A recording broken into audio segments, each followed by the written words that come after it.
Hello, everyone, and a very warm welcome to the live broadcast of the second leg of the FIDE Women's Grand Prix 2024-2025 live from Shymkent, Kazakhstan. Over the next 10 days, we'll witness a thrilling chess battles as 10 of the world's top female players will compete for glory. I'm your host, International Master Irene Sukandar, and I'm calling all the action alongside my co-commentator, Grandmaster Evgenij Miroshnichenko. Evgenij, good to have you here. Thank you very much for pronouncing my name in such a nice way, but let's go with Miro. Let's go for the Miro. rest of the tournament. It's been a long time since I've covered FIDE Grand Prix, Women's Grand Prix. Well, I've done a couple of events, like I think pre-COVID, 2017-18. It's always, it's always unpredictable and therefore exciting. So I'm looking forward. I'm looking forward. I do not know what to expect from the younger players. Okay, we'll talk about this in detail, but obviously. It's unpredictable field, very strong players. Exciting tournament.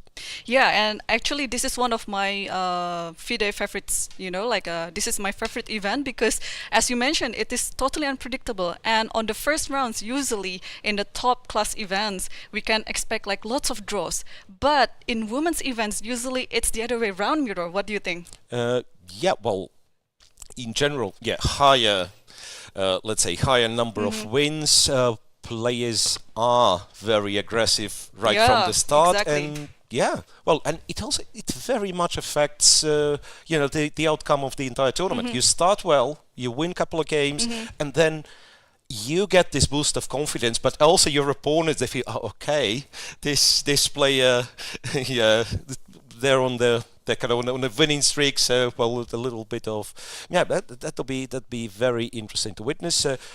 First round is about to start, so why don't we get into pairings and so on?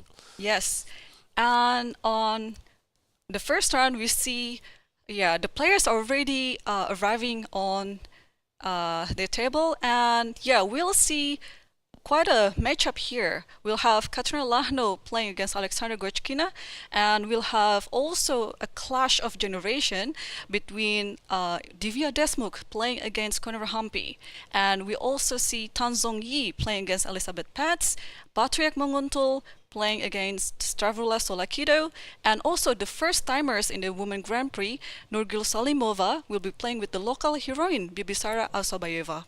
I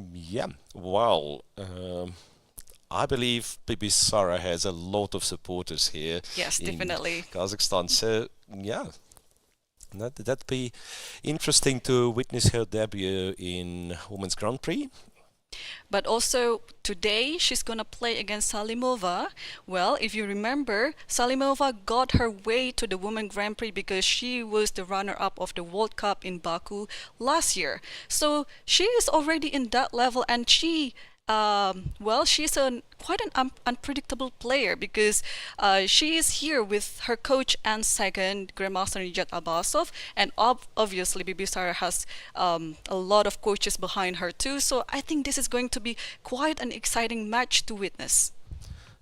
Right. So let's pick, the game of the day, the game of the round, and I'm saying this and then I understand, it will be hard. It will be hard because, a lot of stuff is exciting, like Lagno, Goryachkina, for example.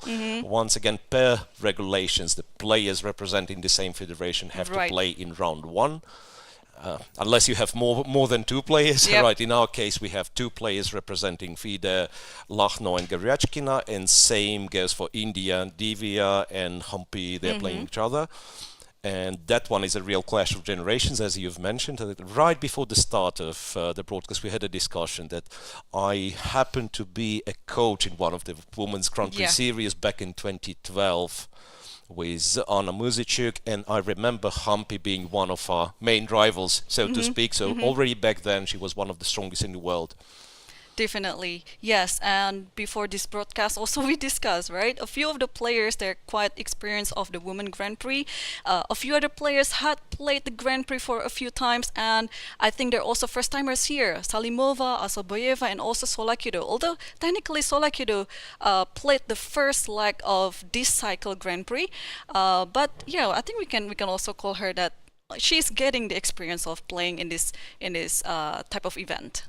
Right, but once again, maybe I'm not following her closely enough, but I'm thinking like for her rating, which is 24, I don't remember exactly, 24 plus. 2440, something like that. Right, so she perhaps is least experienced playing against the leading female players in the world. So I remember her being named a few years back as like a very talented, promising young player from Greece and everything. But right, for instance, Bibisara, for quite a few years already, she's on kind of playing on the very top. Now she also followed it up, increasing her rating very close to 2500. And before this, I took a pic of the players' games. I mean, not only the repertoire, but also how many times a year are they playing the tournaments. And the most active of them all, not surprising there, is Bibisara and Divya, the two youngsters of this event. Yeah, so playing the most. Almost every month. Like almost every month they play very important tournament, you know. Like before this they played in the European Club Cup. And by the way, 6 of the players in the Women Grand Prix in Shymkent, they just came from the European Club Cup in Serbia. Right, so our players have quite a busy schedule, but this tournament will be, of course, very different from European Club Cup, when even if you represent the very high class team, everything, it's more of a festival. This one, the Grand Prix, is a very important. It's part of the World Championship cycle. Exactly. You really, if there is a tournament you want to do well, and you have to pick like one tournament or one series in a year, that's this one. Yeah. So of course everybody is very, very motivated to do well in the Grand Prix series. Also, it's mentally different when you're playing in a team event like European Club Cup, right? You're not really pressured to win your game. Like, let's say your team wins, and that's enough. Yeah, you can just take a draw because your team already wins. But here, you're playing for yourself. It is an individual event, so everything is obviously different. Right.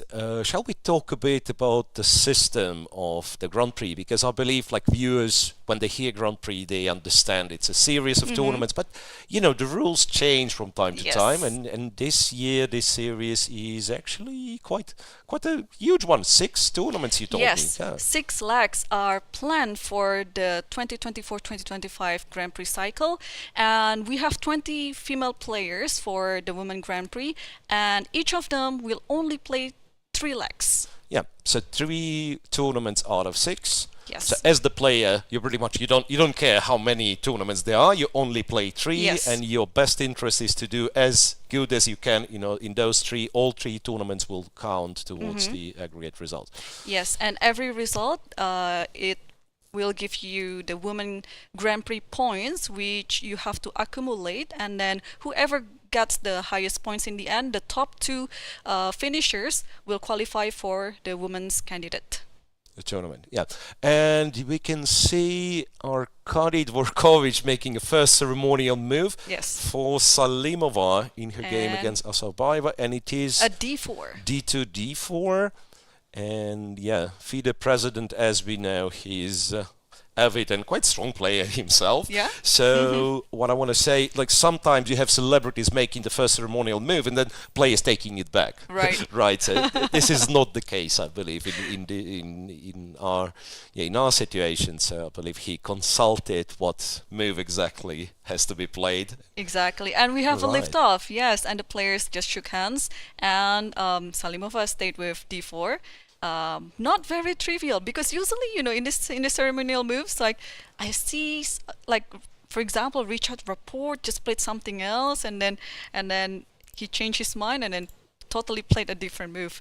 Okay, so we'll be having the moves soon on our boards, but meanwhile, Yeah, Assaubayeva, Bibisara played knight f6. I think her repertoire is a little bit too predictable.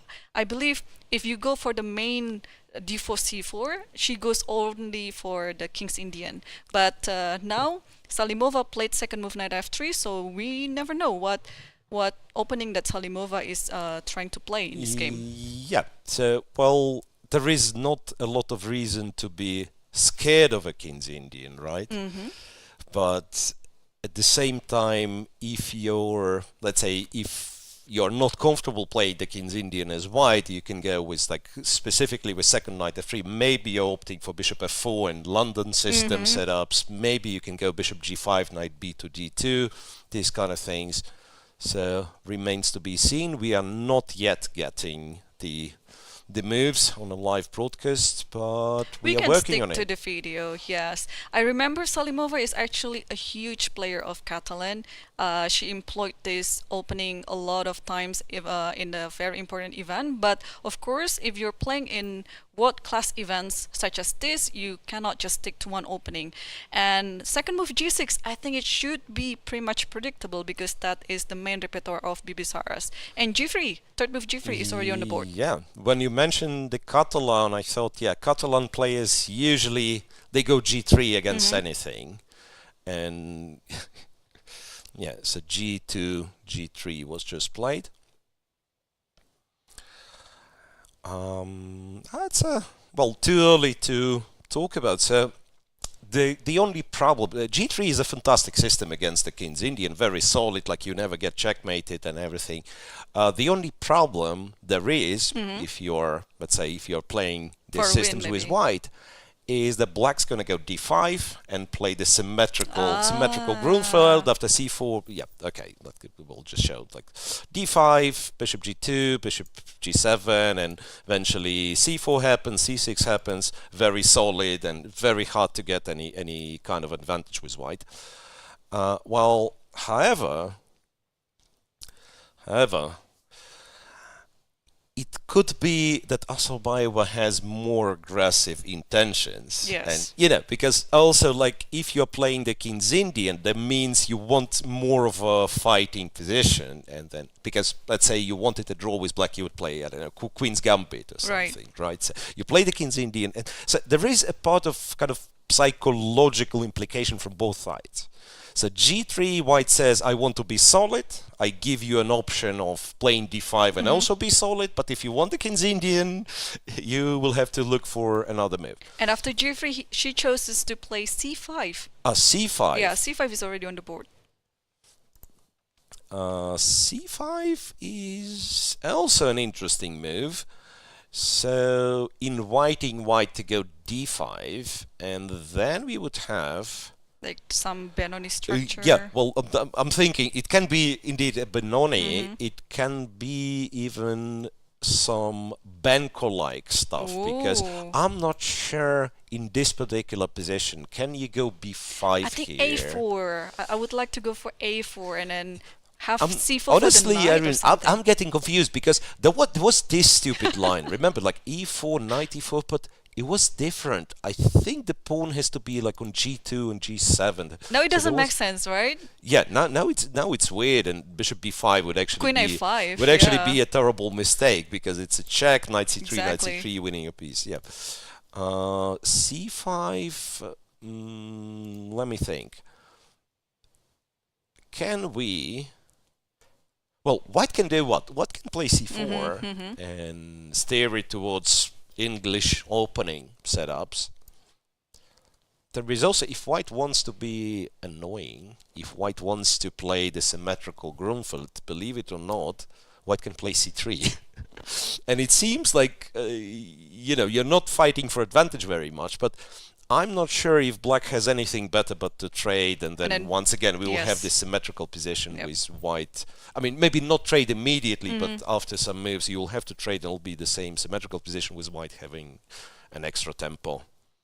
So are you saying that Salimova's next move determines the characteristic of the game, whether she Well, goes a for lot, yeah. whether she goes for equalization or whether she's going to be quite ambitious on this game, right? Right. So the most ambitious should be D5, yes. Then you have, I don't know, you have C4, which is so-so, kind of flexible, let's say, and C3 is like, I want to be as solid as possible. I don't think it's C3. It's like, you know, it's somewhat of a pensioner's move, and we are talking young, ambitious players here.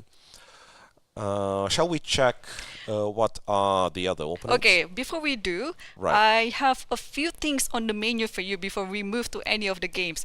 Would you like to have the old Italian, like Ghiaccio piano, or do you want to see some sort of a Scotch? Or would you like to see some close Moscow variation? Or what do we have here? Some Rue Lopez. Which one would you like to see? I don't know. So you are telling me that everything else is E4. Everything else is Ivor. Yes, only this game is first move D to D4. So probably let's take a look Divya versus Koneru, because I just wanna see how they play in the Scotch. Yeah. All right. So that's a Scotch game. Okay, maybe you should go through the opening moves very Yes. quickly. So there was E4, E5, Knight F3, Knight F6, D4, which Yep. defines the Scotch game, or rather capturing on D4, because you can go for a so-called Scotch gambit by going Bishop C4. So captures, and then interestingly, the main line nowadays is considered to be Knight Knight F6, F6, yeah. right? And Bishop C5, and recently I was thinking about this because Knight F6, it's perhaps the best, like black equalizer and everything, but it requires a lot of knowledge. And Bishop C5 was once considered to be like a very solid system, Is it very old- the kind of old classical positional main line, sound, yeah, positionally very sound. So there was no problem seemingly with Bishop C5. And I remember Humpy playing Bishop C5. I sure do. Yeah, she did play Bishop C5. Knight B3 is a relatively rare move. It's a relatively rare move. So Bishop B6, Knight C3, Queen F6. I think I've played something like that some 25 years ago. Queen E2, Knight G7, H4. H4 in order to play Bishop G5. Yeah. It is a very, very sharp position. Now, black has to know stuff, and I'm not sure if I do know stuff here. If I'm not mistaken, the move is H6, which looks to be a blunder because it seemingly still allows Bishop G5, and then the queen is attacked, the rook is attacked, but black has a counter trick, Queen F2 check, then Bishop takes with a check, and eventually takes the rook on H1. So I think the theoretical move here is in fact H7, H6, and otherwise I'm not sure. Well, I'm just gonna check. you can because probably castle here as well. I think in this summer I played this position as white against Ganguly, so I don't know whether it is something to do with like, well, they probably have some national camp for chess openings or something, because the approach is kind of similar, although okay, it's different order of moves, but yeah, this Bishop C5 has been quite the main approach of some of the Indian players. Right, and also I've noticed that it's a bit of a trend that people are revisiting like old sharp lines, checking it with modern computers, and it turns out a lot of sharp lines which we've forgotten, they are actually playable and they're very interesting. And this is where you see the reappears sometimes of a king's gambit rather.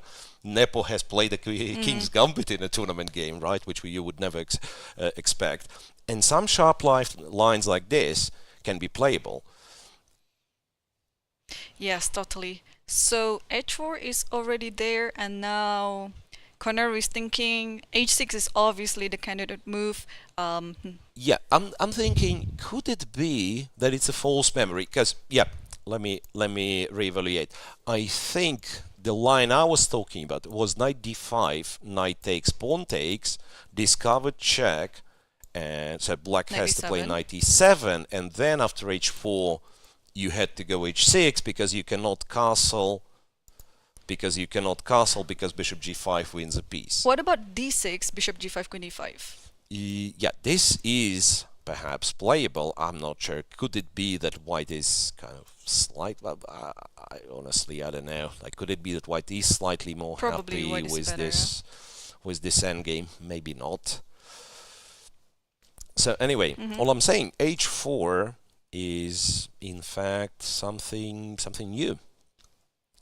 I haven't seen it. It could be a transposition after h6. Yes. Yeah, it could be a transposition after h6.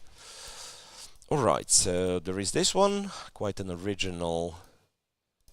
And Humpy did play something, and it is not h7, h6. The pawn is on h7. It's d6. It's d6. Okay, I was just pulling out my database here. h6 is the main approach on the position. d6 comes as a second move.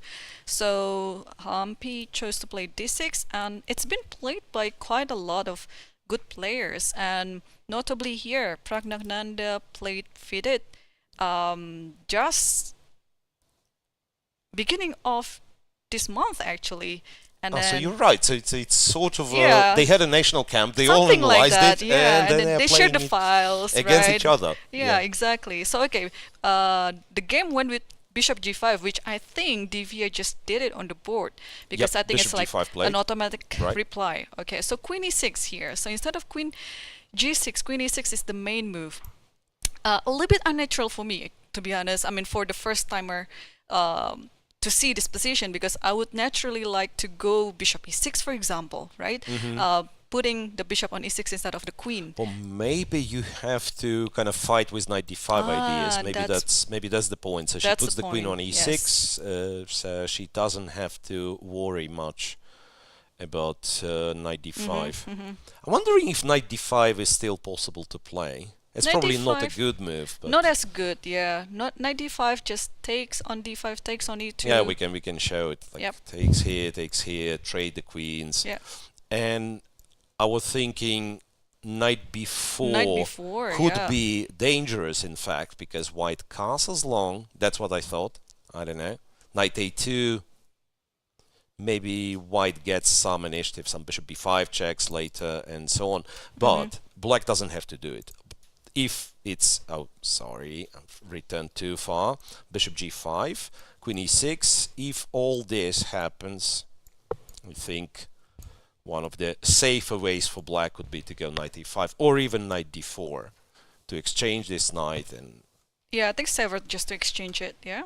And then black should be fine black here. Should be absolutely safe in this one.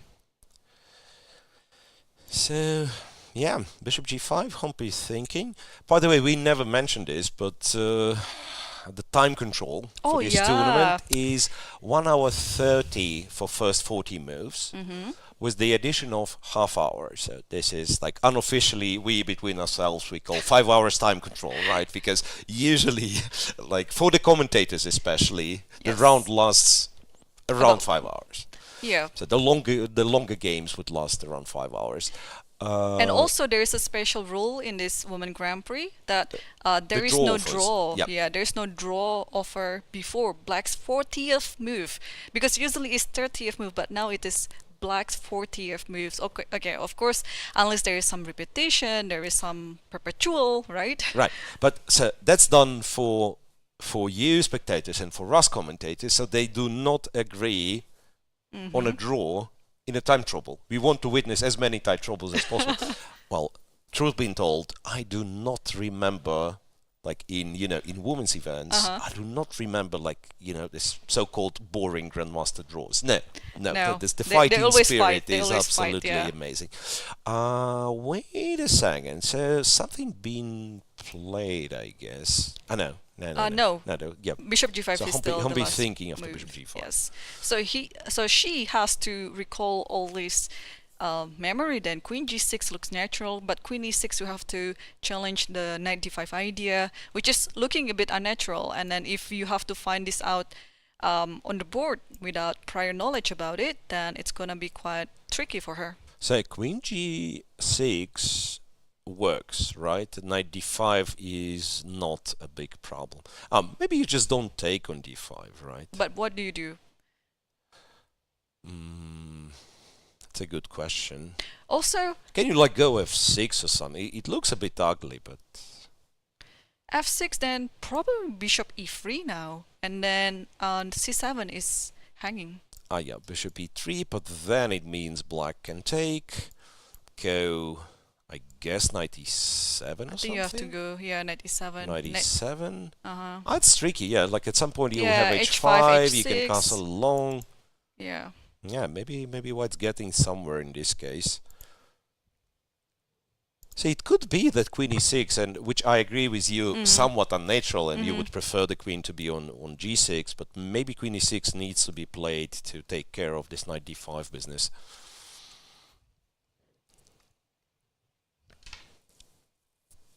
Yep. All right. So while the players are still thinking, let us go to the other game. Probably let's see some Sicilian. Tan Zhongyi versus Elisabeth Paehtz. Yeah, I was thinking of looking at this one.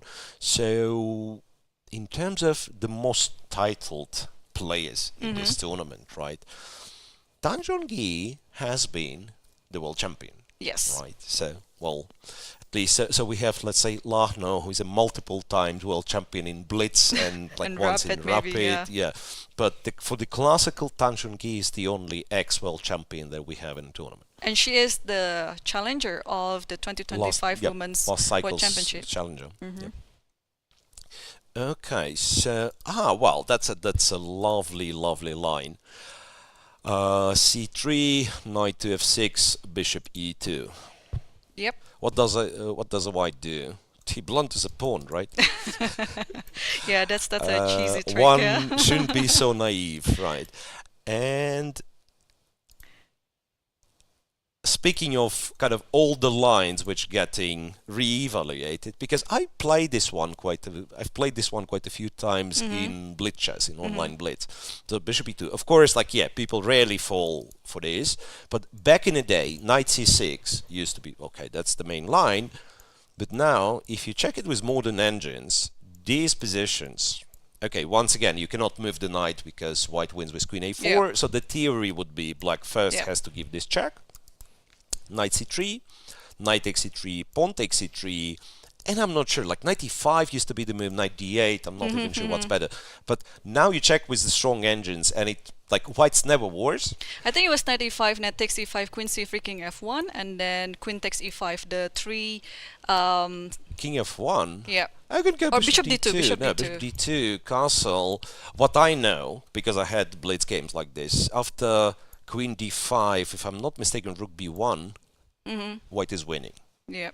Just winning, like +3, despite being 3 pawns down. So all I'm saying, it is quite a dangerous line to enter for black, especially if you did not expect it, which comes as a surprise usually, like c3, bishop e2 comes as a surprise. So no wonders white played black played bishop to d7, which is another way of covering this diagonal, once again threatening the pawn. d3. Now there was an option of going c4. There is such position to go c4, say d4, knight takes, bishop takes. It's absolutely different structure. But black decided to simply develop the pieces. Knight d2, d4, c takes, castle. So white does get the pawn center.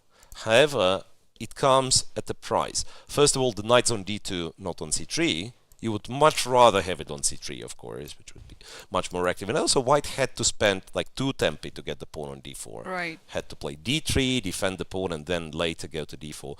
So black, in my feeling, is like black usually gets enough counterplay by doing something reasonable, like, I don't know, a6, moving the queen away. Like, what I would really love to do is put this rook on c8 and then maybe return the queen back. So even queen b6 can be considered, but queen b6 now, there is always like knight c4 jumps. So I'm not quite sure what's black's next move, but like if black simply does something reasonable, should be good enough. Yes. So not the sharpest Sicilian out there. Not the sharpest Sicilian. And I'm looking at the clock situation at the time, and it's actually Tan Zhongyi who spent more time than Elisabeth Paehtz. So I am a bit surprised. Well, it is actually very interesting. I have to go back to the first move actually, because Tan Zhongyi is a big player of D2, D4, and it is quite a surprise to me that she plays the first move E4, because knowing Elisabeth Paehtz, she is also a very unpredictable player due to her wide repertoire. She plays literally anything against any openings, like against E4 she can play anything too. And of course Najdov is her main repertoire, and I think this explains it why Tan Zhongyi chose to play this bishop E2 line, because she doesn't want to go into the main line Najdov, because she knows if she competes in knowledge of Najdov, I believe Paehtz has more experience in it. Paehtz will be very well prepared. Yeah. Right, but I'm surprised with the way how well Elisabeth knows her lines, right? So we could argue that, first of all, as you said, 1e4 is already the move you normally do not expect from Tan Zhongyi. Then you play your usual stuff, and I guess I would already spend some 5 minutes thinking, should I play the Sicilian? Because it's clear the preparation against my Sicilian, right? And White goes for the sideline, c2, c3, and once again she plays relatively fast, and she's the one having more time, which is, well, not a big deal as of now, but inevitably at some point time becomes a factor in these Exactly, games. yes, and probably also since she's gonna play against Juenju next year for the women's title, right? Probably she just wants to also have some experience with E4, because, well, playing against Juenju you have to have lots of variations on your sleeve. So I think she tries this game as a practice. Different lines, and yeah, right you are. And June does play the Najdov, right? Yeah. So yeah. So 2 more games we have to visit. I don't know where you want to go first. Let's go for Lagno and Goryachkina. Lagno and Goryachkina. And this one, let me guess, is the Gioco Piano one. Exactly. Right. It is a Gioco Piano, and this is where I have to, to simply give up and say I have no idea about the theory of this line. I don't understand anything, and let me try to explain why, right? So c3, knight to f6, d3 this is what you call Gioco Piano, which translates as a quiet game. So Gioco Piano Italian, unlike d4, which used to be the main line some mere 300 years ago. Right, so d3, d6, and the very next move, h3, is once again a little bit of a twist on the most popular lines. I'm not sure what exactly it's supposed to mean, because you are not afraid of like knight g4 or bishop g4 yet. So the most straightforward move, of course, would be to castle short. h2, h3, it's almost like you're waiting for black to speak up. And then if black castles short, I imagine nowadays they try various systems with early bishop g5.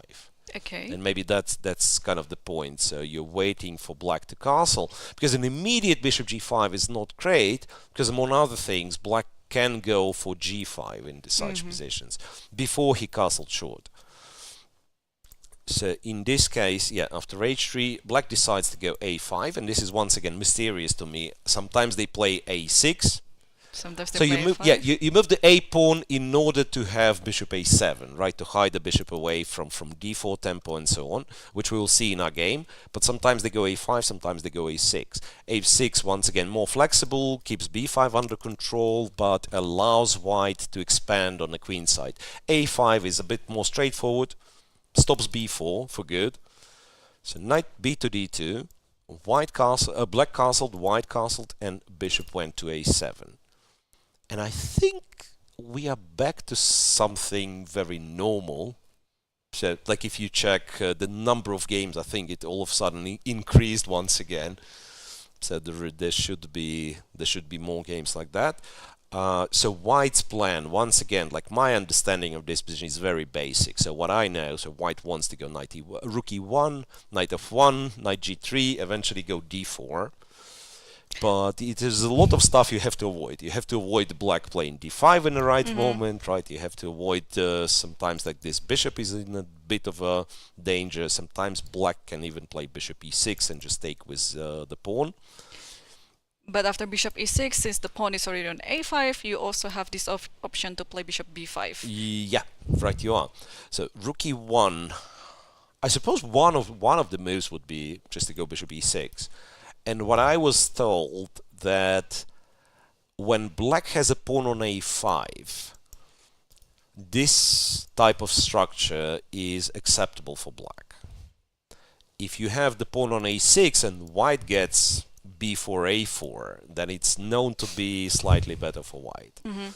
Okay, and there is like not an easy explanation to this, but there is some explanation. And you're absolutely right that after bishop e6 there is bishop b5, and it's tricky.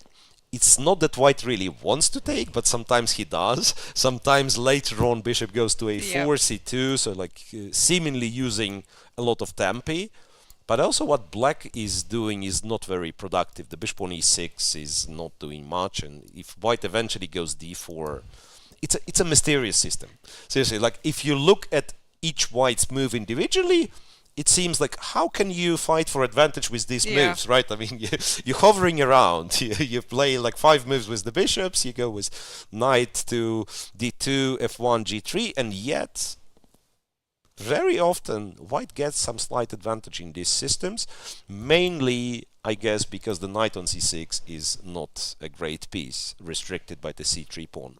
I guess this opening is a really perfect mixture of when you want to get a game, but also when you want to play the theory. Because it's a mixture of both. You can get a game out of the opening, doesn't matter what the order of moves is, but also if you know the theory and you have a deeper understanding about it, sometimes you can actually outplay your opponent right after the opening. So that's why I think this opening has been played even for how many centuries already? Yeah, so that's hard to tell because, of course, as I mentioned, like if you open the mega database in ChessBase and you look for like what are the first games that you find there will be some King's Gambits and there will be some Italians, but with d4 I'm thinking, not with d3 but with d4. And the Gioco Piano one is also, yeah, of course, very old. It must be like at least 300 or even 400 years ago. They've already figured it out. Yeah, and it's still popular because, as you said, like there is no way for black to force matters to simplify. So white always gets, or at least attempts to get, like some complex position with a lot of pieces on the board. And partially, the spike in the popularity can be explained. It's not because Gioco Piano is so great, but also we have a bit of a crisis for white in the Ruy Lopez. Right. And our last game of which we did not cover yet is exactly Ruy Lopez. We can visit this one as well. So it's like white would really love to play the Spanish, the Ruy Lopez, but black has the Berlin defense, black has the Marshall, and that's why people try to alternate and play more of a bishop c4. Right. I think it's a good time for us to switch to the other game. While you were explaining about this Gioco Piano, how many times have we seen this one and then we still are trying to understand the position, right? Let's switch to the game between Munguntuul versus Tsolakidou because I think I might have some insight. Okay. This one is, well, this one is the unusual third move by black with knight g7. I love when I see castle long on the board. I mean, it makes every position look so, so pleasant, so interesting. Well, in fact, it was forced knight g7. You can go knight g7 and it would transpose, but she started with a6, yes. bishop a4, knight g7. Okay, we can stop there because I think this is the thing.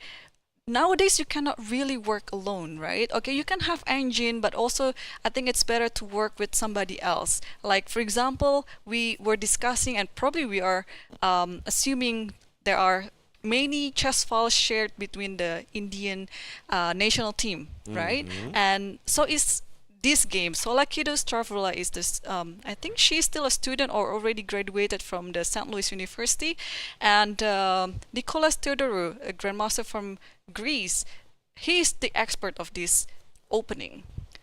So This you is what I know. have a suspicion that he helped her Of this particular opening. prepare either Yes. for the entire tournament or for this I don't particular know. opening. Maybe Yeah. they already shared files before, and then Stavroula just tried to use this file for this specific game. But what I noticed is usually Nico would go for knight ge7 immediately without a6. So there might be some similarities in this variation, but there also should be some differences, because now we can continue the position. Right, so she clearly is prepared. So castles, and I'm wondering, what was the move after castle? Knight g7, knight g6 is one of the moves, of course. Right, there was, I think g6 they were Yeah, trying but then to it's going to play. transpose to the main, some sort Right. of rule of Knight yeah? g6 is very Yep. kind of very independent, very fresh idea. White goes c2, c3. A standard reaction to this position. Right, Yes. d5, and d5 is very ambitious. Yeah, this is also what I also know on this position. Whenever you don't play knight c3, d5 is always there. So black will always aim to play d5. So if you want to stop it, you just have to play knight c3. But of course, in Rulopez, c3 is kind of very natural to play. Yeah, you want to play c3, d4 and build the center. And that's what kind of inspired white to play c3. But then you have to have a reaction to d5. E d5, queen d5, d4 seems very logical, because black plays in ambitious way, but also delays the development. Right? White has already castled, black king is still in the center, black queen is in the center, which will allow white to win some tempi, so d4 looks very logical. There's one very important difference though with this pawn a6. I just realized it. So if you move it back to the say over here, Yeah, so and without- we do the same exactly, thing. and this we is go the knight idea of d5. e7, And then if you go c3, d5 is gonna come, and so then knight e7, c3, and d5. and d5. Yeah, and then if you take d5, queen d5 then hits the bishop is- immediately. The Yeah. bishop is hanging. Yeah, So this you is cannot why- play like this. This is why if you are actually aiming to play knight g7, knight g7 and knight g6, usually you kind of like skipping a6. So I'm actually very curious on what Staffy has in store here, because she played a6 with confidence. So she might, she should prepare something on this, because she keeps playing all the moves rather quickly. Yeah, so it is clearly a preparation if we pay attention to her clock time, which is 1 hour 30. Bishop g4, de5, and a long castle. Castle long. So it's a pawn sacrifice, but seems like a temporary pawn sacrifice. And the question is, can white really get anything in this position? So the queens, I guess, will be traded off, as much as I would like to do something like which keeps the queens on the board, but I don't see how to do it with white. Yeah, the pawn on e5 will fall eventually, so it's just a matter of time. Is there any way to keep the pawn on e5? I don't think so. I was thinking like, okay, so You have to couple of take- ideas. I can do this, say try to take c6 and pretend that double pawn matters, or the other option is this one, bishop b3. I'm not very optimistic about this line, but at least it's the most ambitious. So bishop takes f3, bishop defends the rook, so white has to take the bishop. Rook e5, bishop f7. So I'm claiming I want a pawn, but perhaps it is very dangerous. It is very the way it looks, well, Bishop d6, knight h4, yeah, like something like probably that. we should say without the queens, it's like it's not very dangerous for white. If white all of a sudden decides, okay, let's not get checkmated, he probably will not. But it's also like you would not call this one being ambitious. It's clear that black has at the very least like equal game. So this idea does not look promising. Honestly, I don't know what does. Honestly, I don't know what does look promising. It could be that White's d4. Oh, where White could improve. Seriously, I'm not sure. Like c3 is still a theoretical move, right? Yeah. C3 is a theoretical move, but again, like what I mentioned earlier, knight c3, you should just prevent this d5 idea on the board. So knight c3 could be more to the point.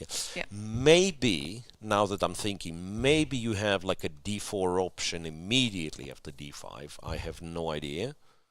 Then say takes here. No, still doesn't look anything. Yeah, knight takes, pawn takes. You trade on d1, and now even bishop d7. You can even go bishop d7. And then e5 hangs maybe, and then. Yeah. So it refutes the real opposite then. Exactly. There's nothing. Anyway, so Munguntuul is thinking here. Stavroula is very well prepared. So what do we do? Shall we check Salimova with Assaubayeva? Yes, let's do it. We started with this game, but we've only seen like a couple of moves. Right? Yeah, on the diagram that I have on my computer, it looks like a very interesting game right now. What is going on? Exactly. The pawn h7 goes to h5, and then there's some trade on h5. What's going on, Miro? Well, a lot. And what I see, Bibisara barely spent any time. Yep. So after c5, the move that was played was bishop g2, bishop g7. White eventually goes c4, so switching to play kind of the English opening type of thing. Yes. cd4, knight d4, knight to c6, short castle, all known. And then black all of a sudden goes h5. And after knight c3, black goes h4. So very, very, very aggressive.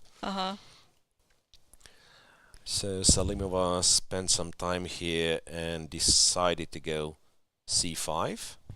H takes g3, h takes g3, and rook h5. It's such a provocative play by black. Look, says, you know what, I don't need to develop my pieces, I'll take your pawn with my rook. So rook h5, one would think, and actually when I've seen this rook on h5 first, I thought it's the idea to somehow, I have no idea how, but somehow double on the h file, so this is very common.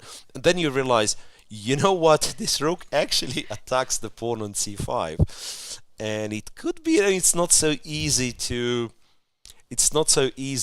defend it in a comfortable way, because say knight b3, white is no longer pressing on c6 enough, and black is allowed to go, you know, to go b6, I'm guessing. Yeah, b6 or a5 is probably too ambitious. a5 would be met with knight a4. Oh, what about knight b6, a5? A knight a5, yeah, it's a good one as well. So insisting on the attack on c5, the c5 pawn. It's tricky because usually we say you shouldn't spend too much time like moving, you know, the flank pawns when your king is in the center. But how do you make use of black's king being on e8? It's very safe there, right? So as in like say Stavroula's game, when we said, okay, you open the center because the king is stuck here on e8. Here, how do you open a center at all with white? It's not clear. So it could be that it's just a clever way of playing it with black. I don't really like the move c5. Maybe we can move a little bit. Yeah, like if you go back here. There should be some other moves that I don't know, some developing moves, but not c5. I understand c5 you want to prevent d6 from happening, but could we be playing something else here? Like, I don't know, bishop g5, for example. Is it even a move? Well, why not? Yeah, I go bishop g5. I presume black still captures. Well, sometimes what I realized, computers like to put the pawn on h3 even in this position. So it's not impossible that h3 is the move here, like h3. And by the way, where do you go? Like bishop h1 is somewhat awkward, right? Bishop f3 allows knight e5. Bishop h1. Let's do the let's go bishop h1. So black, the only kind of worry black has, it's not easy to move the d pawn because c6 is hanging, right? But I guess now you can think of moves like knight to g4. The knight is stable on g4, once again putting some pressure here. Yeah. It's, you know, it's very hard. It's very hard to analyze without like thinking for too long, because some positions are typical trapezoidal, and I just can go on and say, okay, here's the open file, you put the rook on the open file. This one, I see it for the first time, and it's so original, you know. It's so, well, a thing in itself, so to speak. Yeah, c5 is perhaps the ambitious move White wants to try, but then has to face the consequences. Yes, takes here, rook h5, and now how do you defend the pawn if you do it at all? I think the move like rook h5, it can easily be missed by Salimova because, well, usually you would like to, let's say you castle or you develop other pieces, but Bibisara just straight going for the pawn, and I think a move just happened, and it is knight b3. Knight b3. There's one more idea that I currently have. Not sure if it's any good, but you know, like kind of inspired by Bibisara's, you know, ambitious play. Can I just go d5? And ideally, I want you to forget how en passant works, but if you do not, if you take on d6, in fact, my plan is, of course, not to take on d6 and have, you know, an isolated weak pawn, but to try to go for bishop h3. I have no idea what it is, but, like, at least it seems a logical follow-up to what I was doing. Well, this is gonna be crazy if it happens. Well, yeah, like let's say if White just kind of cooperates, takes on e7, I'm planning to take on e7 with the queen, and then maybe rook d8, maybe if I'm allowed even like castle long in some cases. If I manage to trade and then go queen e6, we are talking checkmate here.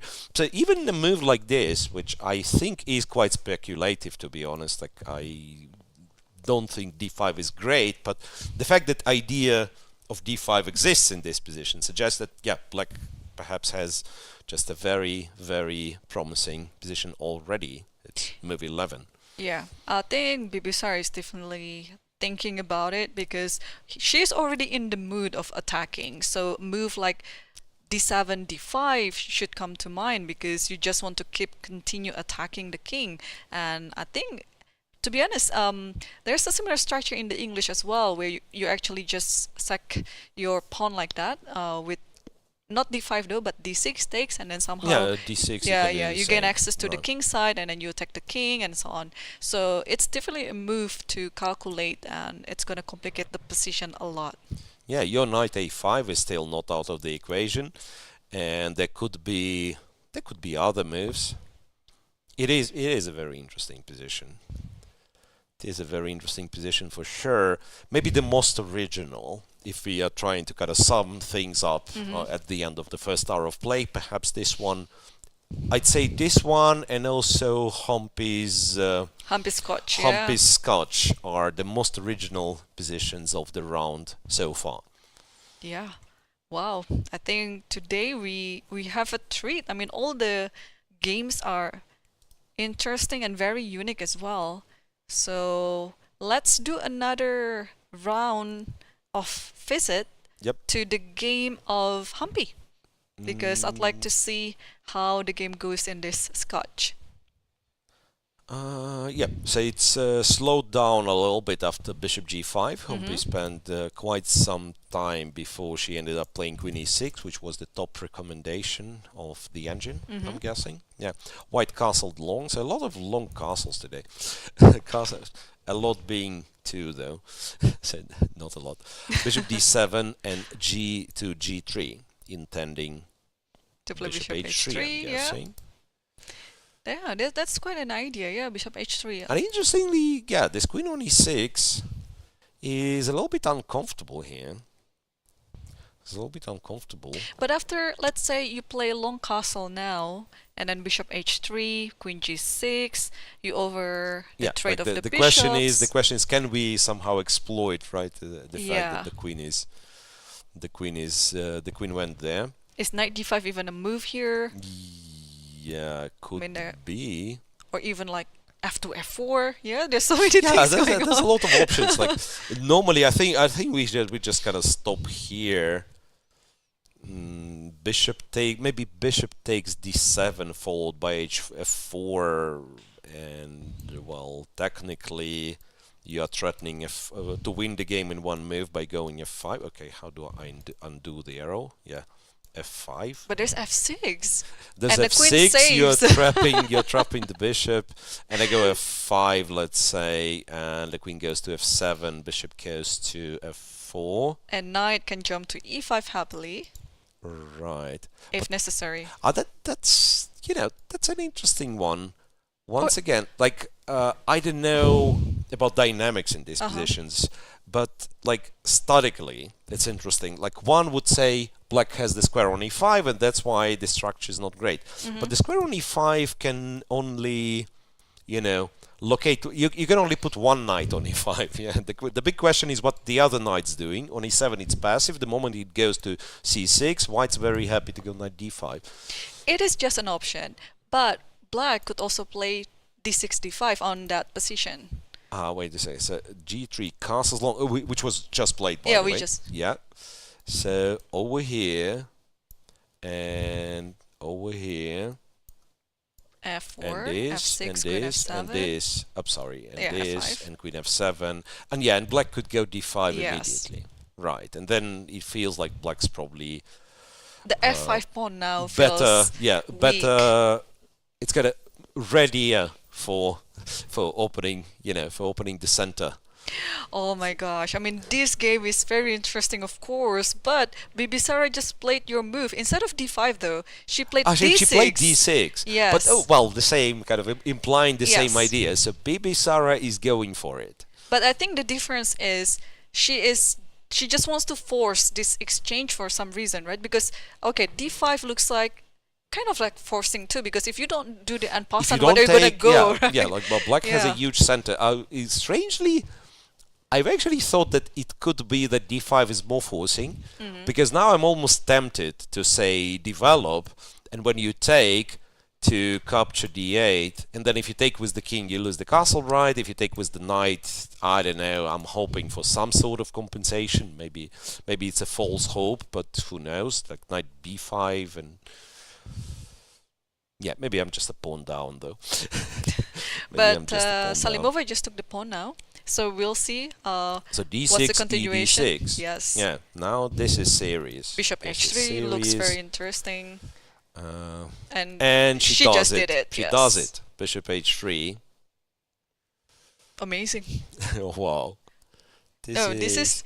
I don't know how this is gonna go down, but yeah, this is my favorite game of the round so far.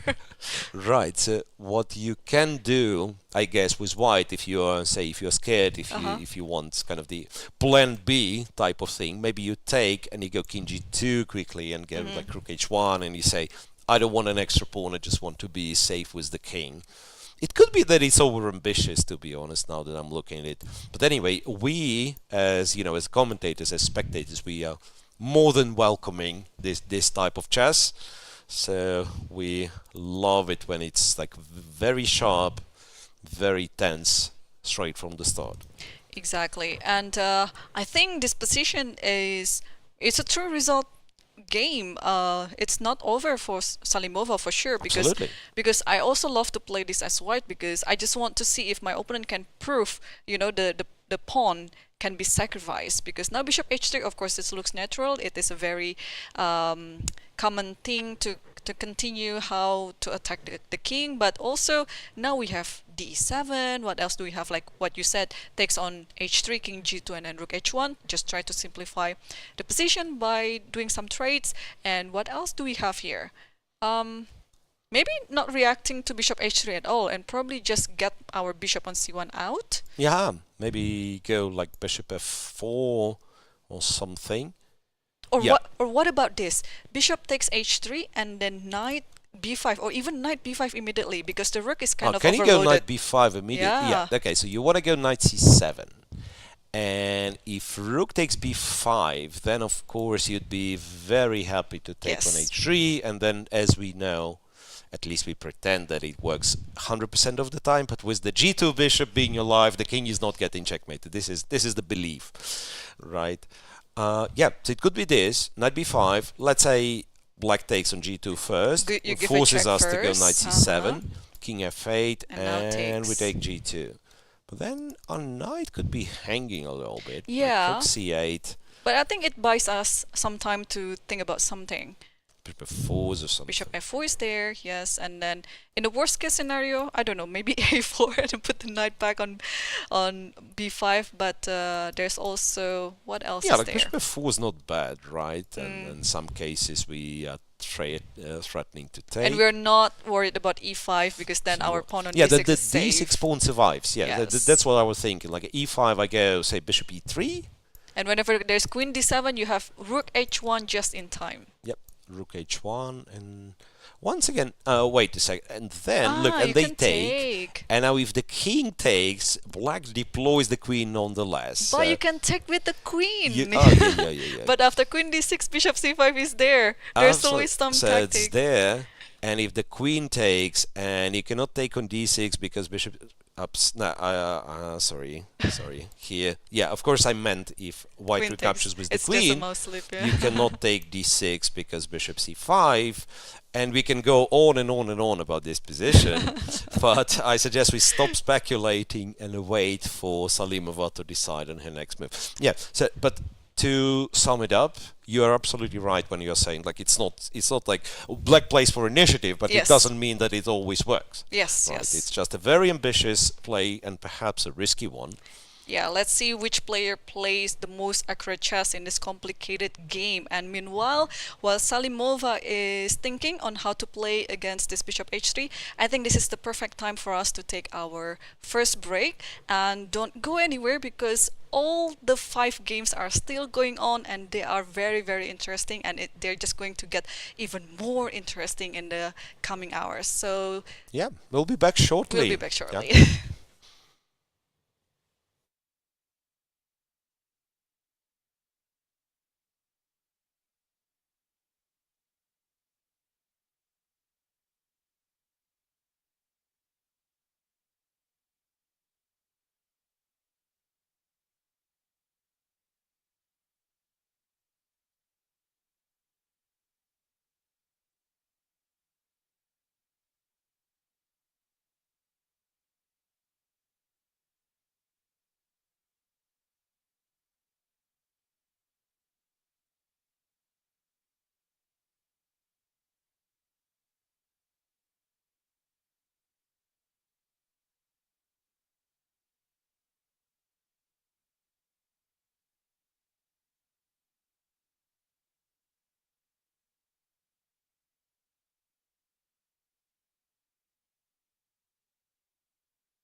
Welcome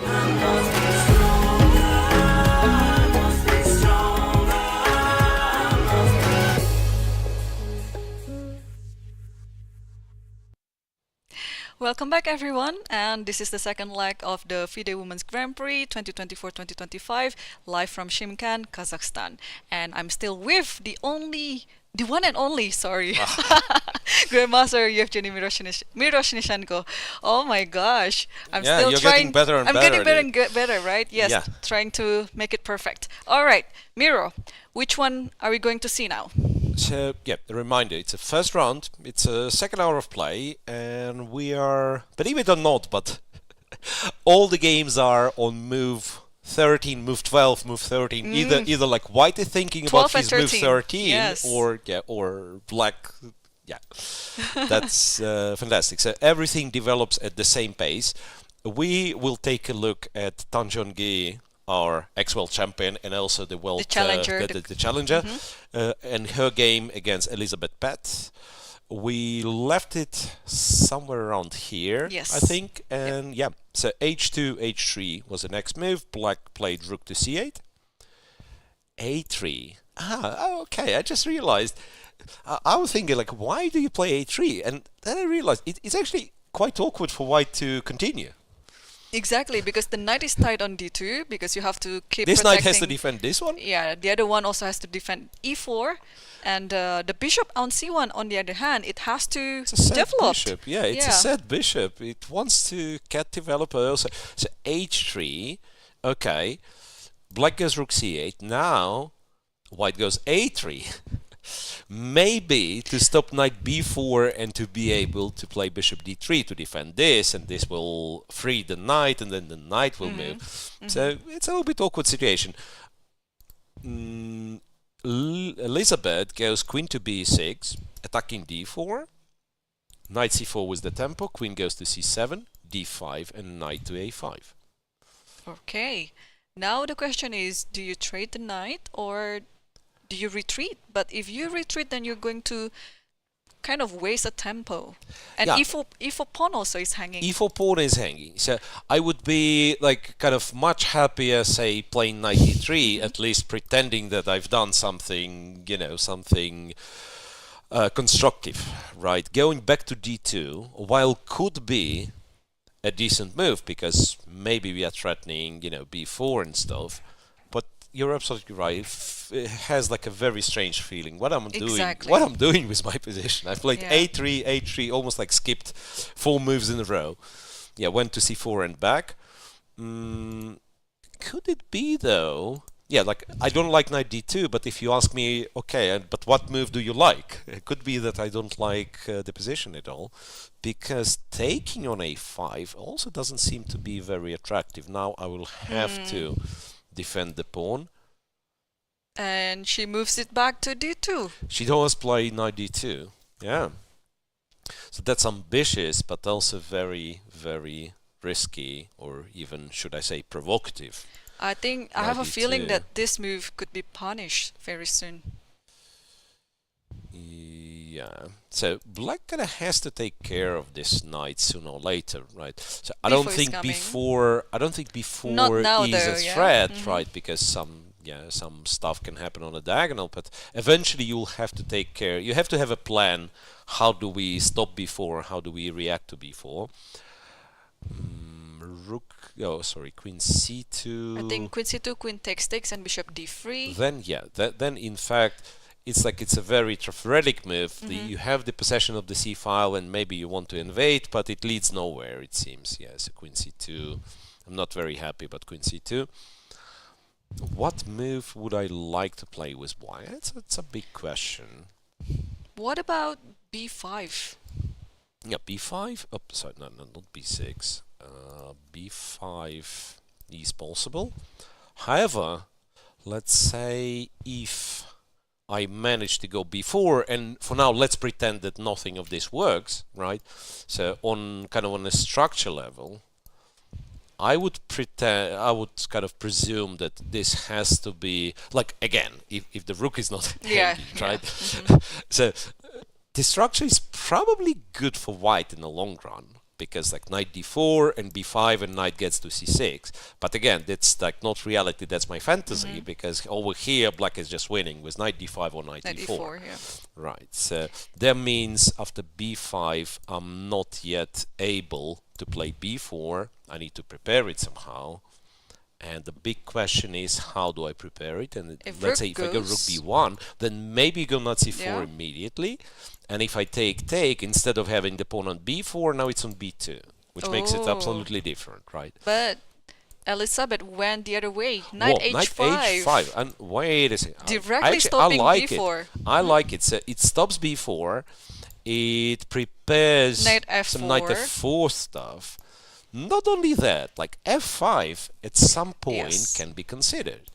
I think it's a very clever way of Elisabeth playing this move, because she is a big King's Indian player herself. So she approaches this game, even though it comes as a Sicilian opening, but she approaches it as if it was a King's Indian opening. As if it was a King's Indian.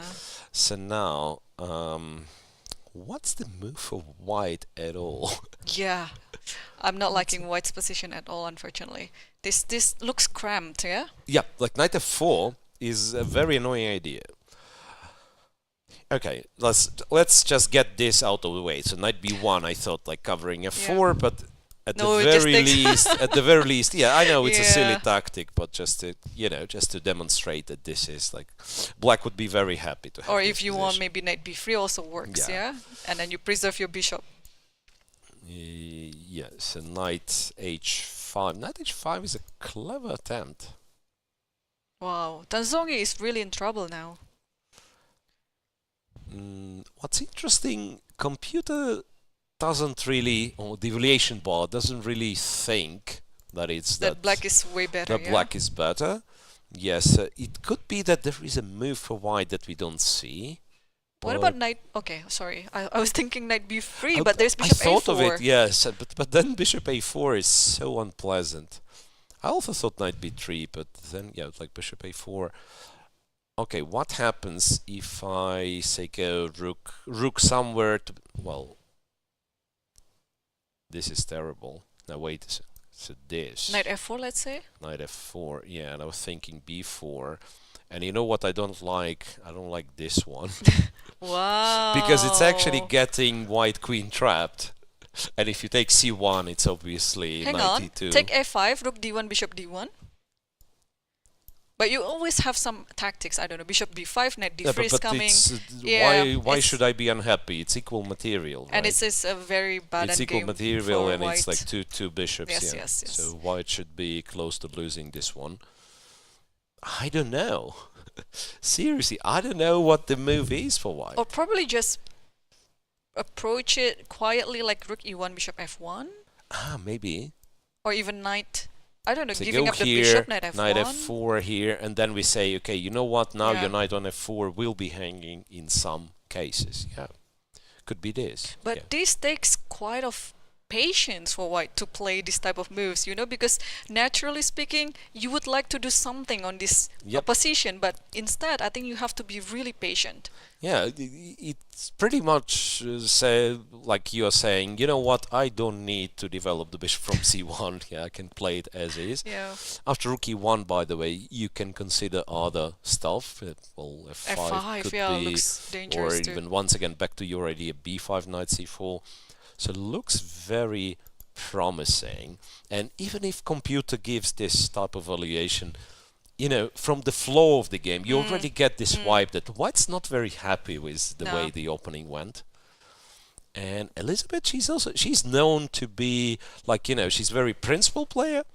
And if she's getting like kind of on a roll in one game, and then okay, here is like one active move, knight a5, knight h5. So you feel like she's getting into this rhythm of playing or fighting for initiative in a very serious manner. Yeah, I think it's pretty much experience matters, because I'm pretty sure Elisabeth has played lots of Sicilian games in her life. Well, Tan Zhongyi is not a natural e4 player, and I think the way how she plays this, she could really get the punishment right away. Yeah, you're right. Perhaps white has to play rook e1, maybe we should look at this one a little bit more serious. So after bishop f1, so white is not threatening anything just yet, but rook b1 with the idea to go b4 now becomes unpleasant. So probably, yeah, after here, maybe play b5 then. Maybe now you go b5, yeah, so white gets rook b1. So the problem is like this knight on f4, it's active, but it's also... and maybe now you play f5. But So that if white takes... I mean, I want the tempo over the b1 rook, yeah. Right. Once again, I do not know if it does enough, the whole setup, because b4... Or now I think you can play knight b3 since b5 is already played. There is no more bishop a4. Oh, white could play knight b3. Yeah, instead of rook b1, in fact. And rook e1 is played, yeah, rook e1 is played, yeah, okay. So good of you to identify the right move. Rook e1 is played, and again, I have the same feeling as in Salimova Assaubayeva. So first we like black's aggressive idea, and then we look close at it, and yeah, like you make all the active moves with black, and if you get nothing, then maybe white actually does more than fine. Yeah, rook e1, clever move. Let's see what's gonna happen. The time situation in this game is similar. roughly even time. Yeah, so it's move 15 for black to play. And Elisabeth actually just got back from the European Club Cup, while Tan Zhongyi, I think her last event was the Global Chess League, but it was rapid. It was not even rapid. Yeah, it was blitz time control. So, or probably with rapid as well. So. In the hindsight, Elisabeth is more warmed up with the standard time control, but we'll see whether our former women's world champion and the current challenger is able to kind of save this game, because now, objectively speaking, probably black is a bit better. Yeah, we feel like black has at least, like, you know, the initiative, in a sense, like the playing initiative. So while black is playing aggressive moves, I'm not sure what's the objective valuation is. It could be that. It could be nothing. Yeah, it could be white just like solidifies, and because no, seriously, like at some point this knight will be, it's kind of, it's either you get somewhere like knight f4 and let's say you jump to d3 in some imaginary situation, or all these things gonna go back. And again, and if you like at some point, let's say knight f4, bishop f1. If you end up, let's say, playing b6 before knight b7 somewhere, that means like a very bad position, right? So, of course, looks attractive, black's initiative, but one has to find the most precise moves to keep it up. Yep. All right. I've been following the other game as well. There's still no move after bishop h3. Actually, bishop h3, bishop takes actually in the game between Salimova versus Assaubayeva, but let's go to the game between Lagno versus Goryachkina, because there have been some moves happened on that game. And now something has changed. Yeah, something has totally changed here. So we've seen rook e1. I think it was the last time we visited it. Knight to h5. So black takes a completely different approach to what you usually see in such positions, because, like, I don't know if you'd agree with me, but knight e7, knight g6 is like what's very often done typical. In these positions, right? So white gets the knight on g3 and black gets the knight on g6.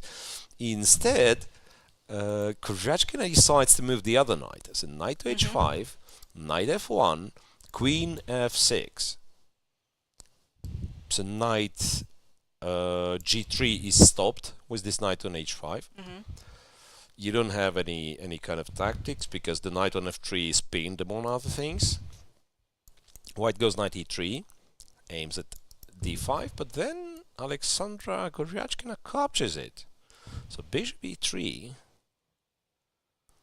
and here, why I'm stopping, I'm actually thinking that all three captures, strangely, make some sense. Yeah. Even the unnatural, Even the rook, the yeah. unnatural rook takes, because in some cases you would love the rook to be on the third rank to defend h3 and stuff.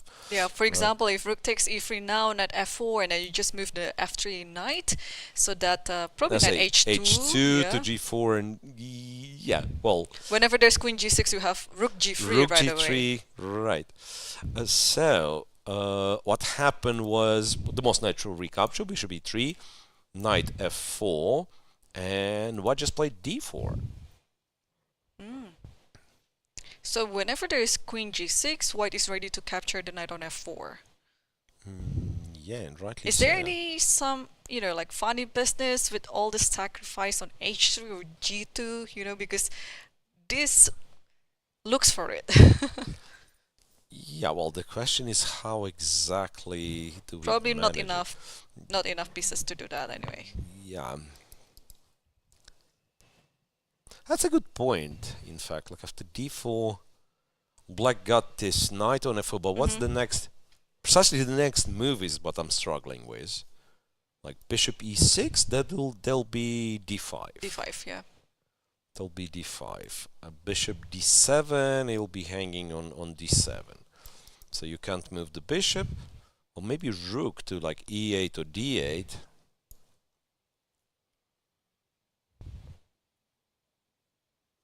Because Yeah. if you think of it, like white has a lot of useful moves, like king h2. Even a4. Yeah, a4. Regrettably, queen cannot be moved, but yeah, I'm guessing king h2, a4, right, and at some point... And for black, it's really tricky. Because the one that I was saying, like rook d8, it's weird. It's like white's not forced to take, and ideally I would like to go other rook to d8. Yes. Right? Say, let's pretend, like here, let's pretend white doesn't take. So what I want to do, if I'm going to go bishop d7, rook to d8, and bishop, in fact, is the best on c8, right? So you want to return back. So the problem is because the bishop doesn't have a good square to go, but let me get a spot for the bishop, Miro. Let's play g5. Ooh. And then what I want to do Wow. is g4. That's a put good the one. bishop on g4, and then That's you a get what you good one. want. You get the rooks Go in the here. center. You go here, right? Or And then maybe, bishop I don't know, g4. is h5 a good inclusion? I mean, maybe king h8, rook g8. yeah, in that's some something cases. like that too. No, the moment I see g5, I actually like black's position. Yeah. No, you're on the roll today. Yeah, so g5. How about g5? And also knowing a bit about, say, Kateryna's style. Of course, like if it's completely unsound, she will refute g5. But if it's a playable move, she will not like to face it. She's a very classical player, Very solid, yeah. very solid positional and so on and so. And there is something that I realized doesn't matter the level. It can be like top 10, and it can be like club amateur players. Positional players, they don't like when their king is getting involved. Attacked, yeah. Yes. So g5. Probably you have to play knight h2 in this position. Yeah, well, perhaps. Yeah. But knight h2, it's like, a moral victory for black already. Because one of the things I can do... Oh, well, I should probably go h5 if it ever works. It's a sacrifice, though. It is a pawn sacrifice. Yeah, it is a pawn sacrifice. But I would love to stop knight g4, right? Or probably just queen g6 or something. Queen g6, right. Waiting for the knight to go to g6 and then go and h5. then h5. Yeah, so it's kind of an eternal knight on f4. It's impossible to go g3 because h3 will always be hanging. So if you go here now, it's h5. I don't know if this pawn is hanging, but I was white not looking also to has get to that one. has to keep in mind that because one day it's made in one too, right? After right, that, it's yes. like white has to keep in mind that in some cases, that there'll be. Okay, let's go. No, You don't want to play d5. You don't want to close d5. this. Maybe we knight have e7, anything actually. have to explain that. Yeah, d5. And she played it. g5 is on the board. She did. She did it. Yes. Right. So now one more position, because honestly, during the first hour, I was a bit skeptical. Like we kept saying, okay, it's entertaining. I've seen Gioco Piano, and I'm thinking, okay, this one will never get entertaining, and it does. And it does on move 13 after g5. Yep. It is a very, very rich, very promising position where the fight for initiative is pretty much on.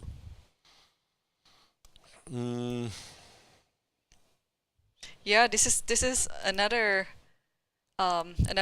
game that is very interesting. But okay, g5 is going to be taking Kateryna quite a while to think. Let's switch to the game between Salimova versus Assaubayeva, because that's also like our first pick of the day. I do not understand what the last move means. I think Salimova done something very, very strange. Yeah.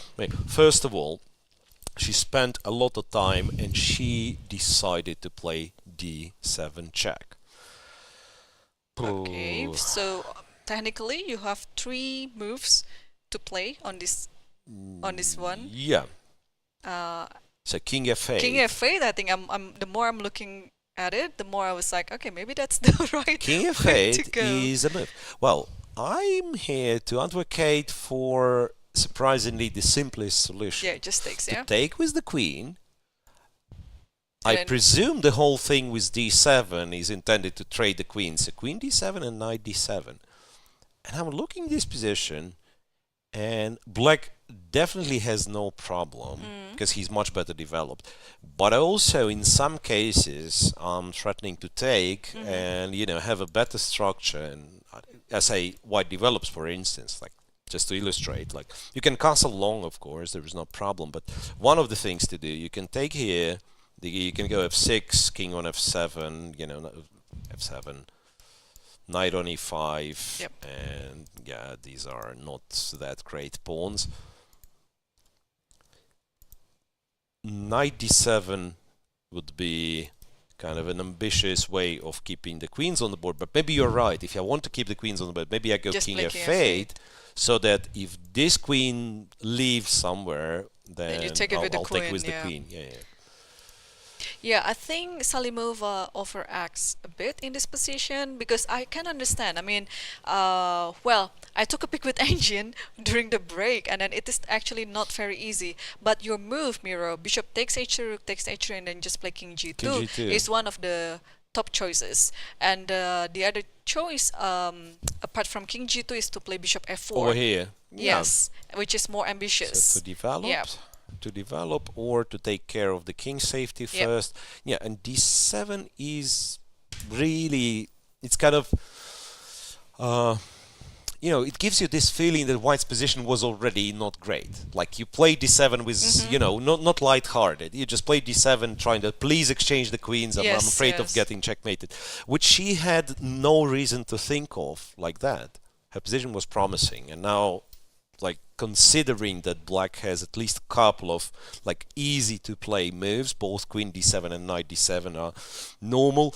King f8 could be like even more ambitious, Yeah, so you get an idea to get probably black is better here.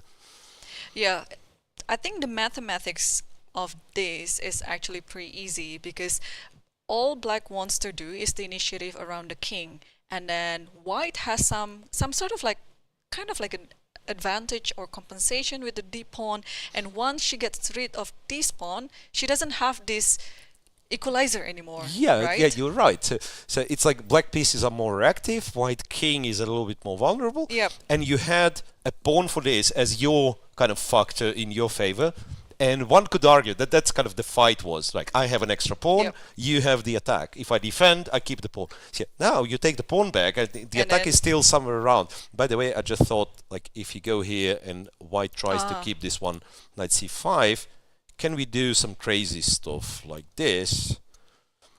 And of course, I'm welcoming this in order to go queen h5. I have no idea if I'm threatening anything. Or even like, I was thinking queen c7, but probably there's bishop f4. But what I meant is after queen c7, I mean, this is perfect. This is Here, this is yeah. yeah, like queen c7 here. Maybe at some point I'd like to take on Queen g3. c7, rook d8. Yes. The rook d3 as well. Yeah, but there Bishop, could be yeah, there could bishop be bishop f4. There is f4, e5, and then e5, the and knight so on bishop c5 kind of a bit g5. hanging there. Yeah, but after bishop g5, like strangely, I would prefer not to play e5 if I can, because now, like, the bishop is no longer that great. And What about yeah. knight d4 now? Wow. You are asking And then queen some c6 is coming. unpleasant Something like questions. that. You're Yeah. asking some unpleasant questions. Yeah, like if I take here, I think I can take. you can take the knight, I was thinking, no? Or it's too much. Okay, take the bishop is fine. Knight No, d5, take the knight, it's d8. queen yeah, c5, yeah. yeah. Take here. I thought I go like knight e4, and I was hoping to be in time to play e3. But you know what? You can do this maybe, king f8 to double Yes. on the h file with the rook. That's No, possible too. It is getting very, very scary. We already passed this time when it was like just dangerous for white. Now it actually looks quite scary. Yeah. So if Bibisara wants to just play a game like in the end game, queen d7 should Queen be d7 is perfectly sufficient, fine, yeah. and I would not be surprised if queen d7 is the strongest move, to Exactly. be honest. Like the most natural, you know. But yeah, king f8 could be like the most ambitious and very, you know, inventive, adventurous move. And the game went in such an adventurous way straight from the start. So she was the one to push h5, Right. h4 to to find this funny rook h5 move. So I will not be surprised if she kind of, you know, continues playing in this. In a way, you could describe as, you know, a contrarian style, right? So she was like, I don't want any symmetrical, I want to attack your king. And then she was the one to sacrifice the pawn. And now if your opponent gives you the pawn back, what does contrarian do? He said, no, I don't want this pawn back. I go king f8, I want to checkmate you. Yeah. Okay, I took a pic of the engine here. Yeah, d7, the best move is queen takes d7. But it is one of the most difficult things in chess, I guess, because in the first few moves, you already set your mind to attack your opponent's king, and then it's going to be very hard to somehow change your approach midway. But it is actually the necessary thing to do. So probably here, yeah, Bibisara should be thinking, oh, should I go for, you know, the continuous attack of king f8, keeping the queens on the board, or should I just clarify the position? Queen d7 is enough, and then black will enjoy quite like a slightly got a slight better advantage endgame. in the endgame, yeah. Which is like a great result if you think, Yep. like 14 moves after the opening. Yeah, opening is done, and I'm slightly better with black. Can you ask for more than that? Not really. Okay, we have also some other. Well, Oh, some let's go. development, right? Let's go for Divya versus Koneru Humpy, because this looks like exactly what we talk about. Some moves, and yeah, bishop Yeah. h3. Bishop Wait a second, h3. I think Divya was, like, she spent a lot of time over here after bishop h3, queen g6.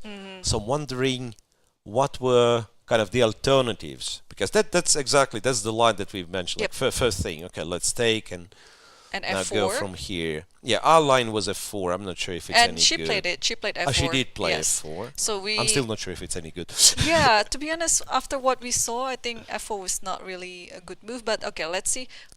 Maybe we missed something because she clearly spent some time on this variation. So she must have found something that is suitable for white. So Can you do this? But queen f7? Yeah, queen f7 and Bishop? logically, yeah, like to go bishop h4. And I I'm can not still do saying- d5 here, right? And I don't yes, know you what the can. bishop on h4 is doing there. Not much. No, the plan was kind of that you won't be able to go d5 and maybe, let's say if you have to react with h6, right, then I'm just in time to go knight d5 and maybe g4 later, so the bishop is not trapped forever, can go g4. But right you are, there's d5. So Humpy has a chance. f6, and if f5 only f5 move. queen here, bishop. Okay, I maybe don't know, now. maybe I have to change my mind. Maybe I have to Maybe, go like yeah. bishop e3, because this, you're right. f5 could be hanging at some point. Wait a second, but you're not, on the other hand, you're not threatening to take on e4. I don't think you do, because rook d7, king d7 doesn't feel right. So can white use this moment, this tempo, for something, once again, something aggressive? Don't know which one. Probably knight a4, going to c5 and e6. This to go here. Yeah, because I don't think you can take e4 now and then let the king out to d7, yeah? Like, you can just take there, or now, even in this position, you can just play queen takes e4 first, probably. I mean, or rook d1. I think those moves are many options. pretty good ideas, yeah. Many options. The fact that, like, one of the things to do is just to trade the bishop, and yeah, like c7's weak in some cases. And wait a second, so Humpy thinking, so that means there could be some alternative to what we thought was an obvious f7, f6. Well, h6 is not great, I feel like. h6, f5, right? There is a great drawing line. I mean, I'm just dreaming. I don't know whether it is queen e6. Queen e6, and then you go f5, and then queen e5, bishop f4, queen f6, bishop g5.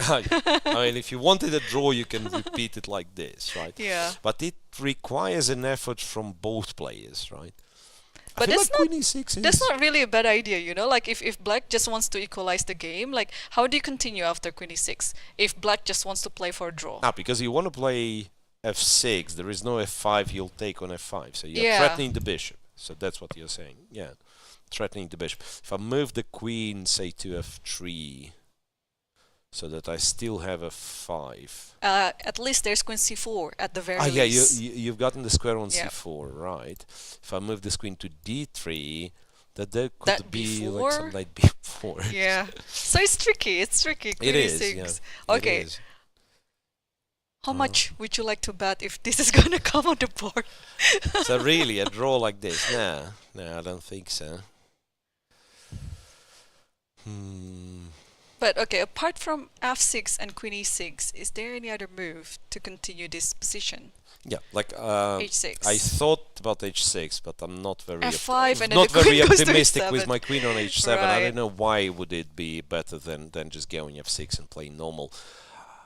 So on a conceptual level, f5 is another option, of course, to kind of stop white's f5, but I don't think it's a good move. Because e5 maybe?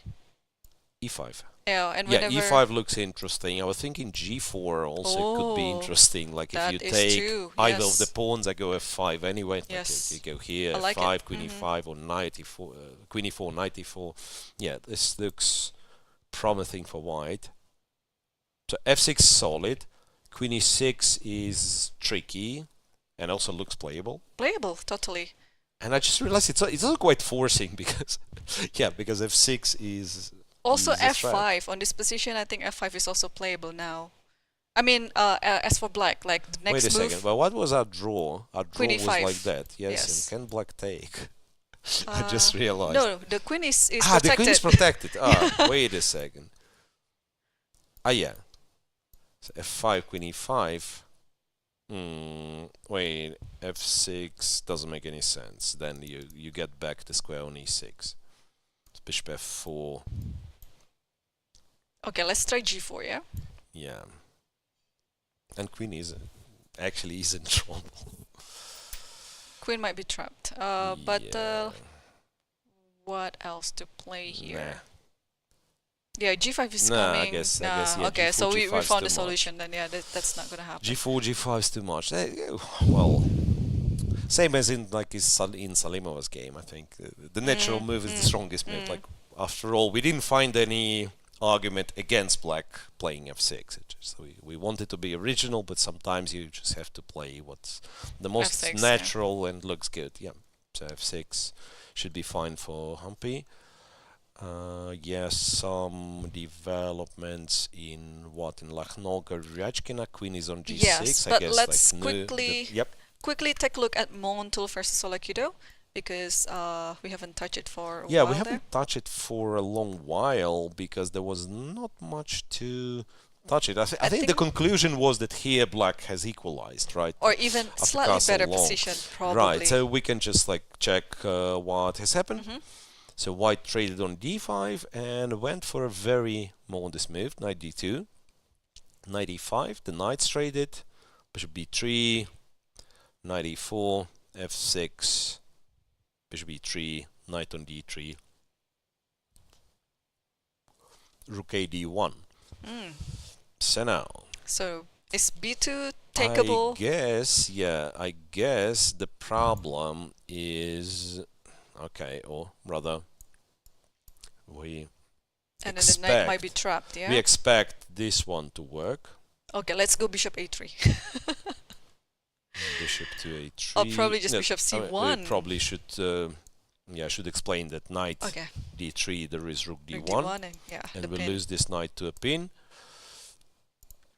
And bishop a3, yes, bishop c1 was something that I was not happy with. And wait a second. Wait a second. And there is bishop c5 check now.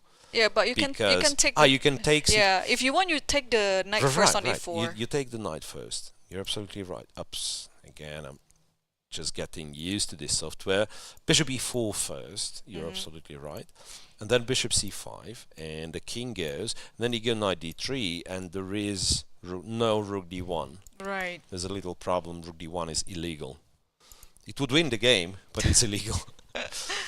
Okay, so So that means how- b2 can be taken. yeah, how to punish knight b2 then? Because of course Munguntuul will not let that pawn for free. So if knight takes b2, I think rook takes d8 is kind of automatic. But what to do Yeah. next? Yeah. So the rook takes, king takes, yeah. Aha. You can go bishop c1. Bishop c1. But then what? If the same thing happens, bishop a3. Bishop a3. I had this Rook idea. f2. If takes, yeah, you go for two bishops versus a rook, yeah. Yeah. I think Oh, that knight c4. knight What about that? c4 now. Knight c4, right. Yes, it works. Somehow. Surprisingly, somehow it works. So knight b2. Okay, put knight b2 and then let's think on that note.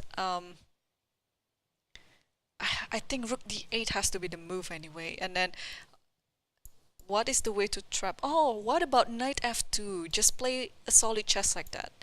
And then you just trap the knight. You don't have to take it immediately, but just, put Yeah. some cage around it.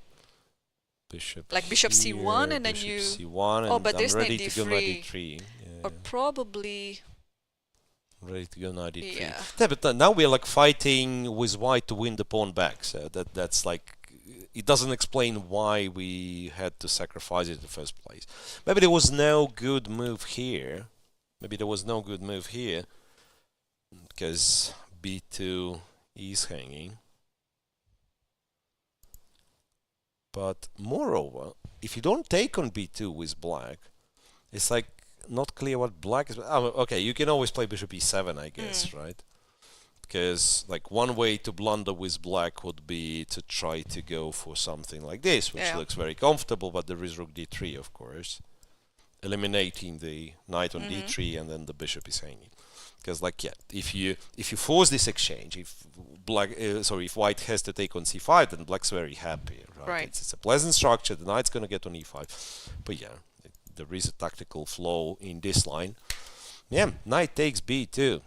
Yeah, it is the question now whether that pawn is takeable or not. Knight takes b2 is what you want to do.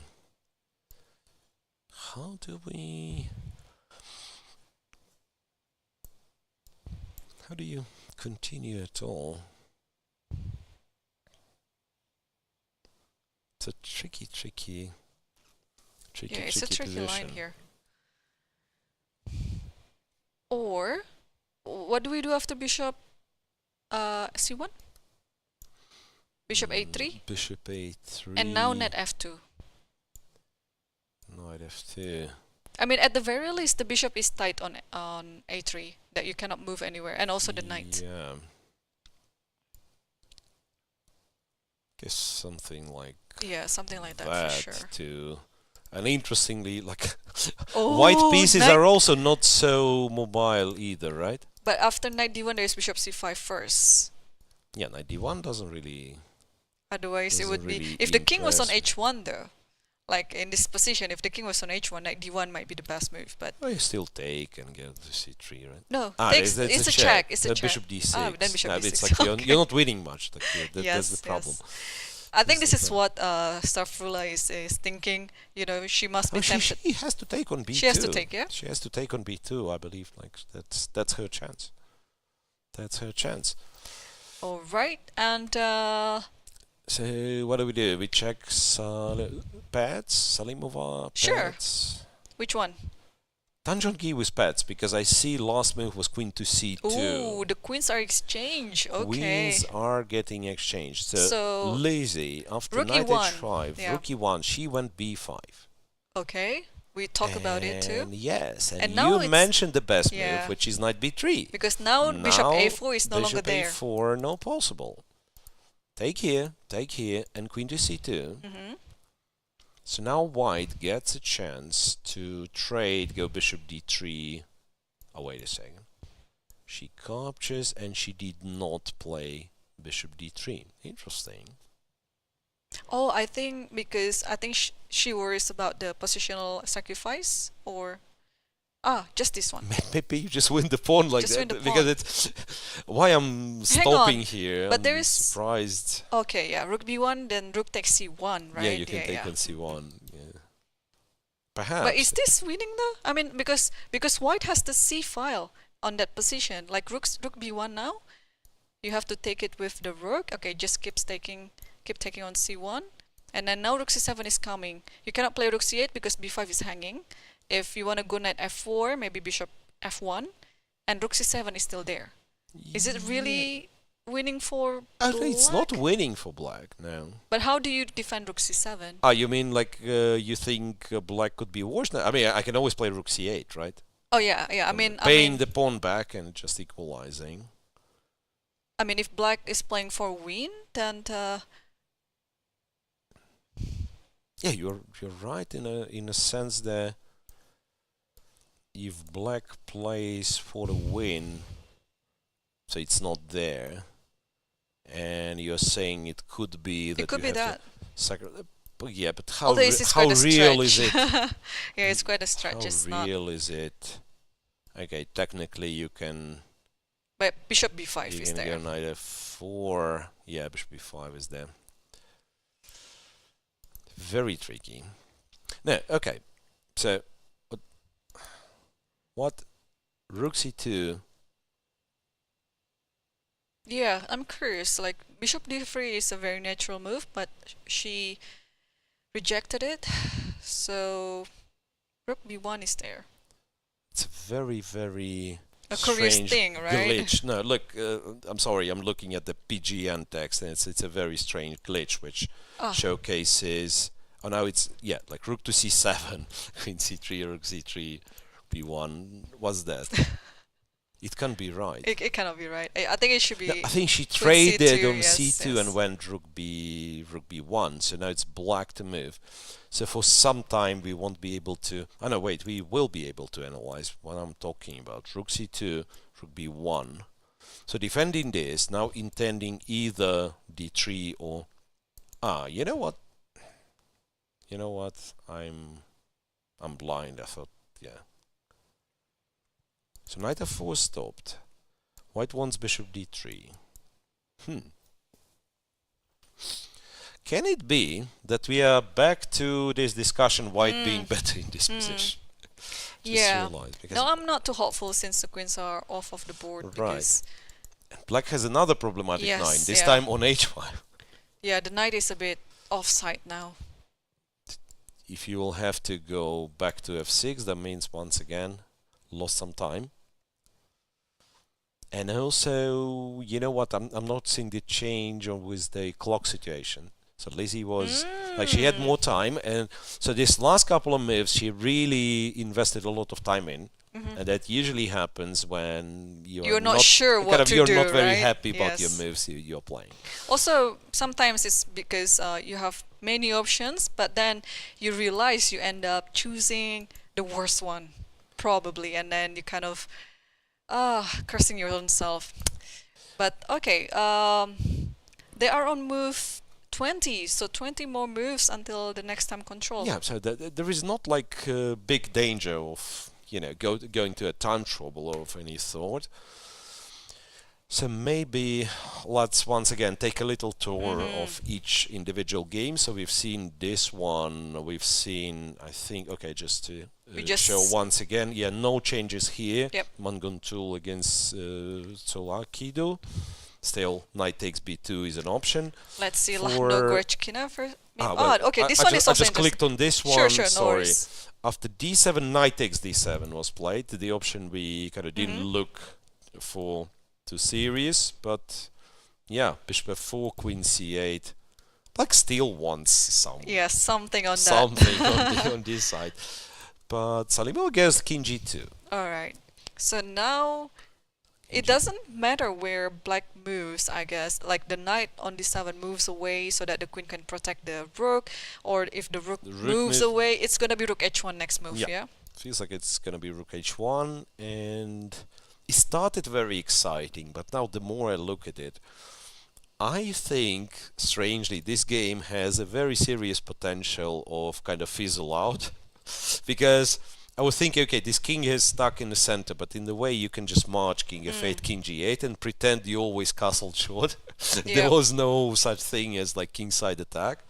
White is probably kind of doesn't have a plan of getting checkmated, so king g2, as you said, like rook h1 to follow. But be careful. Maybe not rook h1 now. Maybe knight b5 even, because there's no more matting attack there.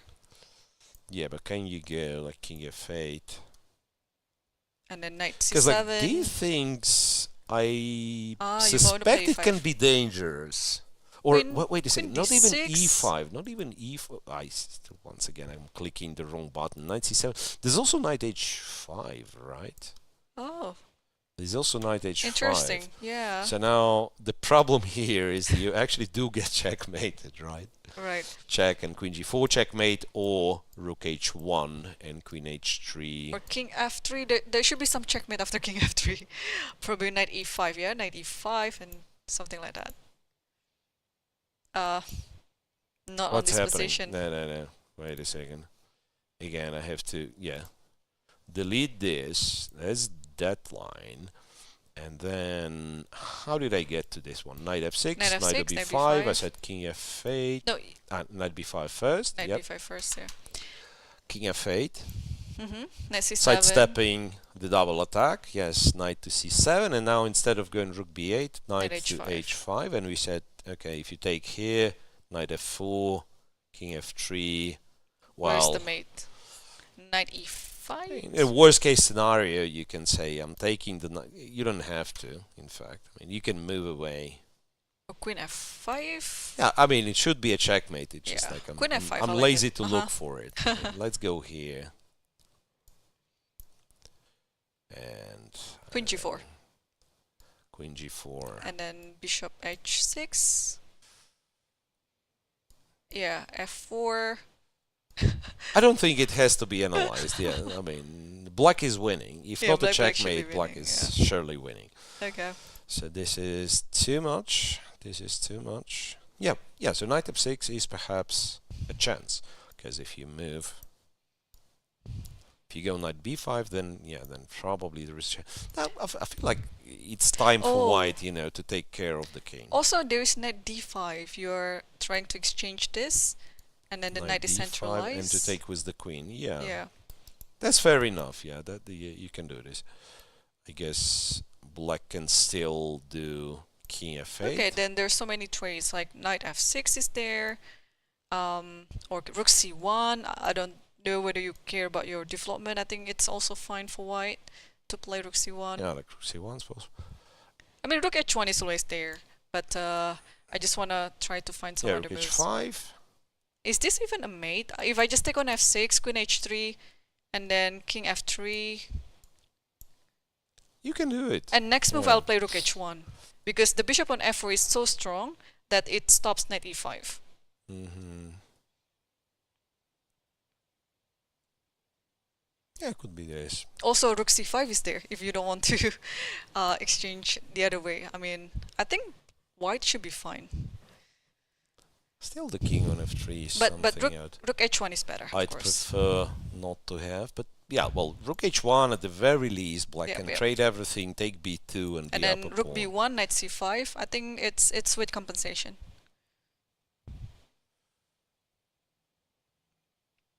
It's with compensation Like, or without the pawn? No, you here, want to takes follow all the everything. long line. Yes. And then bishop But- b2, rook b1. Yes, and bishop f6. Oh, I think you have to go bishop a3, yeah? No, The west knight c5 is there. and I mean, Oh, I okay. see I just have an extra pawn. I don't yeah. know, like, yeah. I mean, you have some compensation, but again, it's not a kind of not a favorable line for white. And to me, it doesn't look like the reason to be inventive. And why don't we just like Yeah, rook play h1. rook h1 and say, okay, I'm not getting checkmated. Maybe I keep more pieces on the board. Yeah, so there is that, and we were supposed to look at this one quickly, by the way. We completely forgot it. That's what happens to commentators when the round is exciting. Yeah. We are forgetting about, like, taking a break. We are forgetting about everything. We are getting carried away with exciting variations, and we hope that you guys at home, you enjoyed us analyzing and struggling to figure out what's going on. Yeah, we actually have interesting developments on other games, but let's take our second break, Miro. And Yeah. just don't go anywhere because we'll come back after a few minutes, so stay tuned. So that will be a particularly short one, because after the break we are coming back to this game, Lagno with Goryachkina. A very exciting game where tension is building up. So stay with us, we'll be back shortly.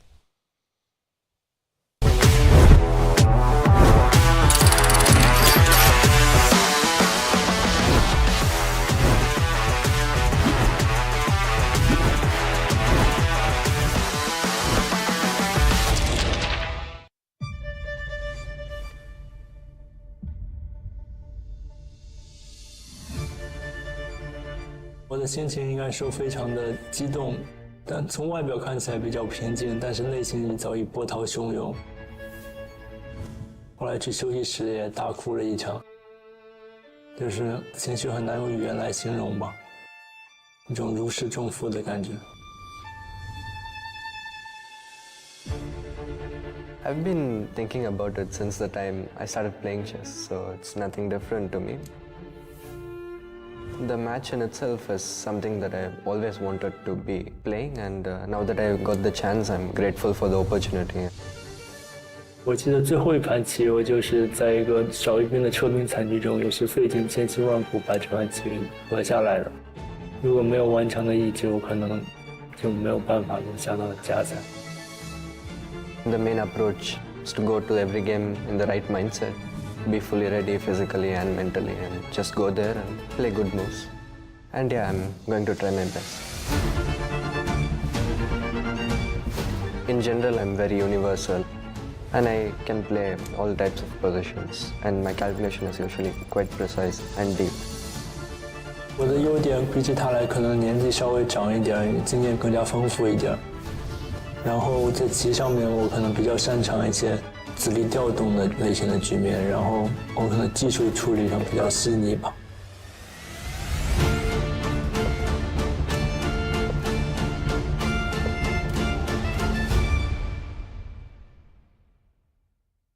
Chess is more than just a game. It's a tool for empowerment, connection, and transformation. In 2025, FIDE is proud to launch the Year of Social Chess. We believe in the power of chess to bring about positive change, from therapy and education to rehabilitation and inclusion. Social chess is our way to build a better world. The Year of Social Chess will introduce groundbreaking initiatives across the globe. Monthly themes will address critical social challenges: chess for protection in refugee camps, chess for cognitive health among the elderly, and even chess for addiction recovery. Through this initiative, we're mobilizing communities, conducting research, and creating opportunities for all to experience the joy and impact of chess. Join us for online chess events, global conferences, and even a documentary film festival that will showcase the power of social chess. Let's make 2025 a year to remember. The year of social chess is here. Let's change the world, one move at a time.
Hello everyone, welcome back. And all the 5 games are still ongoing, and we just keep being surprised by all the moves that the players have chosen in their games. And Miro, Yeah. I don't know what to say. Like, there's so many games right now. It's not only Salimova versus Assaubayeva, but also the game between Lagno versus Goryachkina and Divya versus Koneru. I mean, I don't know Everything which is one very to sharp. pick now. Yeah.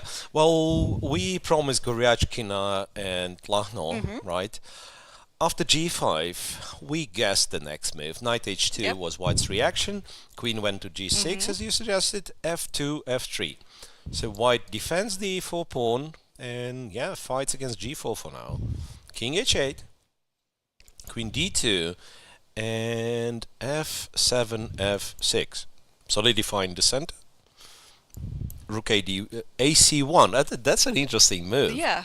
Rook a to c1, somewhat of a mysterious move. It doesn't do much now, but if black would ever take on d4, then after cd4, then the rook is playing.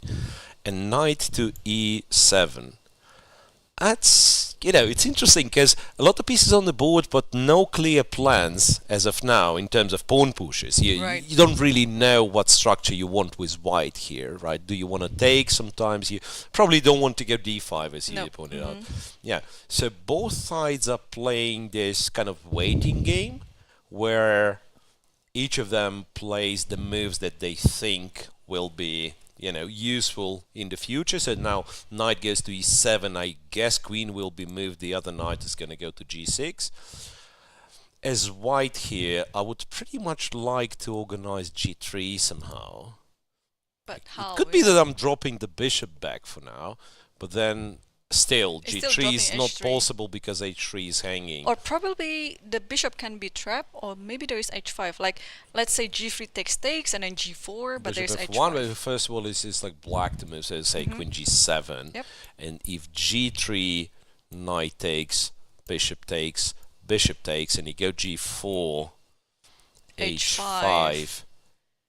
Queen f2, queen g3. Queen f2, and that's exactly what I was thinking. Imagine black goes h4, and it's a funny situation because the bishop is trapped, but also you don't have a piece to win the bishop. And the knight cannot go anywhere without being captured. Like, let's say you go to h1 with the rook, somehow you organize this, and even then, the moment you move the knight, the only square you have is f1. So that could be a funny line. I don't know if it's like fully correct.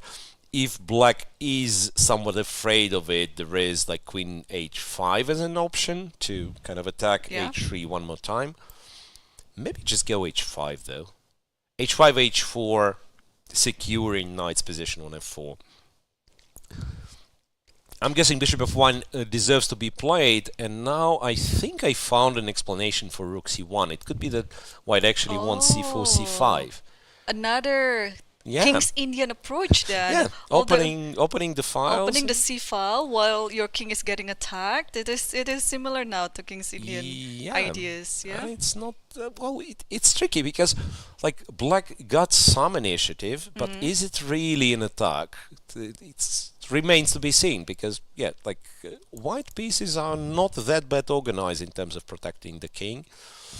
You do not have enough open files for black as of now, and like if you start going like h5, g4, it's very double-edged.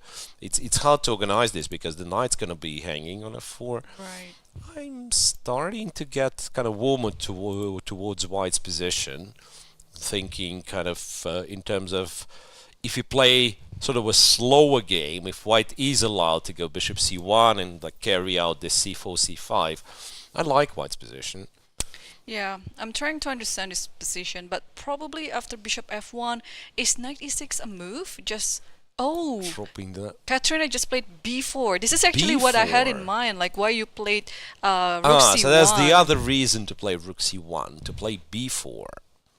Yeah, fair enough. So now if black exchanges, then once again the c file's getting open, so that seems to be a bit too cooperative. From black's perspective, you don't want to be capturing b4. So if a4 or maybe black doesn't do anything. Not react at all. Yeah. Well, to be honest, I'm not sure where this knight is headed. Like knight e7, the previous move, knight e7. Clearly she wants it to say to g6, but then where the let's pretend like queen g7. Could we try c6, d5 maybe? In this position? c6, d5. I feel like we are playing with fire, like by doing this. Like even like a capture now, so because d6 is weak. If you take with the f pawn, right? So you probably take d5, then queen d6, or bishop c5 starts happening. I feel like black is pretty much limited to play on the queen, on the king side, and king side only.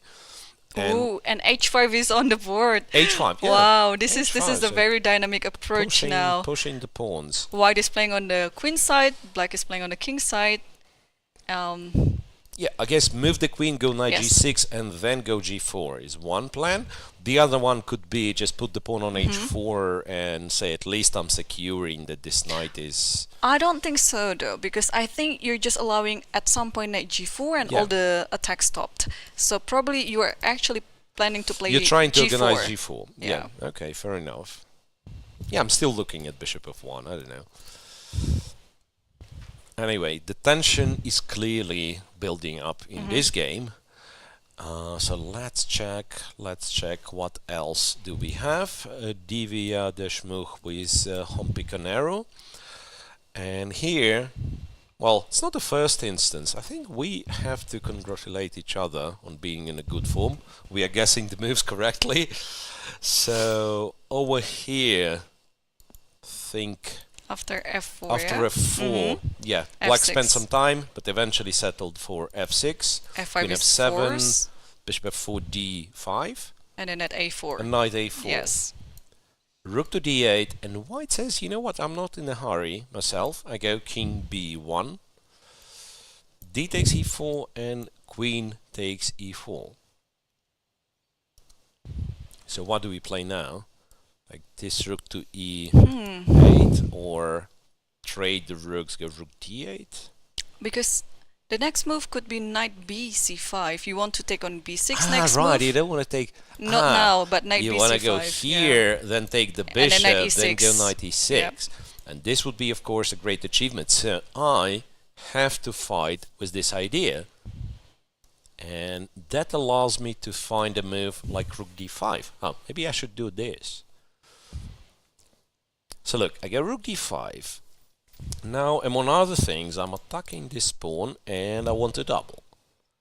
What's wrong with just the knight goes to d5 so that the other rook can go to e8 and attacking the queen? Nothing wrong, you can do this as well. Yeah, I just thought that this is a clever move, but if you don't like it, we can always go knight d5 here. But maybe, as you said, there's still like knight c5. Not sure which one. Maybe that one. So rook e8, I'll have knight e6. Right? Moreover, Just take on. I'm not sure if it's any good, but I'm considering taking with the pawn here to cover e5 and to put the knight on e6. Maybe even like go queen e6, knight e6. So it's tricky because in some cases I can see white's knight on b3 being a bit cut off from the game. Let's say if you just naively exchange on b6, a b6 happens and then the knight on b3 is not doing much. Or alternatively, if this line with knight's appearance on e6 happens, and especially like that, then I'm looking at the c6 knight. It's also not doing much, right? I mean, this will end up on e6, this will be traded for the bishop. Right. That the knight on c6 is not great. It's still, like, the feeling is it should be around equal with precise play. But it's not easy for black on playing the next move. Yeah, it stands. You have, well, you have options. You have rook d5. Rook d5 is you still can, there. You can try to simplify as well. I feel like And rook d8, this yeah? could be not bad as well. Because if white takes d8, knight d8 is passive for a bit, but also it defends e6. And again, maybe you coming back to this plans with knight d5 and so on. Or maybe now c4. Wow. Where does the bishop go? Doesn't go too far. Yeah. Doesn't look good for black now. Yeah, well, I guess you'll have to play c6, but this is already... Yeah, just takes and This is already knight like d4. playing with fire. Yeah. Knight d4, because queen takes, Queen queen e7. e7, queen d4 has a little problem in this line. Yeah. And Koneru played knight d5. Yep, your move, knight d5. So yeah, I was curious on the analysis that you made. Like it is very playable for white to do it, and I like such an idea too. So let's put the knight on c5. So Knight on maybe c5.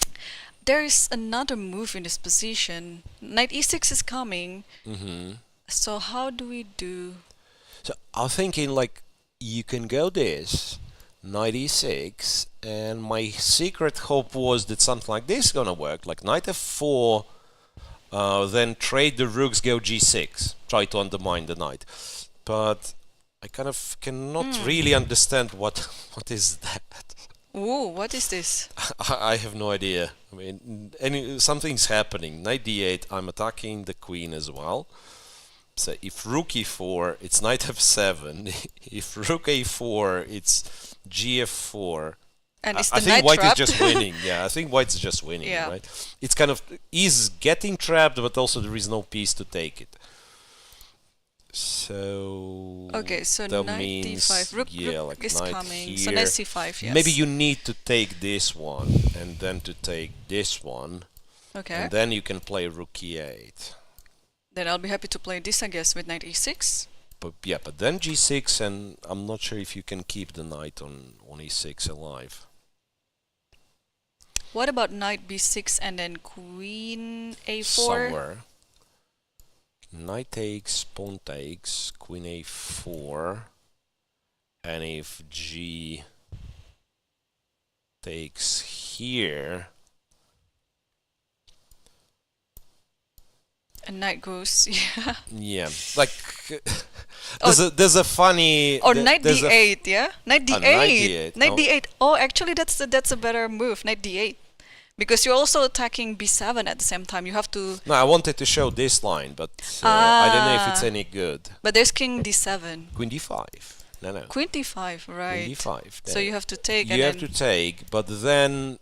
wait a second. In my calculation, I thought king c6, knight f7, king d5. And I the wanted to knight make is an argument that the king is very active. Again, a little problem with this line is king c6 is illegal. So king c8. here, And f5 is here, hanging later. King d7 and knight h6, e6. So it's a huge... maybe there is no huge debate. Maybe the knight is in trouble. It won't be, what's interesting, it's kind of not getting trapped really, it's getting immobilized, it cannot move. Yeah. But, well, it looks like black has to have like an absolutely... No, f4 should hang. Yeah, f4 should hang. at some point, like so black has to have no trouble whatsoever. Again, So- very tense position. Knight c5 has been played. Move 19, Knight knight b to c5, c5. yes. Yeah, knight b to c5. Right. I don't know, maybe one doesn't have to be so inventive. Maybe you don't take with the pawn, maybe you just take with the queen. And white has the knight on e6, black has the knight on e5, and somehow, yeah, like maybe knight on e6 is a little bit more annoying than a knight on e5. Yeah. On the other hand, like it's not even possible that I just do something really boring like this and say I go, well, b6 is probably asking for trouble. I wanted to say like you go knight e6, I go knight d8, which is, I say go here, go here, go here, and just say, okay, let's exchange everything. Oh, but there's rook d8, queen b7. Now queen's on f4. Oh, sorry. Yeah, you're right. It would be My mind the is same still on- trick. It Yeah, would be yeah. the same trick. But anyway, so that's a current position. Knight went to c5. Humpy has to decide on what to do next. Yeah, I'm curious. Like, this looks very comfortable for white, but black should be able to defend this, but how? Wait a second. You wanna go knight b4? No, but that's stupid. 96 Yeah. shuts down the diagonal. It shuts down the diagonal. It's not as simple. I'm tempted, like, you know, it's a few times in this game that I'm tempted to say, okay, and now the simplification is going to start, but it's actually not easy for either side. She to took the start. bishop on f4. She took And the bishop on now f4. the right. question is how to take it back with the queen or with the pawn. Both look very possible. Yeah, like pawn is more ambitious, but also, like, long term, you of course compromise the structure. Taking with the queen, kind of less pressing, and maybe one of the things to do would be to try to trade all the rooks. And so again, maybe it's not as exciting as it originally seemed. Knight c5, knight f4 played, and Divya is thinking over this move and how to recapture.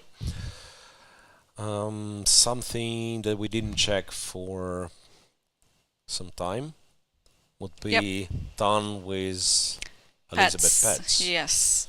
Tan Zhongyi with Elisabeth Paehtz, where Elisabeth found a way to kind of Found a way. save the position now, I guess. Wait a second, what's happening?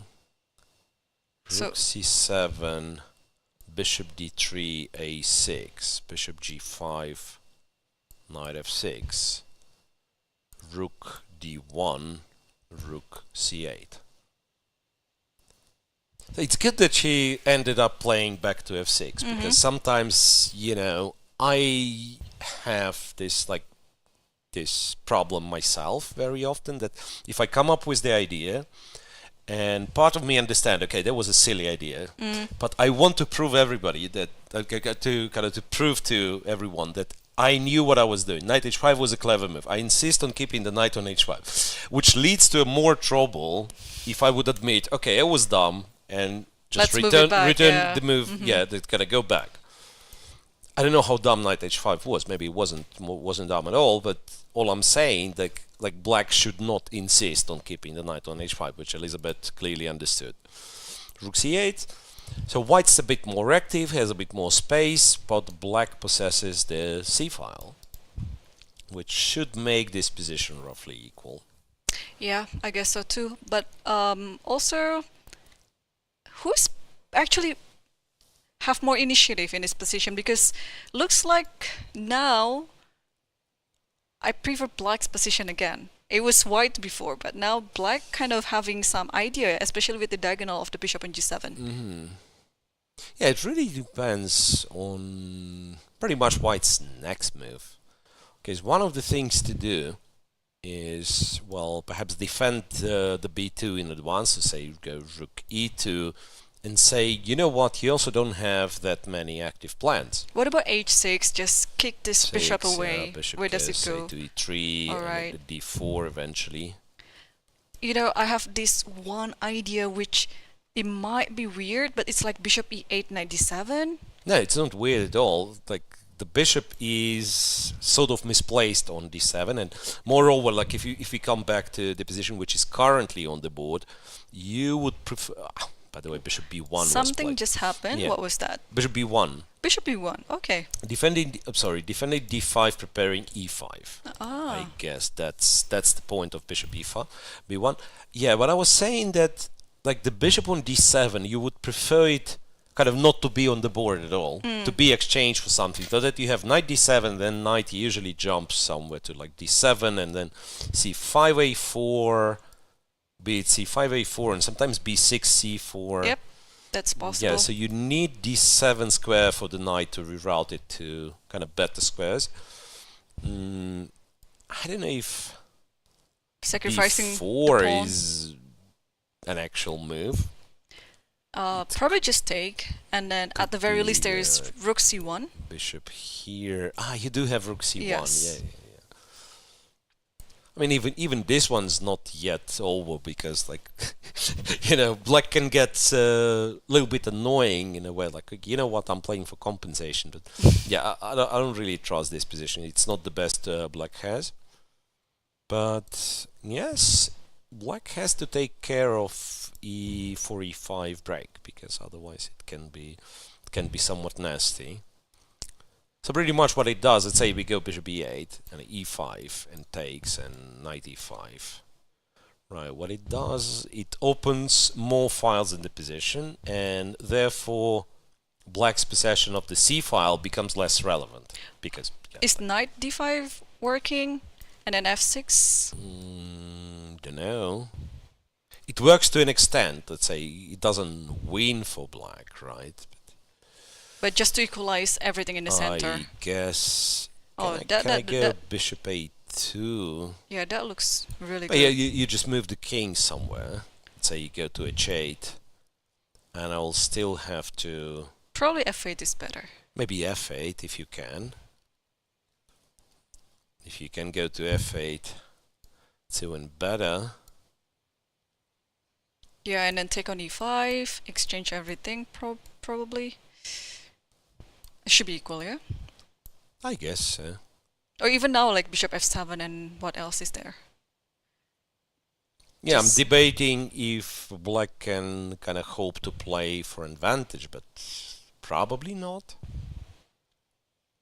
I mean, in order to equalize, like very often, rook this c1. would be enough because yes, you sacrifice the pawn. But then rook c2 is But coming. then rook c2, yeah, white has to play rook b1, and I mean, if you want to make a draw, like even bishop f7, I know it's not, not very attractive way of making a draw, but with such an active rook, you will not lose 3 versus 2.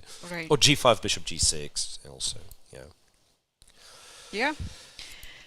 Okay. So black has sufficient counterplay in that line. Well, Elisabeth just played some, H6, h7, yeah. h6, your idea of kicking the bishop out. Yeah, perfectly sound it seems. They have to clarify where the bishop goes. I guess goes to e3, d4 Yeah. to neutralize black's bishop. And maybe then is the moment when you know what? Maybe you go g5. And if bishop d4, you once Gonna play that again h5 return it again. to h5. I don't know what it does, but yeah, right here, like the more you look at it, the simpler it becomes. Somehow we are less worried for black. Yep. Yeah, I think black is back on the wheel now. It's yeah, there's nothing to worry about in this position anymore. And meanwhile, let's take a look at the game between. I think I'd like to go back to Salimova versus Assaubayeva Yeah. because Well, the something rooks has have changed. yeah. Something has changed here. So after knight f6, white played rook to h1. Rook takes, queen takes, knight h5. Bishop went to e3, and also Salimova is down to 9 minutes. It's the first game where Oh, we actually wow. see a time trouble. So back to e3. But knight this is e5. this is one of her weaknesses that I noticed, that even during the World Cup Baku, we watch her very closely because, well, she kept Of playing course, until yeah. the end of the tournament, right? Until the final, and then she kept running out of time. But somehow, at some point, she just played better when the time is almost out. So Yes, there's this type of players too sometimes, right? course, When yeah. you're actually thinking and playing better, when you're forced to think fast because you don't have much time on the clock anymore. Yeah, so knight c4, bishop f2. And again, the question is, can you take On the B2. B2 pawn? Because, a spoiler alert, in the other game it was not captured. It was not Stavroula captured. decided not to Ah. capture on B2. And we will come back to that one. But for now, well, computer... I don't have computer suggestions, but the evaluation bar, it says black is better in this position. And I presume black being better than much better, like 0.6. I presume it means black can take b2. Because again, there is like a positional approach, which would be take c3, say I have a very strong knight on c4, right? Like go f6, put the king on f7, maybe go b6, restrict this knight. But it's not much. It's if anything, black gets comfortable position, but it's not a real fight for advantage. While knight takes b2, it's it's an extra pawn. So now maybe rook ac1, rook c1. Yeah, rook c1 is of course something you would like to do, and the question is What's after this? what's yeah. after this, because it's it's a piece sacrifice after all. Bishop d4, which I've originally I mean, first of all, this exists, which I had no idea it does. There is also a problem that But queen b8 is possible, and you attack g3, so you're G3 is sidestepping the hanging. pin. Right. Yeah, so that's bishop clever. d4 is not, it's kind of out of discussion. Okay. So knight b2, rook c1, bishop c3, you have a strange looking and kind of, I don't know if it works, like strange looking move like this. Bishop e1. But there's always like queen e6 because e2 yeah, is yeah, hanging. attacking e2. Or yeah. queen c4. Queen which- c4. Maybe queen e6. Queen You're e6 stepping away from the unpinning, pin. Yeah. So that's all stupid. So that means after knight b2, The knight has to move. you probably have to go like knight d5 or e4. Maybe knight d5. Knight d5 looks good to me. So Rook c1 is coming. You're kind of threatening rook c1. Or there is also knight c4 and then b5. So in a way, maybe your knight is having an outpost on c4. No, it's seriously, it's a crazy looking position. But also white has a move like queen h4, threatening for a mate. Oh, it's all over. It's all over the place now. It's a mess. King f8. Yeah, But there's bishop strangely. bishop c5. Or queen Bishops- h4. I don't know which one is the best move in Ah, this yeah, position. yeah, attacking e7 E7. too many times. Right, so knight b2, knight d5, we are not sure, right? But there's so many cases being b2 is the poison pawn, yeah? Even in the opening. Now we see two games Why it in is this opposing pawn, in this opposing- round. Yeah. But wait a sec. So after knight c4, what do we do? Rook c1, Okay, and b5. b5, and we can go like queen Yeah. h4. You said Yes. it's a threat. Yeah, and how to deal with it. Queen d7. There's knight c5. No, Oh, no, oh, this the knight guy's is hanging. hanging. Oh, This queen guy's e4 hanging. then. Queen e4, Another yes, but again, knight it's f6, knight like you have c7. only one threat, right? So it's rook d8. That's tricky. Or it's like- bishop c5. What about that? e6. No, it's weird. It's not as easy. Like I don't think white is winning. It's just if you take on b2, it's 180 Yep. switch happens. So white sacrifices the pawn and gets the initiative. How, let's say, how convincing it is, you never know. So for Bibisara, the option is like to capture the pawn, be a pawn up, but also be under some sort of an attack, or option B, Just takes very queen solid, e6 and takes then takes, yeah, long queen castle. e6. Something like You that. didn't move the king. No, I don't think so. I think Yeah, black but still has the right to that's castle. that's a great point, by the way, because I've shown this line and I thought you had to go like f6, king f7, these kind of things, because I thought we've already, like, past move 20 in my brain, like we lost castle right somehow. I don't remember. Naturally, right? Yeah, I don't remember. However, yes, black is still able to castle long if he wants to. So queen e6, well, But queen there's e6 knight runs into knight d4. d4. Can you be even more ambitious? Can you go e5 to control this? And I understand it's postponing potential castle even for one moment. No, I like it. This e5 is looking really good. E5, yeah, like But rook d1. Let's this queen get that. h4 as well. Rook d1, yeah. Yeah, let's get that rook moving. b5. I have a No, b6. b6. I Okay. wanted to restrict this guy for whatever reason. Just want to. Maybe it's too slow, and maybe now Queen h4 stuff's now, gonna yes. start hanging. So kind of building a beautiful position in my head with black, like b6, f6, king f7. But I'm spending too much time, and I Right. guess white will come up with some sort of tricks of his own. So anyway, turning point for Bibisara for sure, because round 1 she plays the black pieces, and I think that already we can say that she has a chance to start with a win. Not only the position, right, but the fact that Salimova was down to 10 minutes or 9 minutes, that is, And how many moves do they have still? Okay, Let's 20 move moves. 19 moves. yeah. 19 moves for Salimova to make for the next time control.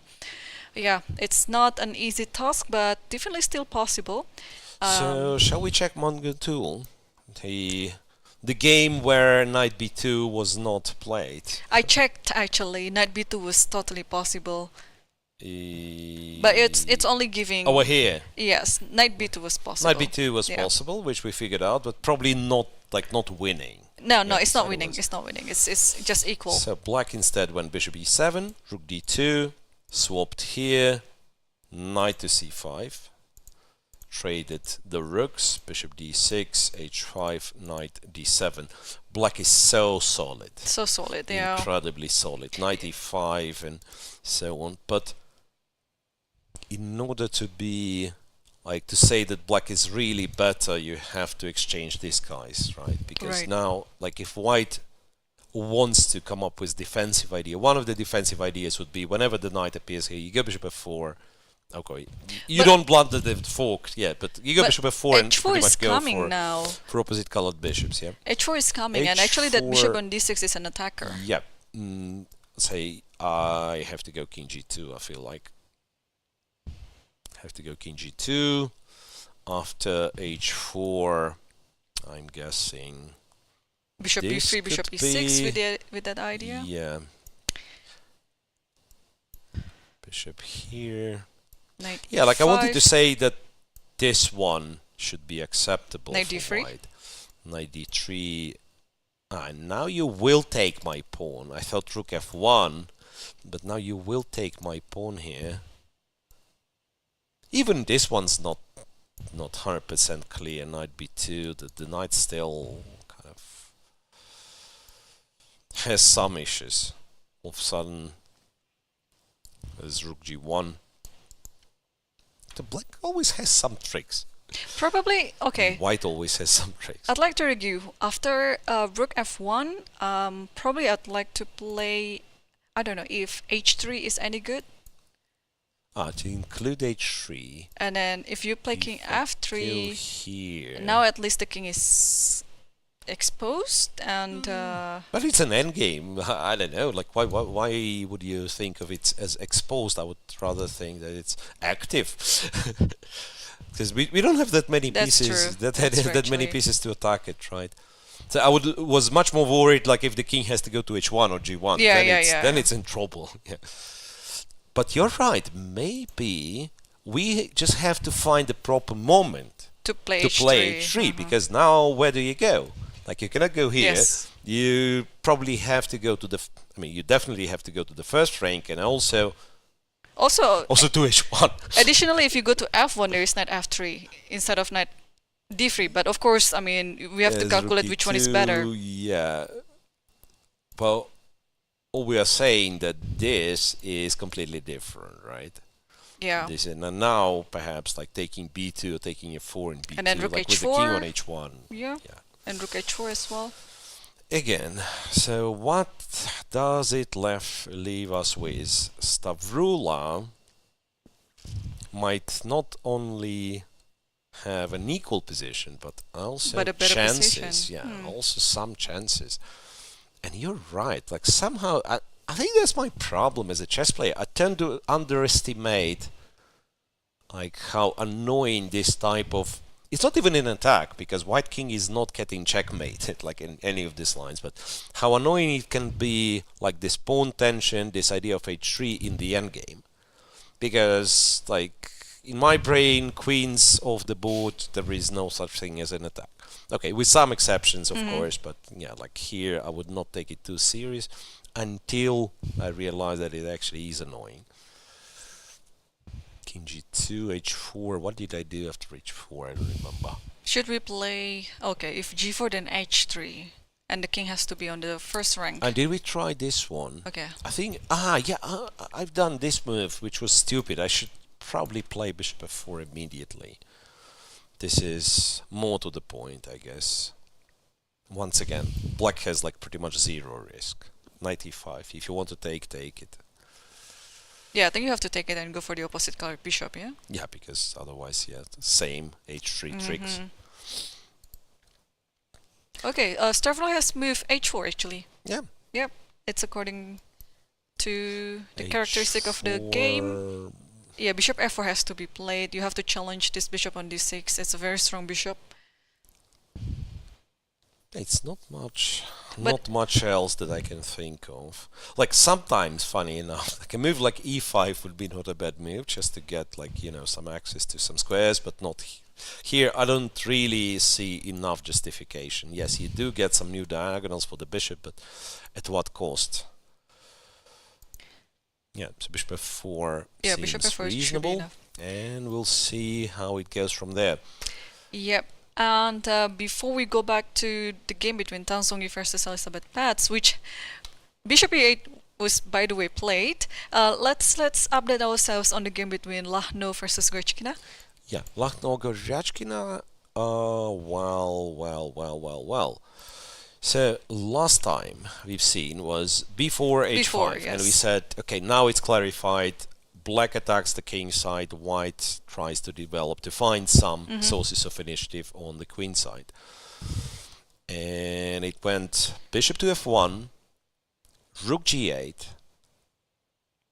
ba5. So now if you take rook a5, I guess this is where c5, c4 happening. So that's why queen h6, preparing g4, king h1. Is g4? No, g4 is not a move now, yeah? G4 somehow. You can actually play g3 maybe. Well, you can, yeah. I'm thinking, could it be one of those positions where, like, judging by King's Indian standards, you did what you could, so you brought all of your pieces to the king side, and it still doesn't work? Because sometimes I've seen this. I've played a lot of King's Indians, and like the fact that, you know, not only the queen side is getting open, but also the center. Like if you compare to King's Indian, when there is like d5, the center is not as stable. So you never can play, pretty much never can play f5, right? Because de, you get yourself a bunch of weaknesses. White's plan is still like c4, c5, pretty straightforward. And I'm yet to understand like under what circumstances g4 is going to be good. Like here g4, I'm almost sure g3 works. Yeah, I think so too. Almost sure g3 works and white just wins material. So you definitely need preparation, but also not clear what type of preparation. But why did black play queen h6 though? Because the queen was on h7 before, right? Or no, g6. No. Queen was but there's I think there's a moment when the queen was on h5. No, there was. Oh, the queen was from g6. Okay. Yeah, g6, queen h6. I guess she had this idea of defending the knight so that g4 can be played, because, say, if you went queen h7, king h1, g4, I'm guessing this one's just takes, yeah, just hanging. So you take it in, yeah. You take twice, and then f6 is hanging. And again, very hard to justify. It could be one of those King's Indian attacks that is not an attack, really. And I think the the argument you had about Paehtz being more experienced than Tan Zhongyi pretty much applies here, because I don't think Aleksandra Goryachkina has a lot of experience as the King's Indian player. So she does something which is, well, very much King's Indian-like. But does she have like enough experience, feeling for this position? Yeah, because these are very tricky. And you're absolutely right. Like somehow magically you get like g4, g3, and then it's a checkmate, right? But it's very hard. This position, I think we have to approach it quite concretely, move by move, right? Because there's so many things, you cannot just understand, but also have to calculate precisely. Right. But again, for now, I'm struggling to find a move for black even. Like, what is the move that you say, okay, I'm satisfied with this move, I play it and I see what happens. I don't see such move. Well, bishop e6, but it's kind of non-move. It doesn't improve much, and white just does his thing, goes c4 and d5, c5, opens more files. If the only problem with g4 is g3, probably black can try to plan double up the rooks on the g file, because then there might be some checkmating idea on g1. Takes, and yeah, but you need like you need to move the bishop first. Three tempi. 3 moves. And then 4 and with then the g4. g4, yeah. And Goryachkina just played something. Rook g6 is on the board. Could be too slow. Okay, rook to g6. Oh wait, maybe queen goes to g7 is a faster way of doubling on the g file. I don't know if it does anything, but at least, yeah, let's say white goes c4. Yep. Queen g7. White goes c5 and we go g4. And if, let's say, white takes everything over here, Takes h3. you take h3, and I don't know what it is. I can see that this is not possible because checkmate in 1. But on the other hand, something along the lines of rook c2. Because white is strange. Like, I want to say, like, if we get a position like this, I'm ready to argue that white has already won if he's not checkmate. Like, positional battle on the queen side, like opening the files, white succeeded in everything. Or even like just g3 that, like, here. The point is like not to get checkmated. g3, rook takes g3 and bishop And then c4, move the something bishop. like that. Yeah, it could and then be rook this. g1 is coming. Could be this. Right, so Kateryna has played c4. The evaluation bar went in white's favor, so means yeah, it likes white a lot. It thinks there is no checkmating attack. And Goryachkina, They have played a few moves there. Yeah, queen g7. Yeah, she does get queen g7. c4, queen g7. Yeah, she really aims to play g4 now.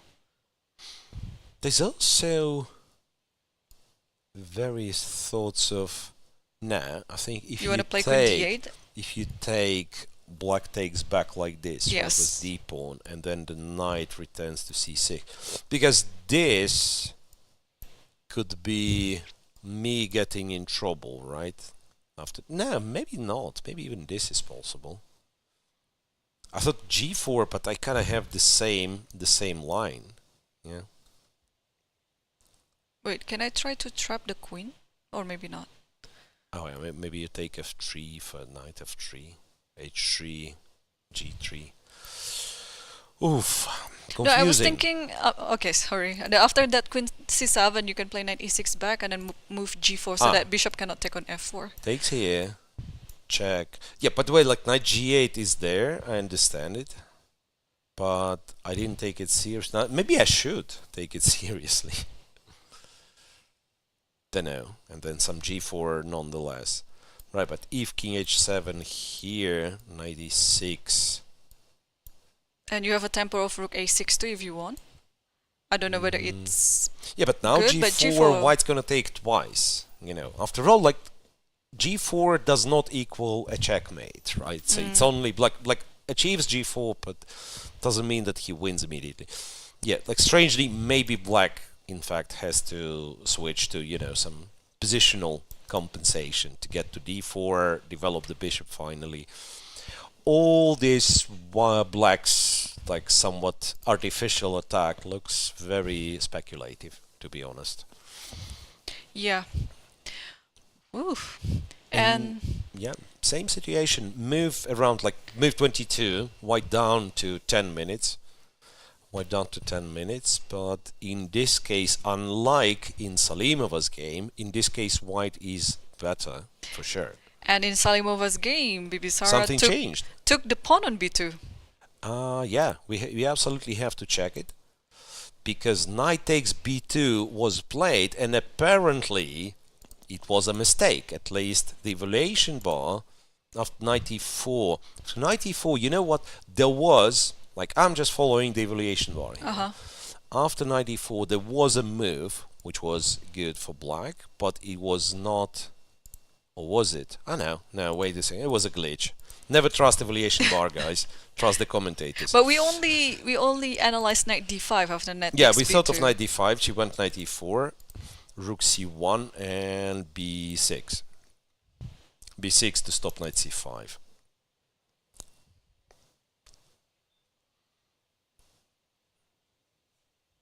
I like king g1 here. Sorry, king f1, not g1. Why would he go there? I want to play g4, and probably depends on where the rook, where the knight goes. I can play queen h7 maybe, and also, yeah, moving the king out of the way. Though now I'm sure it's not a good move, because probably after king f1 there's rook c8, and then you're just trying to exchange this rook. Like, we probably should go the other way, like what black wants, right? And if you give black time, rook c8 is very appealing.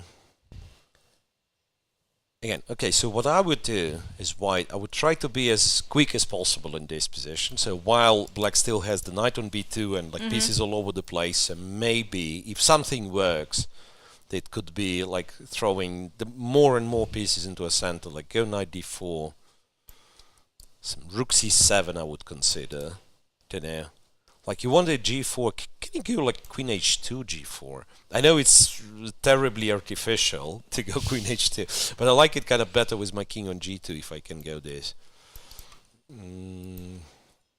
Same rook c8. Yeah, right, rook same c8. Yeah, I was thinking probably So what should we do to maybe knight stop it? d4 is maybe knight d4 is the move.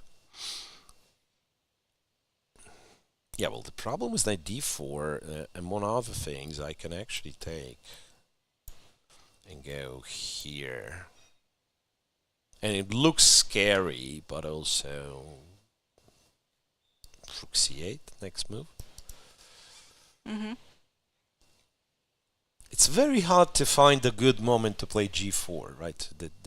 This is something that we would like to do, to go g4. Right away? No, but that's what I'm saying. Like, I would like to go right away if you promise not to give me a check on f4. But there is always, like, this check on f4 is very annoying, right? And I was thinking, like, some stuff like that, but it's too much. I do have a check on h8, but... And Salimova I don't played believe queen in white h4. Salimova played queen h4, yeah, which makes sense. So lifting the queen up. So what's the idea? If rook c8 comes, Rook c8, I'm guessing something like stuff g5, like this yeah. could be there. and after queen d7, let's say you trade, and for the time being... What? Ah, no. Queen h4 apparently is a mistake. Evaluation bar went down. Don't know why. The queen h4 And rook evaluation c8. bar doesn't like it. I guess rook c8 looks very natural. Knight g5, trade on c8. I'm not sure. Maybe just centralizing, like queen e4 or queen b4 with some queen b5 tricks. that works. Kind of the knight on b2 is still not ideal. That's... Can you force with queen c4? And then the queen has to be... No, you have queen d2 at least. But I mean, queen c4, I think it's the move. Queen c4 is a good move, yeah. I'm not happy with queen b4, to be honest. Can I go bishop d4? I'm blundering something according to evaluation bar, but I don't see I like what, queen c2 in this position. Yeah. I didn't realize that g7 was not hanging. You can just go queen c2. And they said white's supposed to have an advantage. So Assaubayeva is better with black. Ah no, wait, but Goryachkina is better with... Yeah, I was thinking like at some point it looked like in every game black was slightly better. No, it's not the case anymore. All good. Queen h4. Which one do you think will be first game to finish? Oh, that's Is it this one? Is it... That's a tough question, but probably, I don't know. It looks like it's going to be Munguntuul versus Tsolakidou because we are seeing an opposite colored bishop there.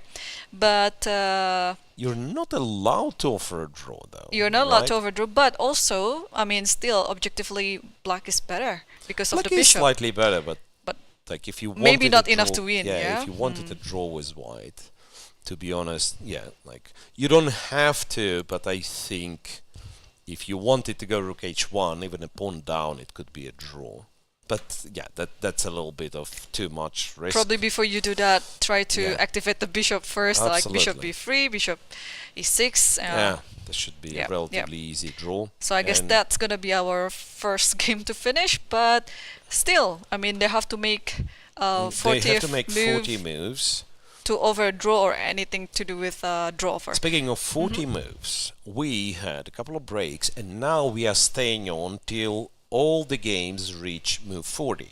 Exactly, right? because so there'll be no time trouble in any of the games where we go for our next break, if there will be any break. There can be a rare case when none of the games passes move 40, which I don't think will happen today, because And we have like Tan Zhongyi against Elisabeth Paehtz, which is move 30, and all the pieces are still there. So this is, if anything, I'm thinking this could be the longest game. By the way, there are some changes after Which one? h6 in Tan Zhongyi against Paehtz. After h6, Tan went to e3, bishop e8, bishop b6. And bishop on a5, and bishop on a5 is an annoying piece. So here, knight to d4, knight to c5, bishop a2, knight a4, rook e2, knight b6, opting to go knight to c4. yeah, interesting. When the knight goes to c4, I still like black's position, to be honest. Again, I love the fact that the bishop on g7 is a strong bishop, and as long as you don't lose control over the c file, I think black should be better. But wait a second, but maybe that's exactly what's happening, because after knight c4 there is rook c2, right? Is that right? They're not clear. It's very tricky. Well, let's shut the discussion because b3 was played. No knight c4 for you, says Tan Zhongyi. So this poor knight, it's been, if we are trying to recreate this knight's destiny, it's been to h5, went back, went to d7, went to c5 and a4 and b6, and now it's about to go back to d7 and maybe make its appearance on c5 again. So it's running in circles. And the question is, can white prove that while this knight is running in circles, white improved her position? Because bishop on I like the bishop on a5. Yeah, you're wait right. a second. Knight d7. Knight d7. Is it played? Yeah, it is played. Knight d7. I was thinking knight c6. Okay, probably. And somehow prove that you don't have to leave from c6, which might be hard to prove, to be honest. What about knight e5? You're just trying to e5. challenge this knight. I guess something like that. And again, I do not fully believe that this works, Rook but it b8. might. Yeah, rook b8 f4. That's exactly what I was what I was planning. And to be perfectly honest, I'm guessing this should be playable for black. Yeah. So I an exchange think for so one pawn, too. but such a powerful bishop. And Powerful also this bishop, one is yeah. very stupid, yes. Yeah. Now we're looking like almost a typical sacrifice on the dragon, yeah? Yeah, the exchange sacrifice. Well, the thing is, I did not mention it previously, but the exchange sacrifice is in the air, of course, in this position. Because both sides have their problematic pieces. For white, it's definitely the light square bishop. And it's very hard to tell. Let's pretend you have unlimited time with white, but yeah, you cannot jump over your pieces, right? because otherwise you would say I want the bishop Yes, on of c6. course. You have unlimited time. It's very hard to imagine like where this bishop can go. Like it somehow has to go like b1, d3, e2, intending to go to g4, and then black goes h5, one move, and so It's not objectively possible. It's not a great bishop on a2. All I'm saying. Yeah. Knight d7 back is played. Yeah, knight d7 back is played. On the other hand, like knight's appearance on c5, if it happens, it's not the end of the world. It's not the end of the world for white. Or maybe knight doesn't actually aim to go to c5, or maybe just wait and then, okay, what else can black do in this position? I mean, also for white, I'm so itchy to get the bishop on a2 to play, but there's still no better Maybe square. You don't have to. Maybe you don't have to, strangely. Now I'm thinking, as long as I keep the bishop on a5, black cannot kind of redouble. I don't know, I've just invented a new chess term. So you were doubled on the file, and then you were forced to undouble, and then now you have to redouble on the c file. You are unable to redouble. Doesn't make any sense. Okay, native speakers will laugh at me. Anyway, all I'm saying, it's hard to reclaim the c file. So I'm suggesting a very slowish plan to go f3, defend, double on the second, like go rook d1 to d2, and maybe if I can do all that, maybe it works. I don't know. The f pawn moved, but it moved To two squares up.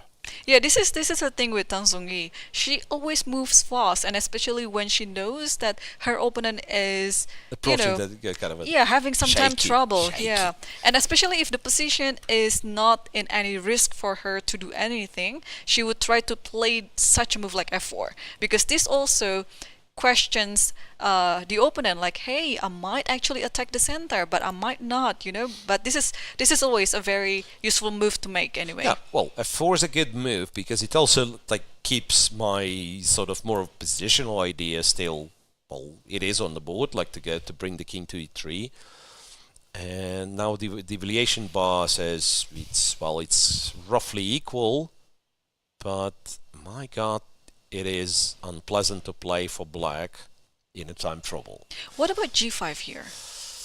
Yeah, that's exactly the question I was asking myself. Can I go knight c6 nonetheless? And Now, jump hitting the this knight one. somewhere? Do I you don't know. jump or do you go to king f8? Because I wasn't That's sure. possible too. Because they say knight c5, maybe it's a time that I go e5 and I start kind of opening the position up, and That's true. it's getting Yeah. crazier and crazier. Yeah. But if king f8... Yeah. So g5, knight c6, king f8. Maybe I still have this one. Or there's a funny line, bishop d8. What do you think? Yeah, bishop d8 attacking this. I go here. And then you maybe go e5 like, now, yeah? You go e5 anyway. That's actually, it's quite annoying. Yeah, e5 and then you're opens up threatening the like they center. take on e7. Exactly. If black takes twice, we probably have to illustrate like there are various tricks like b4, and then this bishop which was sleeping, all of a sudden it comes back to life with great effect. It gets to d5. There's a move, knight f6. Elisabeth chose to play knight f6 after f4. Alright, so we are back there, and the move was knight to f6. But after knight f6, can or should we play b4? Yeah. b4? Yes. Now exactly. e5 is coming. E5 is coming, and the bishop is no longer dead. Yes. And that there could be some even like pawn sacrifice with Exactly, knight knight c6, c6. and then e5. Yeah, I feel like it turns Tan Zhongyi's way. I think this is pretty much a critical position, but Elisabeth simply doesn't have enough time to calculate everything. Well, She's on 3 minutes right now, Whoa. and she has to make another 8 moves to make to the time control.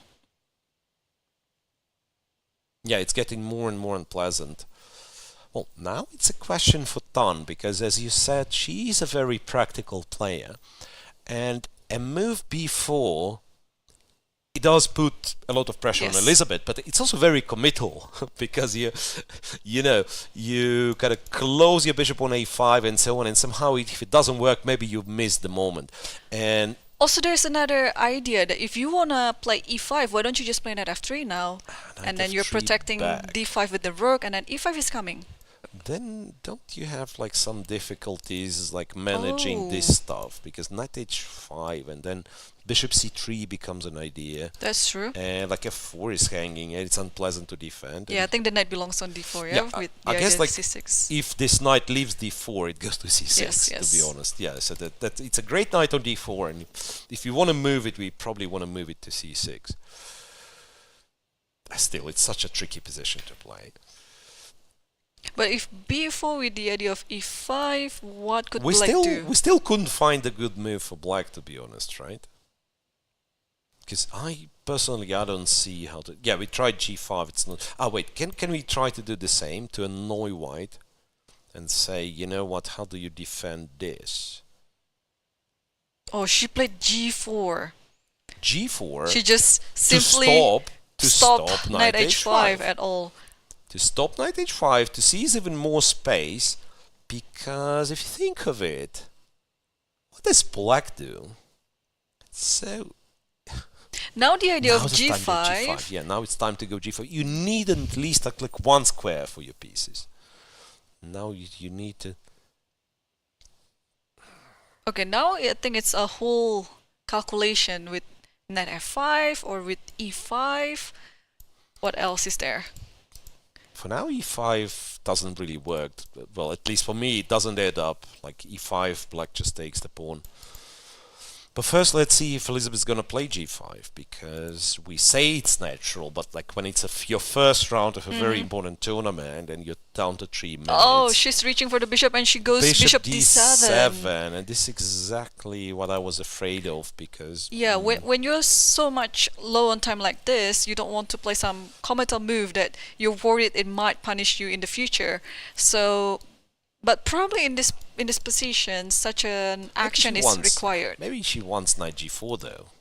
That's possible too. Maybe she is planning for some tricks. So after e5, okay, one option you can have knight d5, but you can also think of knight g4 too. Yeah. But even this, and let's pretend for argument's sake that e6 doesn't work.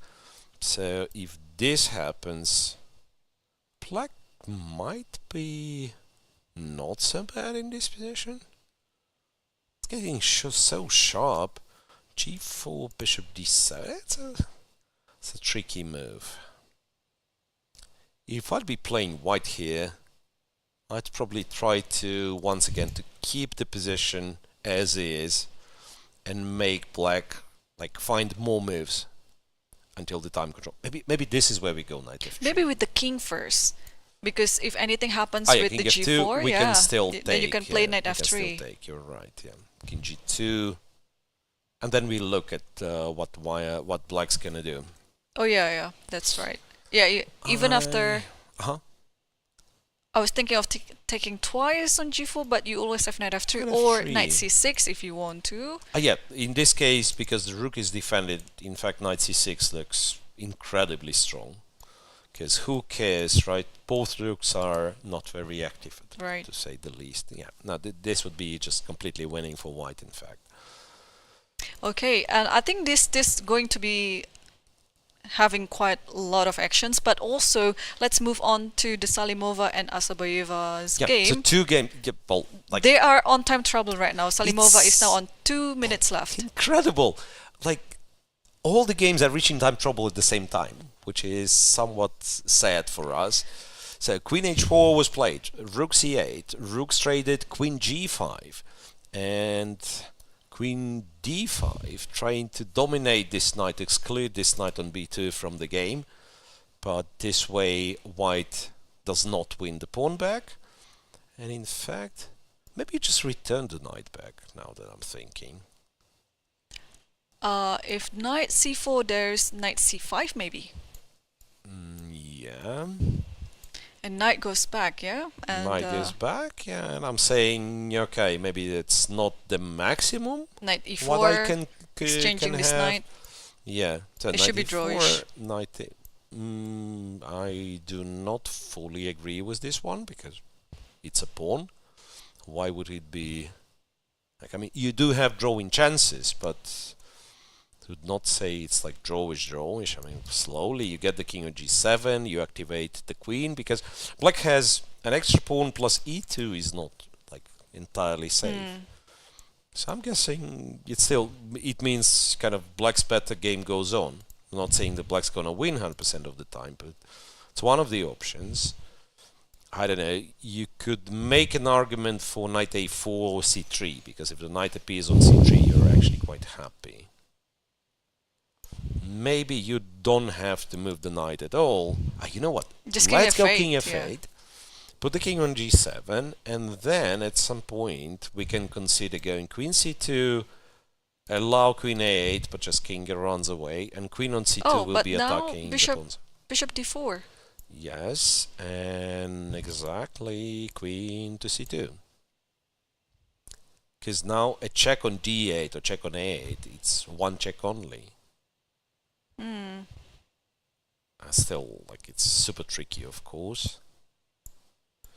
I just realized I've blundered this, No. which is funny. Yeah. White's probably better or even winning all of a sudden. Has to be careful. I like your move knight c4. I think that's yeah, I guess it's like this simple. knight. Let's get it back. And let's see, 4 d6.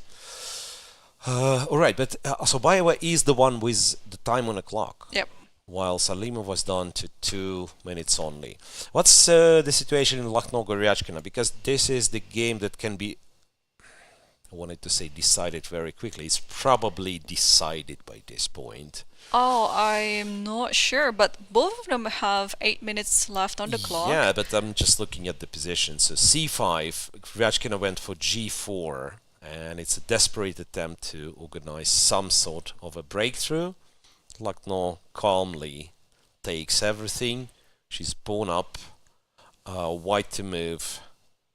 She says, you know what, there is no checkmate in chess. You can take this, you can go rook c7, you can even take this guy, I'm guessing. But probably what she's thinking right now is to somehow include e5. I don't know whether it's a good move, although you can just keep taking everything, yeah? Yeah, I was thinking e5. So somehow, like our, I guess, chess culture, let's call it, or understanding or whatever, we want to cut off this option. Yeah. Right? Like we don't like the rook from the a file joining the attack. And to be honest, like my intuition tells me that even like something like this should be winning. Like you go rook c7 and you brute force and just like take everything. Okay, let me try. And it does not drop the evaluation significantly. And she did it. Rook c7 is on rook the board. c7, yeah. Yeah, that's very principled too, yeah? You just want to have your very rook on the straightforward. 7 rank.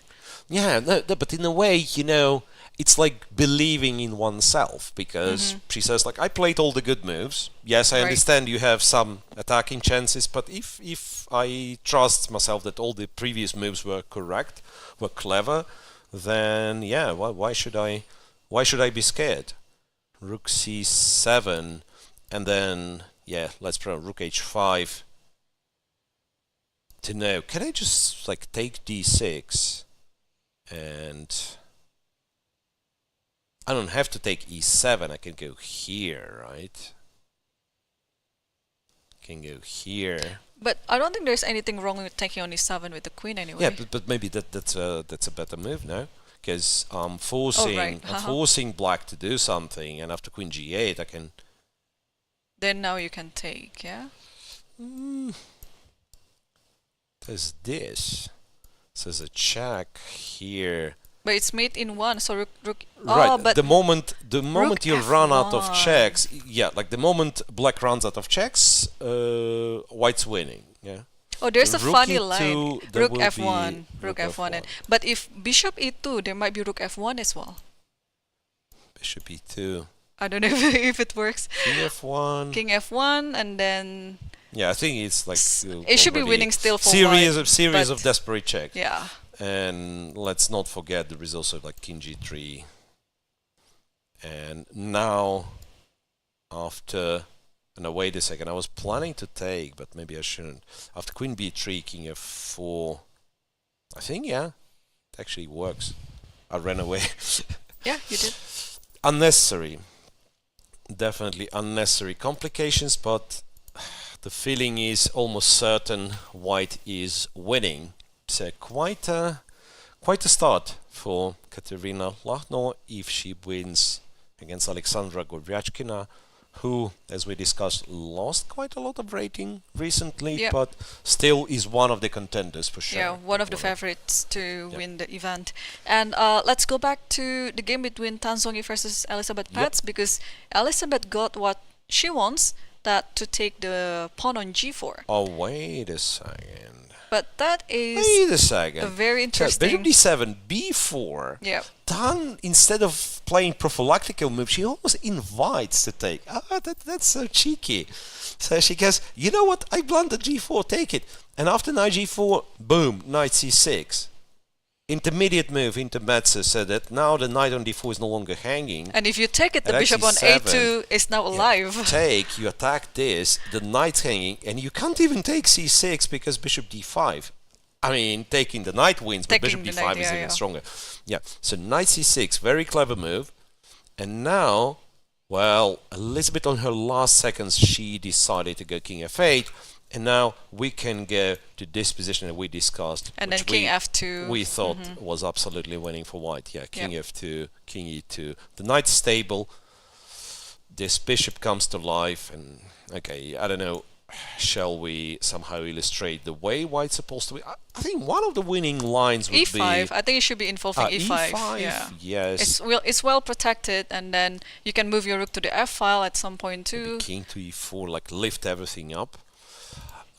The other one I was thinking could be this and organize A4 in the right moment. That's also really like nice very too, promising. Anyway, all things combined feels like white in like full control over the position. Yeah, so that's the one.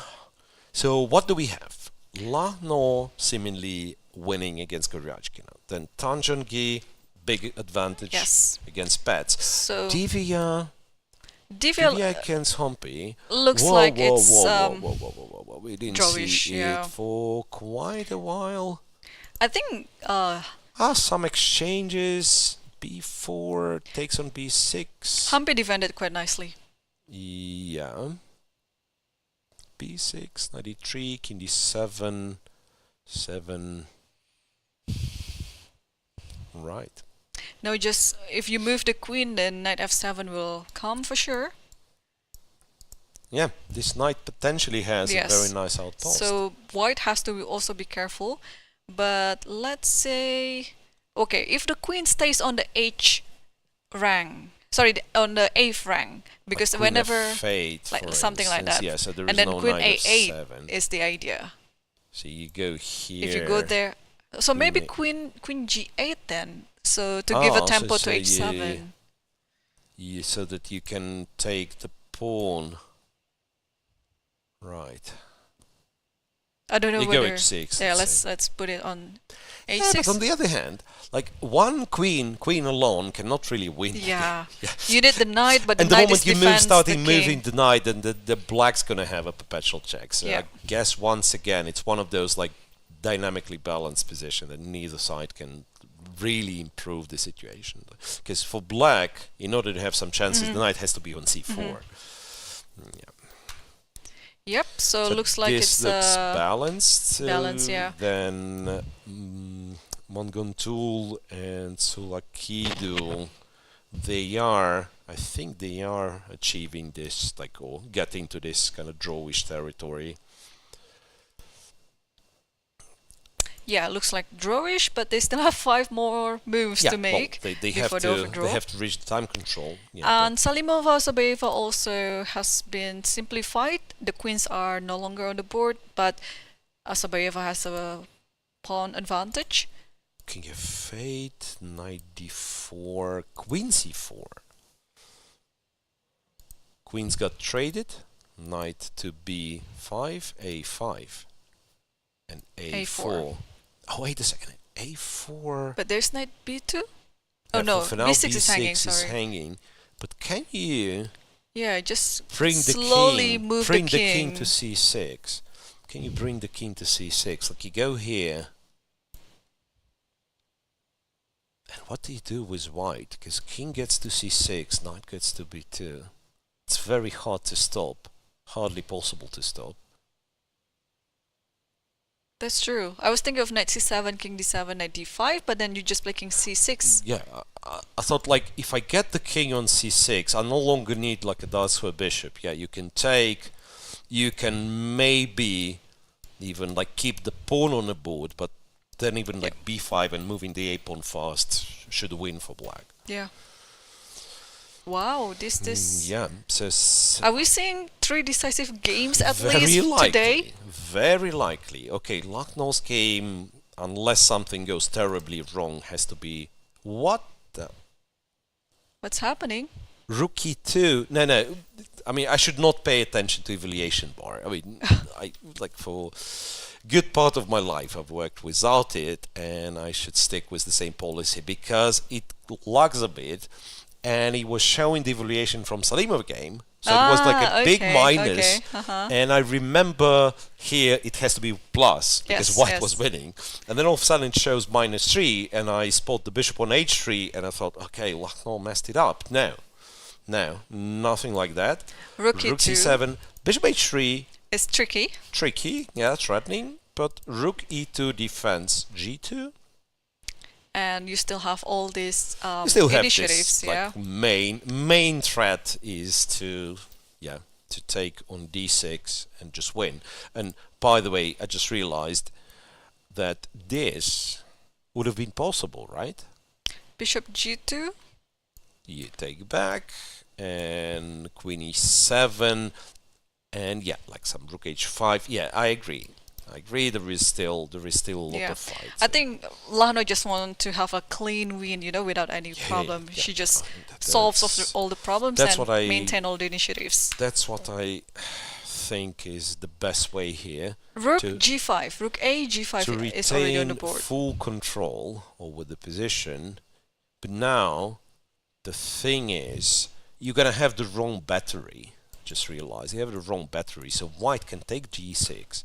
And like takes here, takes here, takes here, takes here, and now queen takes g2 would be a checkmate. And whenever rook takes g2, rook g2, then queen d8. Queen d8. Wait a second. Oh, it doesn't help anything. Yeah, because still a mate there. This is what I honestly argue all the time, that this move has to be possible because the queen is pinned. Then we exchange the kings and we go on. But yeah, FIDE still count this one as illegal. Yeah, of course, yeah, that's nonsense. But over here, no, maybe without this check. But now rook g1 is coming, so knight g3? I don't know if knight it's f3? possible. Don't know if it's possible. Okay, let's say I play rook. Where do I go? Rook g3? g3 to... Yeah, but now I go there and take the knight, yeah? Because this isn't... not rook d7, of course, but I should have captured here. Yeah, and it seems like the king is along, but the knight defends the king very. But still, I agree. Like being low on time, this is the least you want to play. Something like that, where like one move, you blunder one move and you lose. So you just don't want to complicate the game anyway. Absolutely. So she wants to say, as you said, like something clean. The problem here, though, is that something clean would be like returning back to c2 or something. And then it's like you're losing the momentum. Queen h4 is on the board. She went with queen g4 check, queen h4 check. So I think rook h6 is a force, otherwise queen takes h3, Yeah. right? So you absolutely have to go here. And then what does white Rook do? e7? I think that was the Rook idea. e7, rook h4. Takes on g7 and takes on Takes on h3. e7. I can still go bishop Yeah, g2. actually that works. Bishop g2. You can take rook g2. No, I think bishop it's better g2. to keep the rook. I mean, just bishop g2 now. And then somehow you go for something. Like king g1 maybe, and then knight f3. Yeah, but it's still, you know, like it's still a technical job required, and not so many pawns left. And I would honestly much rather prefer to win it in more brutal way, because now, in fact, the evaluation bar mercilessly drops a big part of Lagno's advantage. And you're right, after queen h4, there's probably no way back for you. Yeah, you have So to you will continue have with to that go one. rook e7, and we might see quite a longish endgame in this game. Oh, wait a sec, it's move 31. So they still have to make it out of the time Yes. control. It's not 9 given. moves to go, yeah. It's But not given. in this position, can we move the queen back? I'll say it like we go f2. Yeah, queen f2. I assume after queen f4, you want to move back to g6. Or is there any funny business with bishop g2? I don't think so. I don't remember where we started. So maybe now you can actually like play bishop g4. And do we win a tempo this way, or what's happening? Rook takes e7, so Rook she goes takes for e7, this line. she's going for this line. Rook takes e7, black. You say it's... Why is that 0.5 only? So rook takes, I'm guessing. Do we have an... Wait a second. Is this... No, No, it's rook nonsense. e8 Rook at e8 least. wins immediately. Yeah, so I gotta take rook g7. Now... Now you either take on g2 or take on g7. Yeah. But is there a reason for me? Yeah, I should probably take g2, right? So you want to take with the bishop. I'm not sure if I take with the king or the rook. Sometimes I would like to, you know, I would like knight f3 and not to be a fork, and maybe I take g7 and transfer it to c7. Still, white has quite a few weaknesses here and there. It's not perfectly, he's not perfectly coordinated. It's like, yes, if you tell me the bishop's on f5, the knight's on d5, you know, the king is safe, then of course it's an easy one position. But here black has some counterplay, some tricks. e7, rook h4, yep, rook takes g7 played, move 33. By the way, Tan Zhongyi and Elisabeth Paehtz were the first ones to reach the time control. Move 40. I don't know if we want to check their position. Okay, move 40 means the game goes on, and we will be... Yeah, and also it's been clarified that white is much better on that game. So let's stick to the one that is still under time pressure. Yeah, because that's the only one which is tense and kind of changes the evaluation, right? Because Lagno was completely winning. Yep. Now, if I trust the evaluation bar, it says almost equal. Bishop g2, bishop g2. And now... Well, king g7 is also, like... It's okay. She ends up taking with the rook. With the rook, yeah. She ends up taking with the rook. I thought also like king g7 and swing the rook all the way to a5 could be a thing, but yeah, Goryachkina decides to take on g7 with the rook. So probably now king g1 so that the knight can move King afterwards. g1, yes, and like for instance, how easy it would be to win, let's say, a position after d5, ed5, rook d4. I wouldn't give you the passed pawn, but like the number of pawns and reducing, and at some point, you know, this like possibility of me sacrificing, let's say, on g2 and eliminating the last pawn remaining So it can end up being like rook and knight versus rook or rook and bishop versus rook. Not impossible. And f5 is not forced at all. Yeah, so rook to g7, king g1 played. Okay, so what is the idea here that black can try to defend the position? Because the eval says that okay, black has some chances to make a draw here. Yeah, okay, one idea could be like d5 or f5. I don't know if it's any good. Or maybe you shouldn't There's allow like the rook knight to h3, move, rook so you h3. play Rook f4. rook f4 Oh, rook f4 or rook is h3. annoying. Rook h3 to swing to a3. Yes. Yeah. Yeah, rook That's- f4, I kind of like rook f4. It's still... Rook h3 is a little bit artificial, right? Rook f4 seems good. So now, if the knight was to go to f1, maybe you try to use this time to trade another set of pawns. So kind of go f5. No, seriously, a draw here is not impossible. Like, for instance, you start believing in yourself. You And go then rook e5 e4. and then rook e4, and I'm guessing it might as well be a draw already. Oh, she went for d5, your idea, Yeah. after king g1. So it's not a secret by this point, but I used to work with Aleksandra Goryachkina, so probably this, the mental connection and sending moves still works. The only problem is that I'm no longer sure if I'm sending good moves. It could be nonsense what I'm thinking about this d5. But it looks really practical. So It's practically annoying for white. That much I know. Like, because you simplify it and you want to establish coordination, and move like d5 forces you to once again take some forcing decisions, and it simplifies, so it serves like all the purposes at once. Now, Evolution Bar doesn't like it though, so I have to say like king f2, king f2, rook, maybe this, and then the pawn is like... or even like rook e8, bishop e4, these two. I'm thinking that pawn will eventually cost black an exchange. So black's task is somehow very quickly to, well, preferably win or at least trade the a pawn. But that's and then gonna be you're very allowed hard. It will be very hard, yeah. So as I said, like you see, she played my idea d5, but it's not clear if the idea is any good. So we are back to Lagno having some winning chances. King f2. King f2 is played, yeah. Right, king f2. They're getting closer and closer to the time control. So let's move 37. Now, what do you do?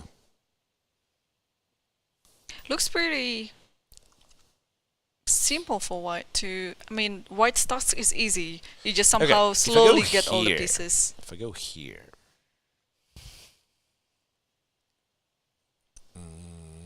The same, like rook e8? Can I do that? Or you want to trade the rooks? Yeah, well, thinking I'm allowed to trade the rooks in this case, right? Because, like, if you trade the rooks, it makes the a2 pawn much weaker. Okay, So first of all, I'm not sure what she's gonna play. Yeah, but I'm thinking, like, I'll say this, and then you do... No, you can't do b3. Can you do b3? oh, she did play a5.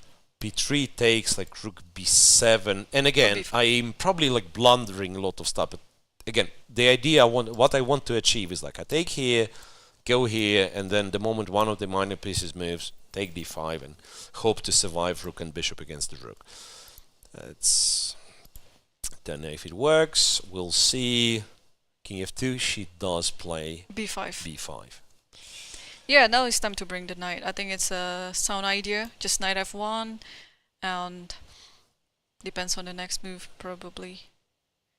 Yeah, That goes to e3 and e5. Offside. Yeah, knight is somewhat offside.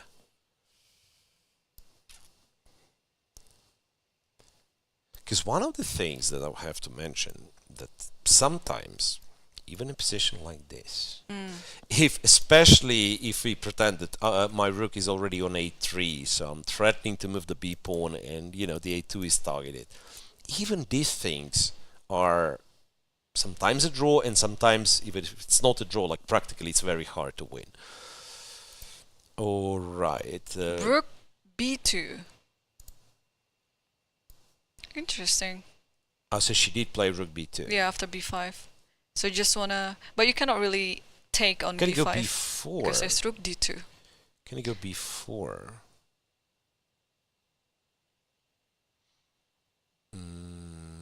Because I'm thinking after King e3, rook takes g2, King and then rook e3, d5. I was thinking it could be that rook g2, rook g2, rook d5. However, this is the moment where I regret having the king on h8. Like with my king somewhere on e6, I would be almost sure that this is a draw. But okay, not sure that it's a draw, but I would bet on black having like really good drawish chances. With king on h8, it's like I'll somehow get checkmated even if I exchange the last pawn. Yeah, so rook Rook a7 d2. has been played. Rook a7.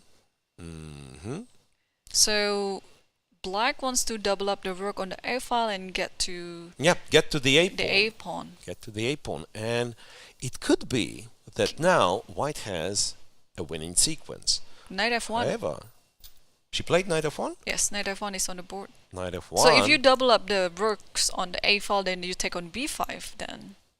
Then you take on b5. But and then after check on this a2. check, Where does it go? where the king's going. King f3 is only move because otherwise rook No, wait, g7. king f3, rook a3. Ah. And it will all depend on the evaluation of this one, which is probably winning because the king is It's terrible. cut, yeah. The king is terrible.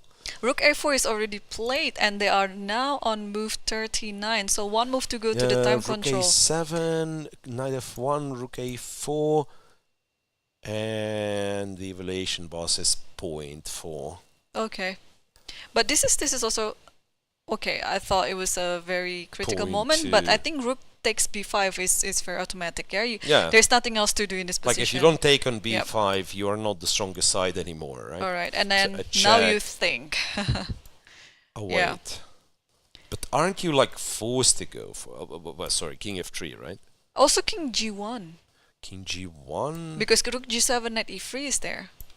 rook e2, Or even like, maybe I can play. Can I? yeah, you're gonna go rook b. Rook b2. Sorry, rook b3. Or a move like rook b8, rook e8. Also, no, rook e8. There is rook takes g2, so it doesn't work. No, I feel like this is just a draw in some way. Lagno, she looks somewhat disappointed. She did take on b5, and Goryachkina, I'm almost sure she will take. Yeah, she does take on a2. And then king f3 was played very quickly. Move 41 already. But she just moved it to, very quickly there. She has more time 41 on the clock now. So, okay, let's switch to the one that's still under. Actually, almost everything reached everyone. the time control. It was kind of. It was Let's quickly move to Divya so versus update Koneru. everywhere. No, Divya versus Koneru, because Koneru has to make the last move, and that might be really? that might be critical in this position. Something has So they've traded the queens. Black has to So find. Divya just made the 40th move, and now Koneru has to make it in under 48 seconds. I don't know. I have a different clock time, like 3 minutes something. So Mine is 38. No, if it's somewhat lagging, or By the way, I just realized something. You know what? Back to Lagno's game. I'm such a patzer. After knight f3, why do I take the knight? I should absolutely take the bishop, and it's such an easy draw. Right. Yeah, so it is just a draw. It is just a draw. Goryachkina escapes. I'm sorry, but I had to get this out of the way. Right, so that probably drawn, and Koneru just played her move, c5. I think my time is correct, more accurate than the one that you're showing. So this one's a bit loggy. So c5 is on the board right now. I mean, this knight's endgame with the pawns, they're very tricky. I mean, it could be drawish, but what's after c5 now? Almost like should be drawish, but because neither side seemingly can Attack can any of the activate. pawn. Yeah, like if anything, like if black gets the king to d5, like gets couple of tempi and gets the king to d5, black could be kind of interested to go on, right? If you just, let's say, play a3, King king c6. c6, king d5.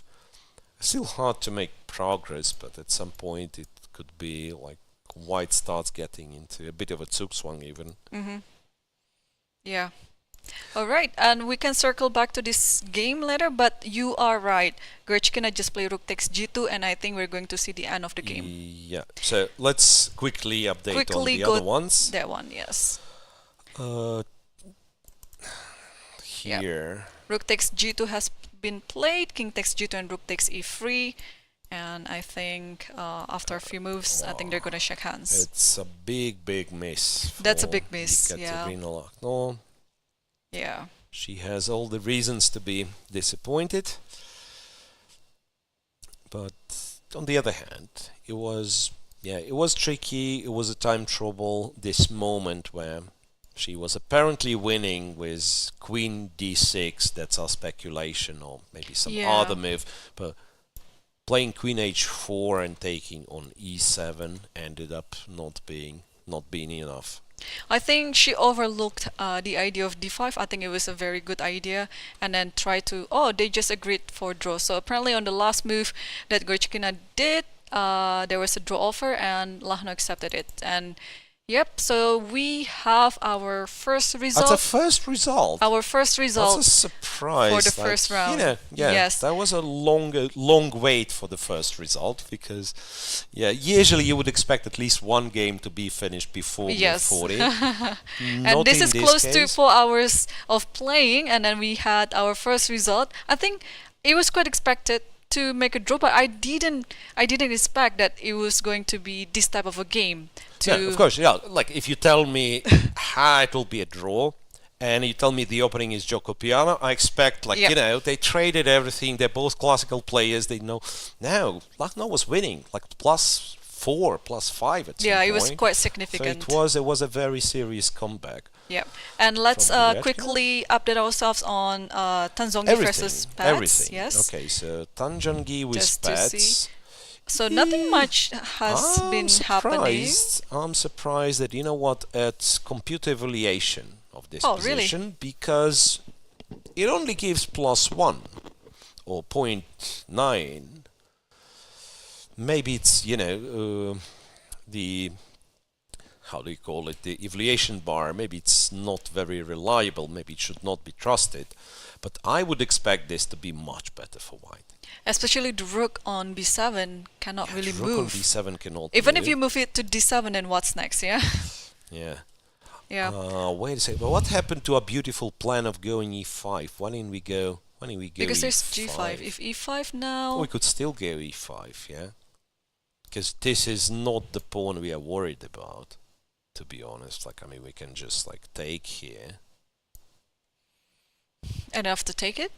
Just king f3, whatever. You said it yourself, the rook on b7 is not working, so the moment I get this guy to, say, e4 or f5, what should be winning, and I feel like rook e8, I didn't calculate the single line, of course, but I feel like even something like this, white should not be scared, because he's about to trap this rook. Right. Yeah. Well, so okay. looks like Tan Zhongyi is totally in the lead here. Well, she's in control, but she still needs to convert it, so it's not the end yet. e6. Hang on a second. Rook d1 back.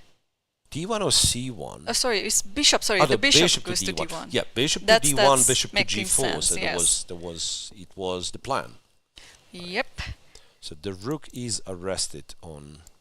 Oh, and we have our first decisive result. It's between Salimova versus Assaubayeva. Yeah.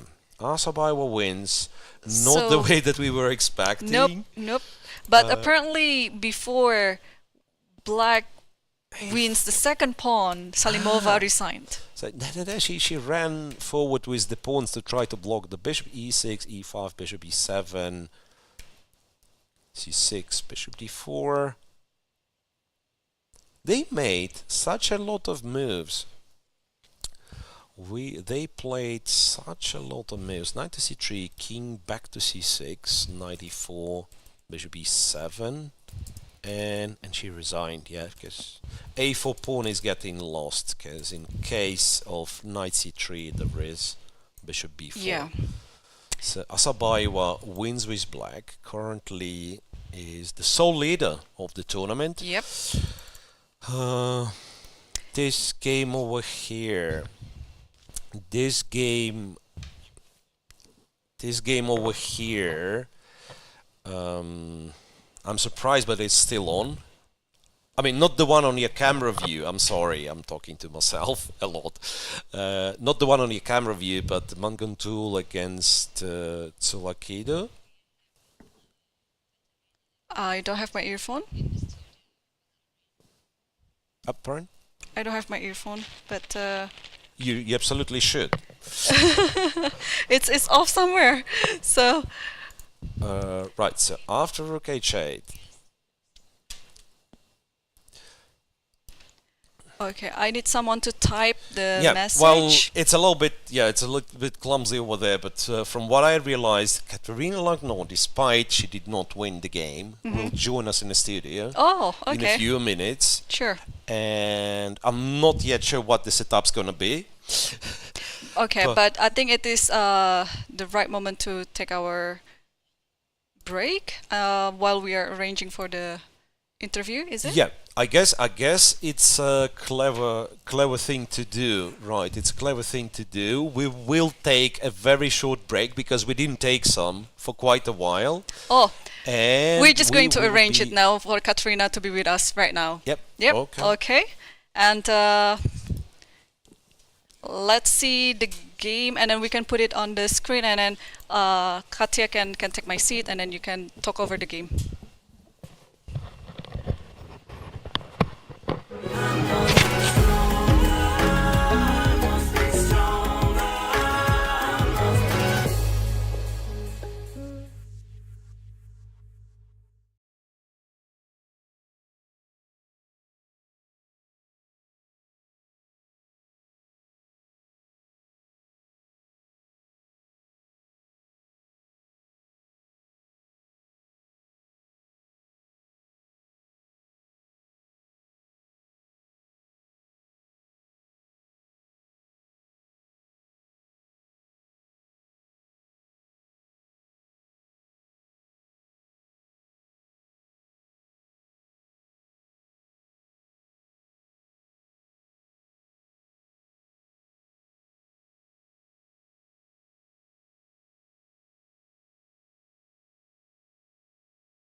All right, so we are back with, I don't know, first interview of today, I want to say, and thanks for joining us. Thank you. Very kind of you. It looked like a very, very convincing game, the way you outplayed Goryachkina, and it's just like this last slip at the very end Yes, but didn't allow you to take the full points. And maybe some remarks about, yes, let's go you know, through the game. very early. Of course, I'm not asking what was prepared, what was not prepared. Just to point out for our viewers, by the way, they don't see the board yet. I just realized. First of all, I don't play Italian. So You don't play. Yeah, you play the Rue Lopez mostly, or D4, of course. Like everyone nowadays plays both E4 and D4. So Italian was the first surprise. H3, as far as I know, is a very rare line. Or It maybe, is. maybe. Yeah, but I will yeah. not go into Anyway, details. of course, no. I'm Well, I don't professional know host. about I'm not asking. yes about this plan Bishop This A7. looked surprising, yeah. Knight H5, Queen F6, or it's. Well, if you play Knight H5, you're obliged to play already Queen F6. So it was the part of the plan that she was playing for. And Knight E3. Okay, if she plays here, the point is if she plays Knight E4, then I can play Knight D5. And if she takes, I take with a pawn, and there is a difference that you No yes, Knight not E7. Knight E7 because Bishop G5. Because Bishop G5. Yes, and not Knight A5 because the pawn is on A5 and So not usually on A6. you would have the pawn on A6, right? And the knight would go to A5, and white is white. Bishop is getting exchanged, and sometimes white even plays these lines, but it's completely different. And here it would be like knight has to go to B8, you go then D4, D4, and it's yes, like I'm complete better. domination. Yes, better. Yeah, that should be relatively easy to convert. So that's why she took on E3. She ended up capturing. Yes, I took with the bishop. Yep. Looks normal. And then something strange happened because, like, first of all, my feeling about this game, it changed all the time. I think, okay, two bishops, white's better. Then I see this plan with, in fact, like G5, and I thought, man, it can be something like this. Yes, G5 it looks Queen D6. scaring, yes. Yep. But I think you found like brilliant way. okay, Rook C1 with the idea to like one day to play Bishop F1 and to push C4 C5. To push C4 C5, knight Yes. E7. I don't This know. was the moment, like I was a bit surprised with B4. We were thinking maybe Bishop F1 and still like push the C pawn forward, but it worked out for you very But well. In this. I'm not sure because she could play After B4. A4. Oh, B4 A4. No. Instead of knight E7, she could play A4. Yes, I was not sure because I'd say if we do the same and then she's just not moving the knight. No, right? she can, and then she can play knight E7, and then if I push C4, there is B6. So Okay. just kind of not allowing you to. But maybe still I have C5 and just to sacrifice a pawn. I don't know. I can take D6 now first. Yeah, you D6, can take C7. D6. Well, it's yeah, very you can take complicated game. F4 and, Yeah. But it looks good for me. Yeah? It does, yeah. Like the only thing I wasn't sure, like, but usually that's strange about these positions. Like, again, maybe that's my very amateurish understanding, but like it looks like Black plays the King's Indian, but also he can never play F5. Yes, Like, without a bishop whenever on it's- G7, it never. Whenever you yeah. like play F5, you pretend to open the position. You are the one getting checkmated. Yes, well, that's what I saw during the game. So that's why she played F6. Yeah, she played F6. Well, I she's don't know. trying Maybe to- she could do something She could else. probably do something better, but Queen H6 was just with the idea to play G4, mhm, and well, just to protect the knight. yes. And that's why I played King H1, H1. with the idea if you play G4, I can play G3, and you. This one. Yes, well, nothing to calculate. And then she, well, I was surprised that she. She That, done something very artificial, right? I can even play G4. I don't know. Close well, everything yeah. and slowly win on And the then other I wing. play C5. Yeah.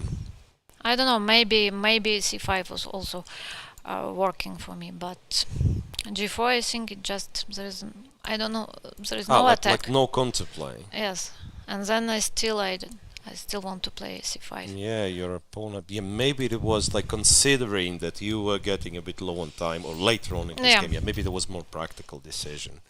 No, but I thought we will make many moves after c5 and g4. Yeah, no, And, but you're absolutely right. I think you were still like completely winning. All It looked like. all of this was correct. Okay. I don't know, maybe rook c7 or it's the same. Okay, maybe It's the same. Rook a5, rook c7, bishop h3. Okay, rook she e2. could play something like rook h5, but I don't think it works for her. I take We d6. take. Rook, That's what I thought. Yeah. Yeah, rook h6, rook This, e7, You can give it. queen g8. Yeah. Rook, I would play rook e7. rook e7, Yeah, I'll rook just follow your h2, line. Yeah. Rook h2. king g1. King g1. Okay, queen g8, only move, I think. And no threats, yeah? Like, I think, well, Yeah. No. my move to play, That's- but I was not sure how should I protect my king with bishop f3. It's winning, but you should be precise with white. Maybe queen g3 just to. Yeah. Ah no, there fair is enough. rook h1, queen a2. Yeah, there are some That's what threats. she's. Yeah, maybe it's there's still. Yeah, I understand. Like with 2 minutes, and Yeah. you want to be secure. You know your position is like should be winning, and you look for like more secure lines. But she played. ended up playing bishop h3. Okay, rook e2 I rook think e2, is rook correct. g5, and Yes, the and only here I was like, kind of the only guess that I had. Again, I have no idea if it's correct, but like to take with the queen on d6, but maybe rook takes, right? yes, you Because can. originally, that's the line that I've already shown on here. I don't know if you... it's very hard to move pieces here. Like rook takes, and surprisingly, it's either blundering something very big, which is like not impossible. No, I think we started with a check.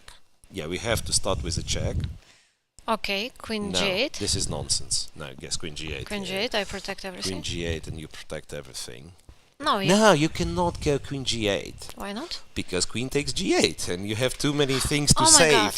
Oh yes. Yes, so that Okay, was it. then, king You h7, go to yes, and then it's h7 hopeless, and yeah. then no, it's not like hopeless because there is still a check. And but then knight we go f3. knight f3. Strangely enough, then Yes, we go but, knight f3 and there is no it's- checkmate and e7 is hanging. Yeah. But It's- it is tricky. Like it's very possible to blunder. And the no, re- here it's not. Yeah.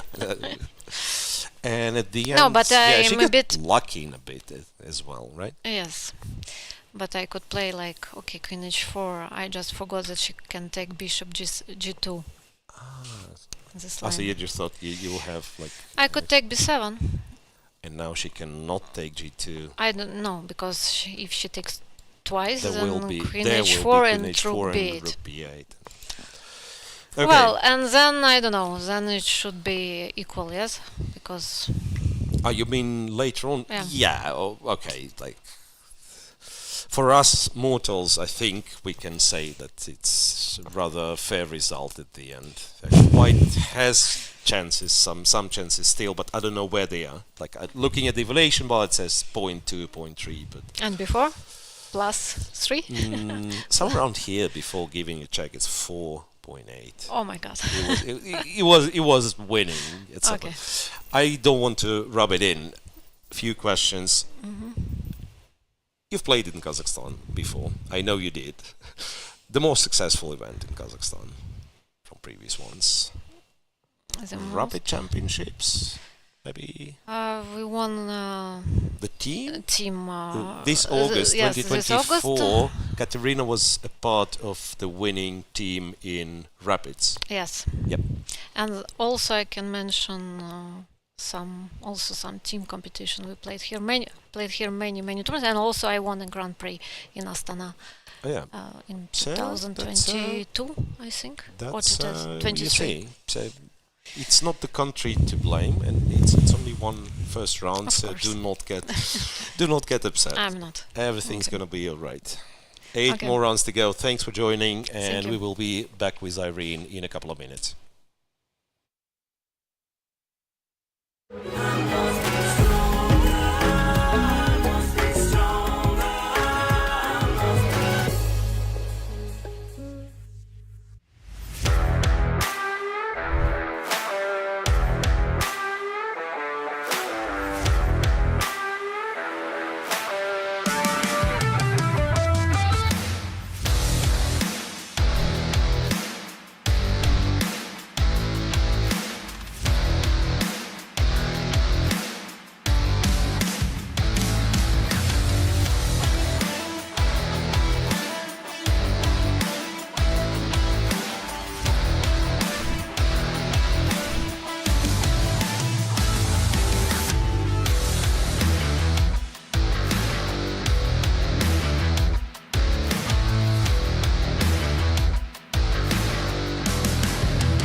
Welcome back, everyone, and that was the interview with Kateryna Lagno. Although she didn't win the game despite the winning position, but she was very kind of to give us the interview and shared her insights as well on her game. And meanwhile, the standings of the tournament so far, we already have 3 games ended with 2 draws and 1 win. So there's another draw. That's by Divya versus Koneru. That's after some exchange on the C5. They just agreed to make a draw. Yeah, there's one more move was played after. One more move was played after the time seen. control. Yes. Yeah, and then 2 games left, and we thought the game between Munguntuul versus Tsolakidou was going to be the first one to finish, but turns out they're still playing. And then probably we're expecting a decisive result on the game between Tan Zhongyi versus Elisabeth Paehtz. So that's the one on our screen. Tan Zhongyi facing Elisabeth Paehtz. So what happens here? Well, I think it was a long time since we've seen something like that, and apparently Black established some sort of a defense. So Black did not fall apart, just hovering around and pretending that it's a fortress. This one is an interesting moment. After rook e2, like going rook f8 seems very passive. That Black's problem is that he cannot ever trade the rooks because the other rook is getting trapped after bishop c8. Right. And yeah, this is something that I also noticed about Elisabeth, that she is a real fighter. So she's being very stubborn on this game, and then I think it's becoming a bit fruitful now because, well, the evaluation isn't really siding white too much. Black still has some hope here. So Black kind of tries to claim, from what I understand, it is sort of a fortress, this one, so she'll keep hovering with the rook, like on the 8th rank, pretty much doing nothing. She says, like, yes, my rook on b7 is trapped, but in order to keep it trapped, like, your bishop on a5 is locked, and also the knight on c6, if you think of it, it has 0 moves. Yeah, the knight cannot go anywhere. So you can say go rook d2 in order to go knight d4, but the moment you go knight d4, you free the rook, and the game becomes like three results game. So it could be that there is no clear way for white to make any progress. Rook h7 has just been played, giving a check, so king g8 probably is the move. Yes, and Elisabeth just played king g8. Yeah, I agree. It looks some sort of like a fortress. Rook h6 is there, attacking the f6 bishop, but then king g7 is there.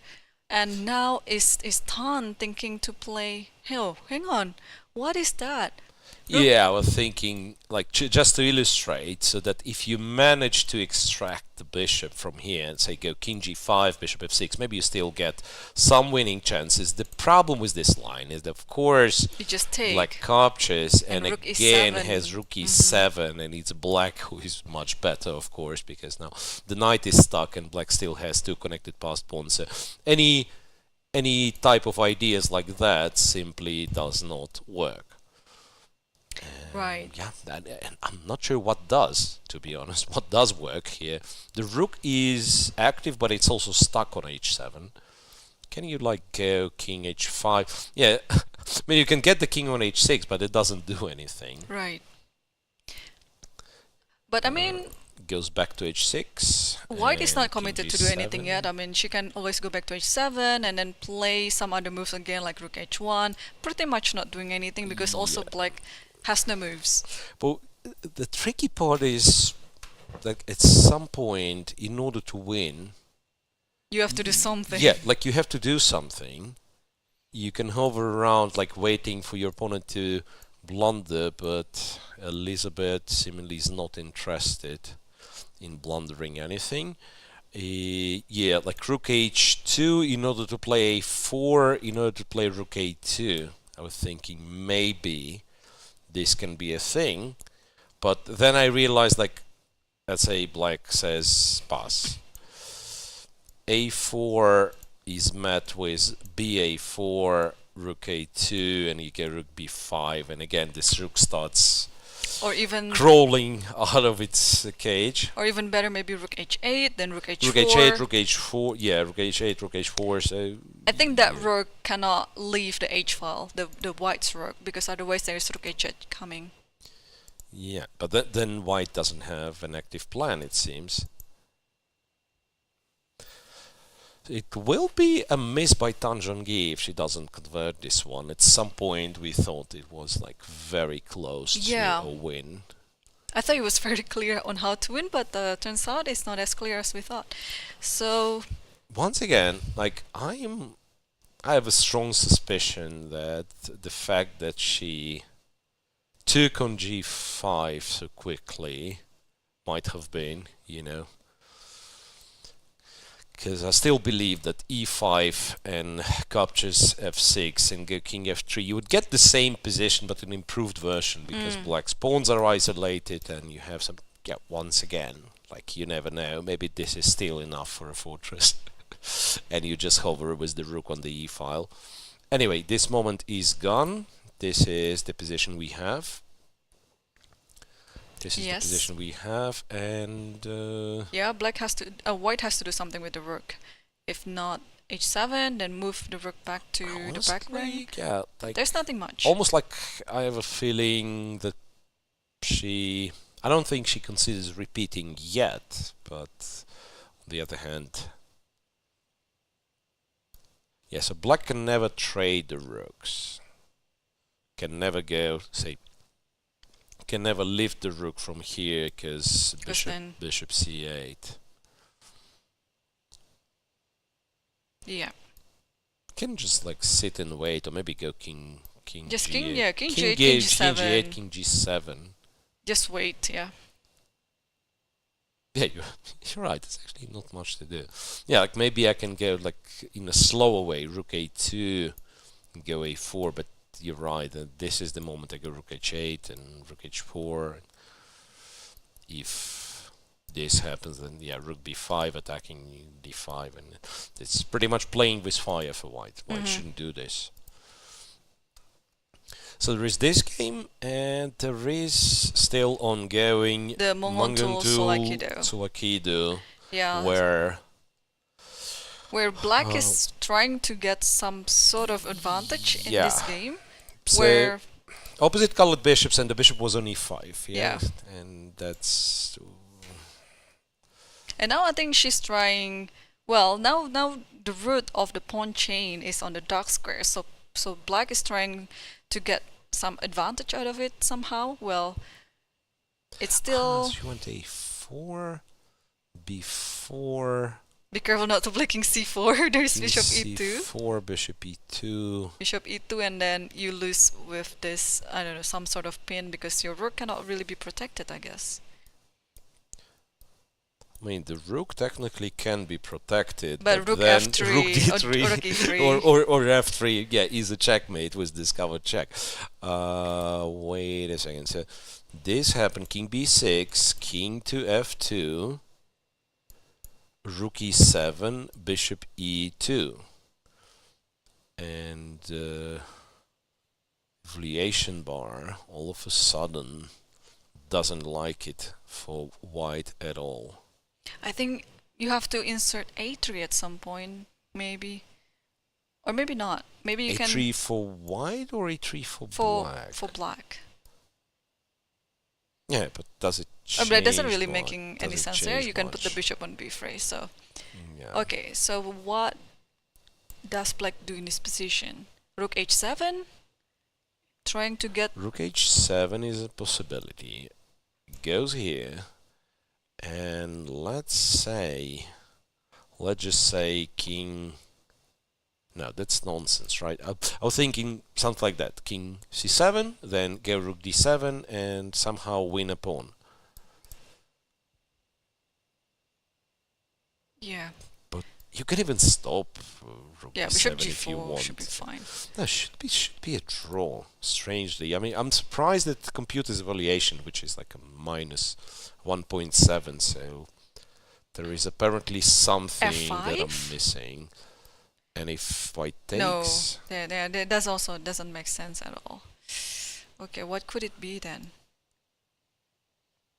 move the bishop somewhere, but the bishop looks really good on e5. Yeah, Yeah. you'll play bishop f3. It's too artificial.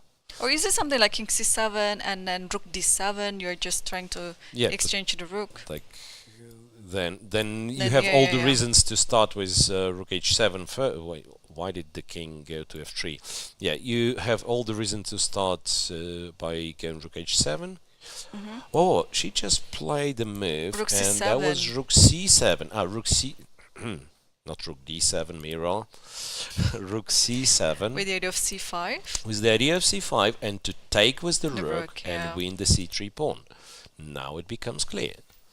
Okay. So now it becomes clear. White is still in a bit of trouble. Yeah, exactly.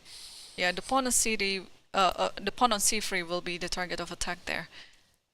Is there any way to? There's nothing to stop it, but is there any way to anticipate it? Perhaps like rook d8, c3 falls, and the king is not in time because you have also to protect g3. Yeah, there's also this stupid weakness. Yeah. So say if you wait, let's first just check. Like if you wait, c5, pawn takes, rook takes, rook d5. I would be thinking. Rook d5. I'd be happy to take the c3 with the rook, and then after rook b5, just king c6 c6. or king c7. There's one thing. The King other c6. thing, interestingly, how Then it takes- drawish is... okay, this one is drawish, right? d6 and d7. And then you have and then you have to play b4, but then d7. Before I thought maybe you force this one to That's true. move. Hang And on, now wait a b3. second, the There's b3, b3. Yeah. Yeah.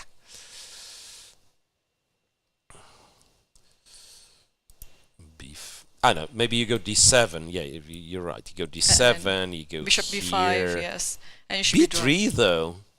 Takes. Oh, no, takes. a3, No, a3 a3. again. I keep blundering this. Yeah, b3. You have to go a3, Yeah, but then a3. b2. Then black should be somehow winning too many pawns. Oof. After 5 or whatever it was, 4.5 hours. You see, I mean, it's hard for us, but it's even hard for them Yes. to navigate this one. All we are saying is that c5 is a very serious practical threat, Exactly. which one yeah. has to react somehow. Maybe you go king e1, c5, and king d2, right at the end. I think King e1. Now we change their mind, right? And go to h7, and we penetrate with the rook. that's right. Yeah. Yeah. Yeah, I think Stavroula here demonstrates really, I think, really nicely to the young viewers, especially that the opposite colored bishops are not always drawish, you know, especially if you have a more dominating bishop like what she has in this game, and then you could totally keep playing on and then keep pressuring your opponent. Yeah. Well, to be fair, White somehow allowed more and more chances. b3, there was no need to play back then. It's almost like a feeling that Munguntuul was not sure how exactly her setup has to look. And then at some point she allowed too many things. Like if you have to go rook d3, it's probably things went wrong.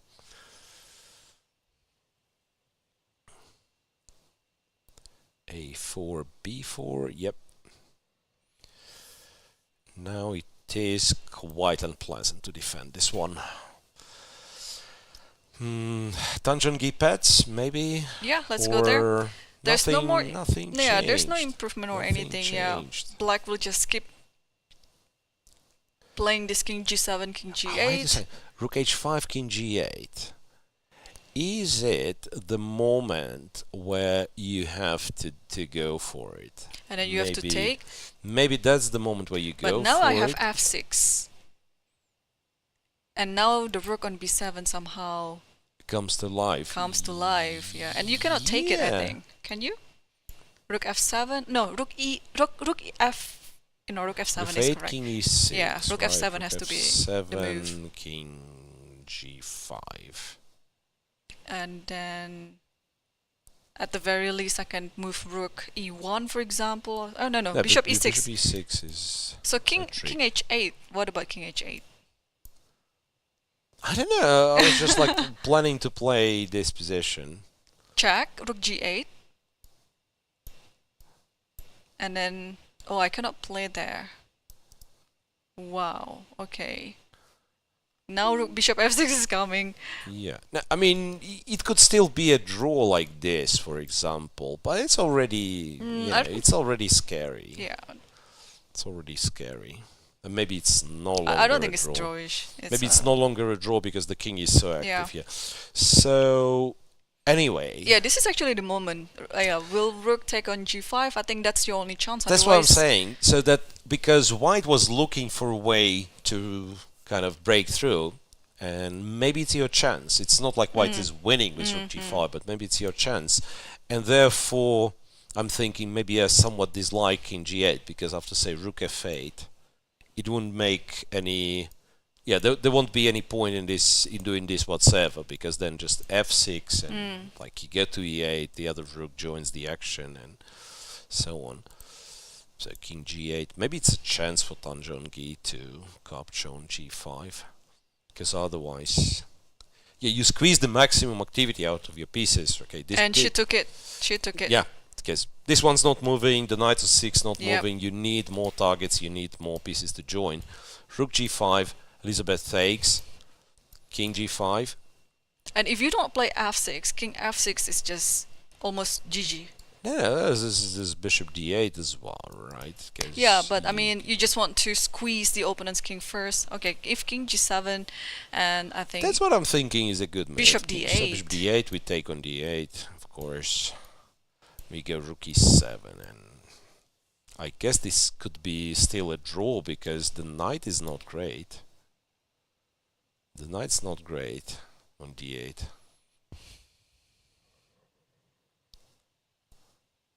Knight c6 allows rook e3. Otherwise, I'm sorry. Otherwise, black is planning to. But that's maybe- okay, right? Or maybe not. They are the pawn falls on a3. It's not like only the pawn falls. You can say maybe I win the a6 back or something. It's just like again same as in Lagno Goryachkina. Yes, yes. Less number of pawns, and at some point you exchange everything. So white would kind of like to win d6, but it's no longer possible.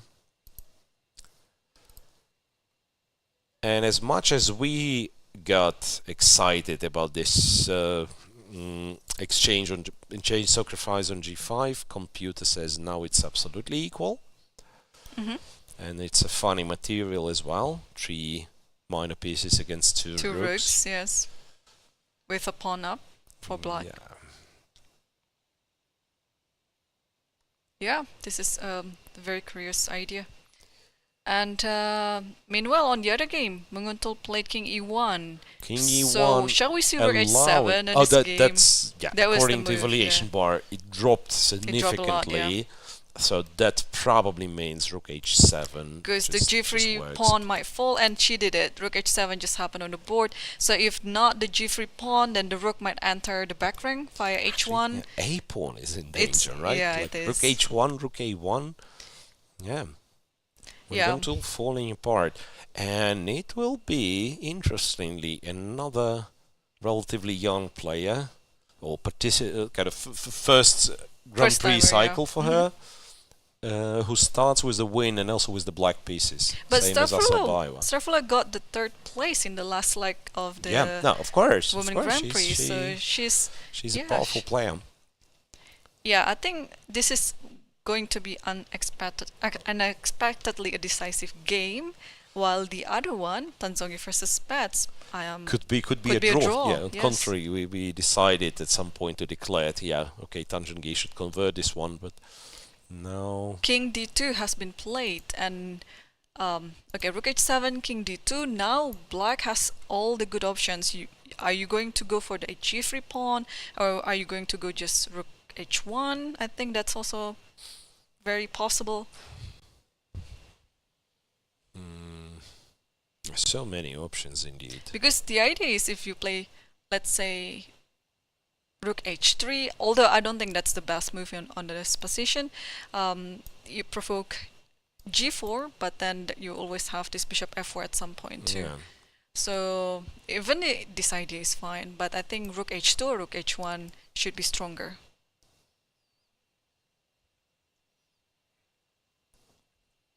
Maybe rook h1. You should probably just, do it in a straightforward way.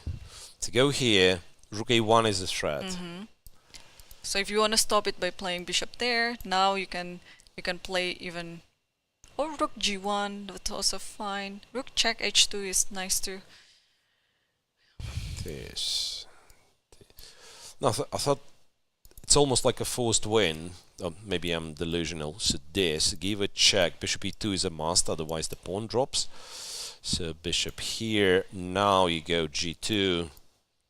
Now you go check. Yep. Now you go check. If only the pawn. Oh no, okay. And Rook then, c1. Yeah, like you can go rook c1, e1, or rook a1 and e1. Oh, there's a nice idea. Rook c1. King here. Okay. If a3 and you take, rook b1. Only if you take. And then bishop c1 is coming with a checkmate. But you're right. No, that's a brilliant idea. Wait a second. It actually works. So it's here, here, here. You force g4. You go here. It's a long line, but it also works. And it could be that this is the way you win, because it's a check. Even if king b3. If you take, it's king b1. It's king b3. You still have a check. Still have a check, yeah. And after this, you win a2 rook, and you go rook b2, anyway, and you win a2. So this longish line with a3 at the end seemingly wins for Stavroula. And I guess white shouldn't go for it, but then what do you do? A loss of any of these pawns, if you drop c3, if you drop g3, pretty much immediately loses. Rook h1 and bishop d1 already played. Yep. And now rook h1 check. Yeah. Rook h1, bishop to d1. Yep. And you can shift the moves order. You can go here first. Then go here. Go here. From now on, no, wait, it's not forced. I can go to e1. So that after a check on g1... no, never mind. I was planning to block, but then g4 falls. g4 falls, Same terrible position, but also a pawn down, and bishop comes back, and the g-pawn starts running. No, it's hopeless.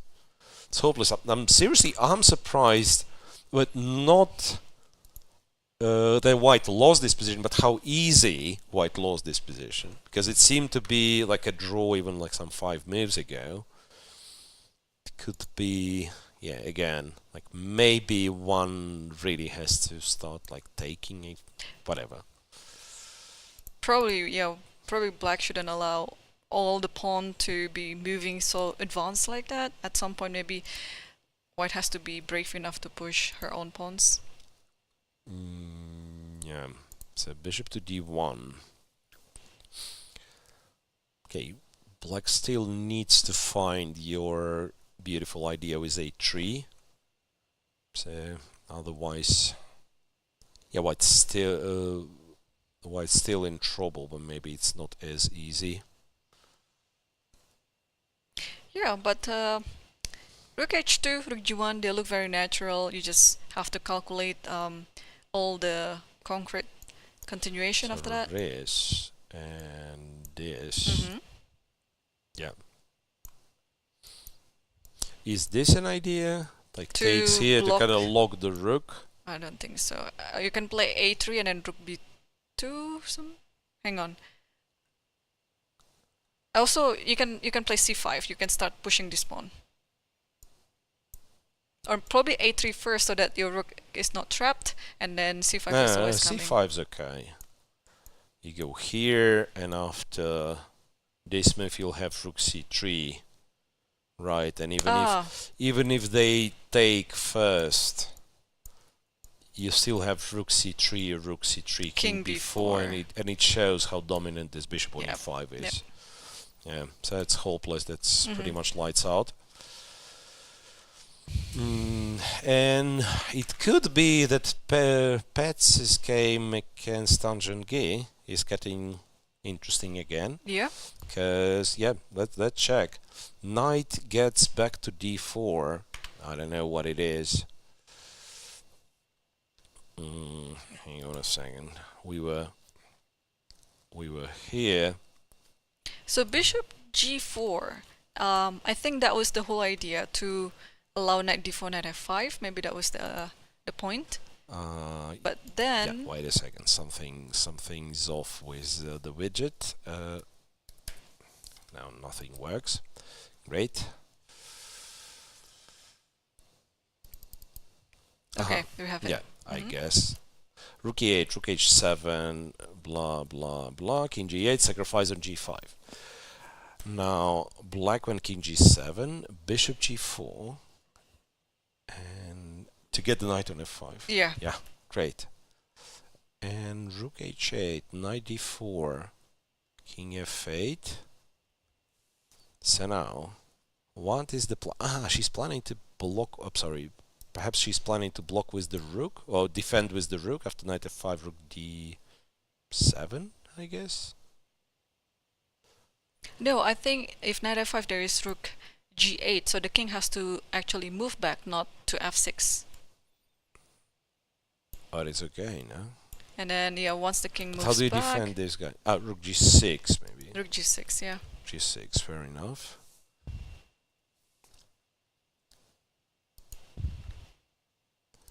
King f8. What about, is bishop c8 a move here? c8. c8. And then rook e7 and knight f5. And okay, probably the rooks are getting Yeah, active you're now. helping the rooks to get out. I was thinking bishop d8 yeah. to contrary, kind of keep the rook locked and maybe get the bishop on f6. And there's still potential for white to win. That's my feeling. Because if white picks up d6 pawn, it's still going to be serious. So now after king f8, yeah, bishop d8 But feels bishop like a move to d8, try. then rook g8 check, king moves, and then king e8.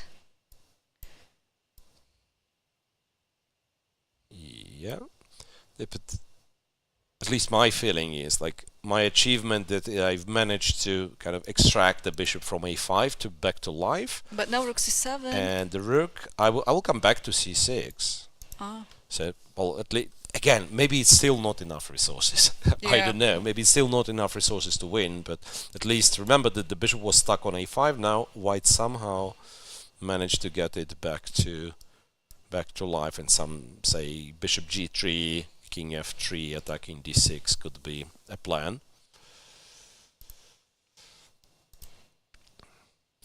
But overall, and yeah, she does go bishop d8.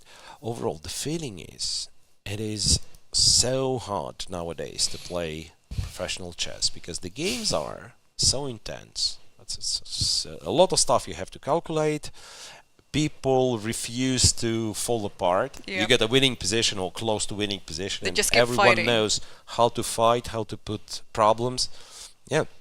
So again, one has to understand the difference. Like sitting at home with your own engine, you see, okay, this is not a great move, but try to compete. Like when clock is ticking, you know, all pressure on you, you know, Yep. like your supporters watching your games, and it's a lot of stuff at stake. There's money, there is like Grand Prix points, there is ultimately qualification for the Candidates tournament. Yeah, not easy at all. Bishop d8. Moves are coming It's up. bishop d8 and then king. Bishop Sorry, d8, bishop d8 and then rook g8 and check. a check, Yes, and and then king king to f4.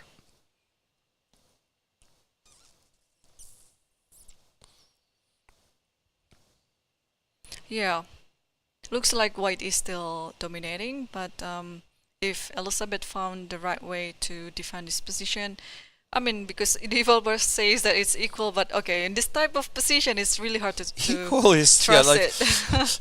the least appealing evaluation. Like if you would say, like, come up with the number. Yeah, like to say that it's like completely even 0-0-0, it probably means that computer doesn't know what to say. I thought f5, opening the path for the rook. But Oh, just no, bishop f5. I'm freestyling by this point. You go here, rook Oh my goes gosh, here, and then it's and a checkmate 96 is a somehow. check. It's, yeah, of course, nonsense variation, but we'll see. Yeah. Rook to g8. Bishop d8 Ah, first. wait. Somehow our... No, it does update. All good, all good. All good. 8 minutes for Elisabeth Paehtz and 16 for Tan Zhongyi. This will be the longest game of the round. I think so I'm too. guessing Yes, I think it so will too. be the longest game of the round. Because Stavroula, I think she found the way. Yeah, she played rook g1, and yeah, for white, whether you like it or not, I think you have to give up one of the pawns, and it means, you know, the position starts falling apart. I mean, it already fell apart now, but Yeah. Okay, what happens if I do this? Rook f3. probably just what happened if I just move the king around? I mean, I'm just being very patient. Yeah, because white is so paralyzed, Yeah. right? And then I just want Yeah, to you go to take e7. bishop g3, not the rook. Yeah. Yeah, because I thought like you could probably win by entering some sort of complications, like take g3, go bishop f4 check, and so. But there is no need. You're Yeah. absolutely right, because white's completely tied down. White's completely tied down. You don't need to. And by the way, it could be It could be g4 as well. could be Yeah. g4 and then check on g2, and yeah, it looks so hopeless, to be honest. And Munguntuul is down to less than 3 minutes. Has to decide on... Munguntuul is actually 1 minute and 30 even less. seconds. So that's, again, my applet has a bit of a lag compared to the other ones. Yep. To the blue board, or whatever you call it. Yep. Well, And this again, the this- winning line, for those of you guys who missed it, was found by Irene. Rook check. Was Bishop it rook check? e2. Yeah. So we tried this, but then without the a2 Yeah. pawn, it's bad. So bishop e2, we give a check on f4, and we give a check on the first rank, and we give another check. So too many checks in a row, and then we give another one, and we say, you know what, bishop c1 is coming. Yeah, you have to give up your rook. Yeah, you for- have to go rook d1, to stop bishop that. c1, And and then- all the problems remain, like weak pawns and so on. Yeah, black should win without much of an effort here. But I don't think the game will go to that variation. Wait a second, White did play some? No. No. No, she's literally on seconds then. She is on the 20 seconds left now, and then she just moved something. What is that? She A3. has played A3. So she gave up one of the pawns eventually, right? And now bishop Wow. g3, I think it's just... A3 That's it. is... Honestly, right, you pick it up, you go back, and I suspect, like, under some circumstance, you'd be ready to trade the rooks, because you got yourself another weakness on A3, and in some cases you'll pick it up. Yeah. Yeah. So after A3, like, the pawn on A2 was vulnerable, but guess what? On A3, it's not safer at all. So bishop takes g3 already played. It's very expected then. Yeah. And then move the bishop back to f4, maybe give a check, or e5. I guess you go to E5, you get the pawn on G3, and then you see. c4. So this is... So it's like last desperate attempt to go for counterplay. Black can choose not to react, but also I don't think it really matters if black takes on c4. It's just... Or give a check first. I think check Bishop makes a little f4, rook sense. g2 is there. Or you can be very cynical. You can go to E5 and just start pushing it. Maybe that's an attempt that White's hoping for in bishop E2, and at least like to attack the pawn. I won't be surprised if like moving the g-pawn forward just wins, but Yeah. again, this is something you want to avoid. You want to be kind of as precise as possible, and that's why I think the move you are suggesting, yeah, like this uplet getting stuck on me for whatever reason. Yeah, can we move it? No. It reaches some. Yeah, So the thing is, Stavroula took the pawn, so after the thing- c4, Ah, she did take and then the rook pawn. d7 played. Rook d7. But this looks like almost game over, no? Like, what is the idea of rook d7? Okay, just moving Hoping away. to take on a4, right? Bishop e5 looks good. We play c3 next with a check. Even We hang can- on. Even taking on d1 should be winning, right? In this position. I know. This is a dangerous thought. It's not like what- necessary, I know, but it should be winning. Rook d1, king d1, and then bishop e5, put the pawn on c3, and then you come with king, I don't know, b5, c4, and then push the other pawn as well. Yeah, well, like, But why would this you is do totally it? unnecessary. Why would you do it? Why Yeah. would you do it, right? Bc4, rook d7 is already played, Yeah, right? rook d7 is already played. No, I think you go bishop f4. And I don't see where the king goes to c3. No, wait. No. I'm slightly losing my mind. Rook d7, bishop e5. You said, yeah, bishop e5. If this, Just push c3. Give a check first. this is possible. Anything works. Anything works. c3, Rook a1 works. g4, g3, right? Yeah. Or rook g2 also works. Yeah, Okay. should be. Too be many for sure. too many winning moves there. Too many things. Too many things, and also Munguntuul is in a constant time trouble, and that's impossible to survive. Yeah, but unfortunately, I think her last few moves is just gonna be desperado. Yeah. Alright, so let's update ourselves on the game between Tan Zhongyi versus Paehtz. Yeah, let's go back to Tan Zhongyi Paehtz. Looks like black Looks like feels a bit severe something there. is brewing. I know. So this So, happened. King e8, Knight knight to c6. c6. So, which means the rook is about to get trapped with bishop c8. right. F5. So Elisabeth decided to free the rook, and f5. so I don't think you can take it with the Wait king a because rook second. f7. Yeah. So if you want to take it with the bishop, but there's also another idea to play bishop h5. For what? I don't know. Probably it's best to actually take on f5 with the bishop anyway. It's like almost like a study-like position. Exactly, Okay, yeah. bishop h5. Oh, bishop h5 was Bishop played. h5, yeah, king d7 And then bishop some bishop f6, move somewhere. and then I don't know, bishop f7, bishop e6. Yeah. And somehow the king is mated.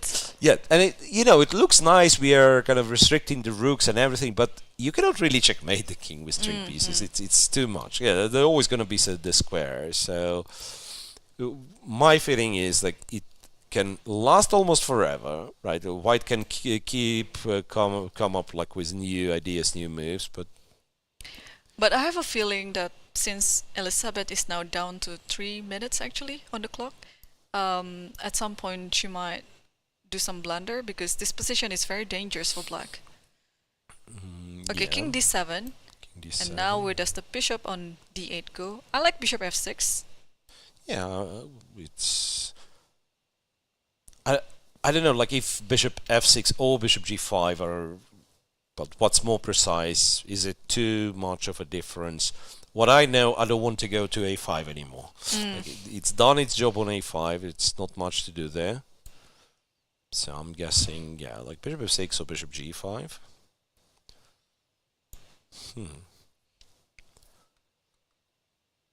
This rook, for how many moves it's on b7? It's incredible.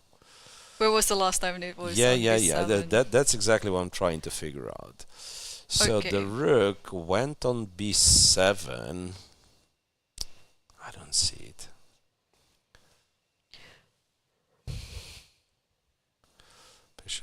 one. No. Bishop f6 was played, by the way. And now where is the... Like on move 26 or something. Move 26, and we are now move 64. Yeah. So it's like almost 40 moves being there. Right, and for the rook, you know, For in the the rook. end game, it's almost unheard of. Because these are like very mobile pieces usually. But it was really hard to get the rook out anyway, so... Yeah. Alright, bishop f6, and Bishop f6. the rook on b7 and the king on d7 somehow should shuffle up. Yeah. But that's not... There's You're no right, easy like, way to do it. If you get the king on b7 and rook out, then black's not worse at all. So black has a problem only because of the rook on b7 not being in the game. Yeah. Okay, bishop f7 goes to e6 as one plan there. But now what is the... Ah yes, it's first it's black to it's move. black's to move now, yeah. But Black to what move. what should be the move here? It's Can you it's do very rook hard. f8?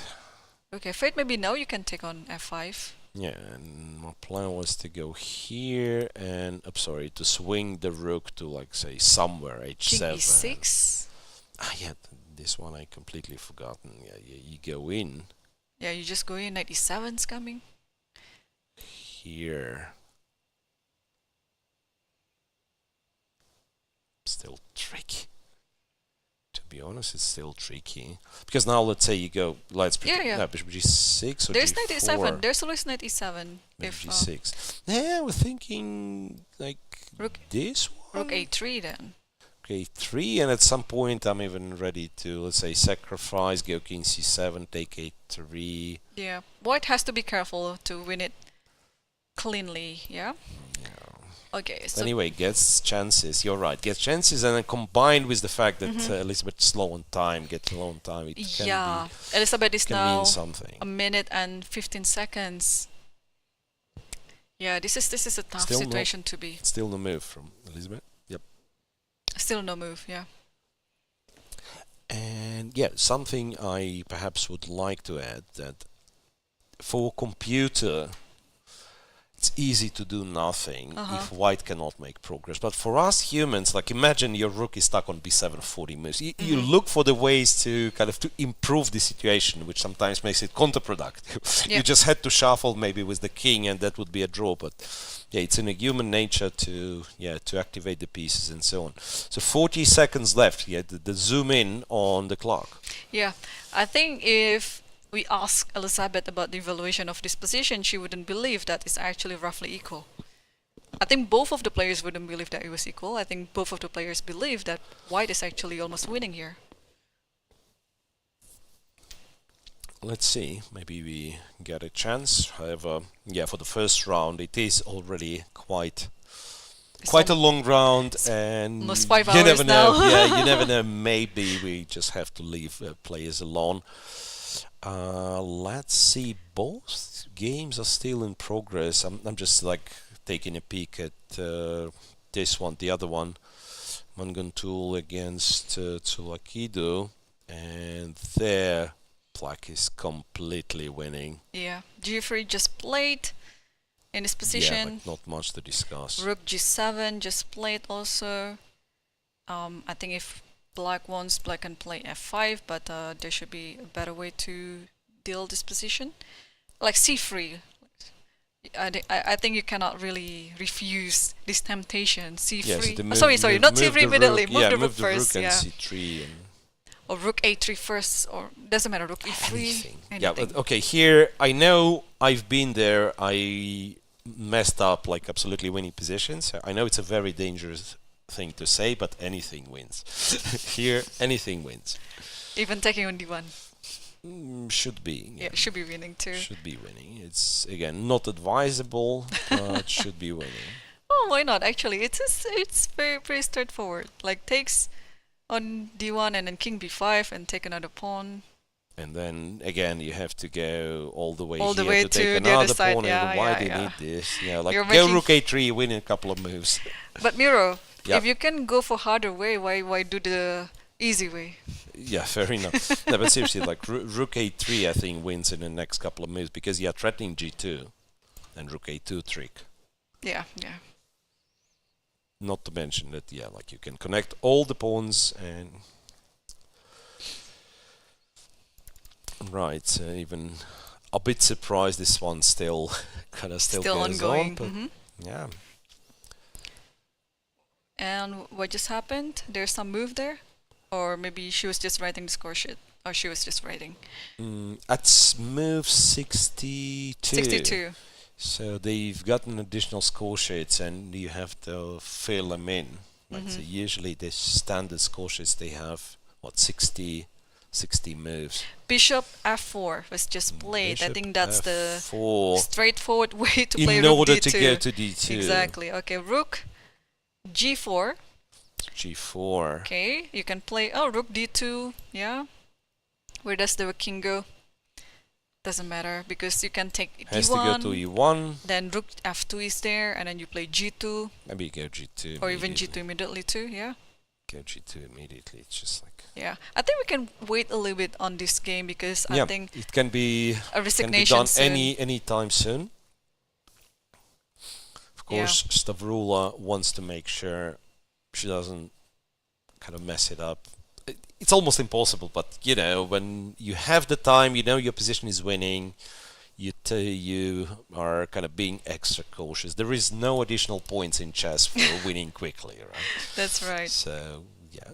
And while we're waiting on this, well, tomorrow we have quite a matchup. We'll have Goryachkina versus Assaubayeva. It's going to be interesting, right? And Tsolakidou will play against Salimova. So Salimova naturally would like to bounce back from the loss that she suffered today. And She'll have the black pieces there. Right? yeah, and Paehtz Elisabeth will be playing against Munguntuul. Assuming Munguntuul loses this one and then Tan Zhongyi won the other one, so these two players will have to try to emerge themselves from the losses. And then we'll have Koneru Humpy versus Tan Zhongyi, and the last matchup will be Lagno versus Divya. So it is also going to be interesting, and we have another decisive result there. Yeah, the line that Yep. we had on analysis board has just happened, and after rook d1, Stavroula gets a handshake from her opponent, meaning she has won a game. So 2 games won Two with games, blacks yes. so far. Wow, that's And Tan Zhongyi is still playing against Elisabeth Paehtz.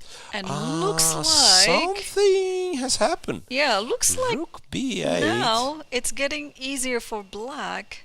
Okay, let's Does take a it? look what Bishop Keep going. g6, rook a8. The engine likes it for white because guess what? More pieces, more dudes, more better. Bishop f5. Bishop f5's on the board. No, wait a second. No, King c7. It was King c7. No, we are. Oh, sorry. I'm somewhat behind on the analysis. So this happened, and Bishop okay. f5, King King c7, c7, and King g5. King g5. Yeah. So it's 3 versus 3 with a rook and rook against 2 minor pieces. And apparently there was a better line for white, but we will not stop and find it. It's just that at some point the evaluation bar was claiming like a bigger advantage, and now it's dropped to 0.4. It's In this position? yeah, this position it's 0.4, so not much. In a way, similar scenario to Lagno Goryachkina. Okay, in Tan Zhongyi's case, she was not as winning. Her position was not as winning as Lagno's position, but at some point we were almost sure she's going to win. And then defense with the rook against 2 minor pieces. Well, already worked for Goryachkina. I'm not sure if it's gonna work for Elisabeth Paehtz.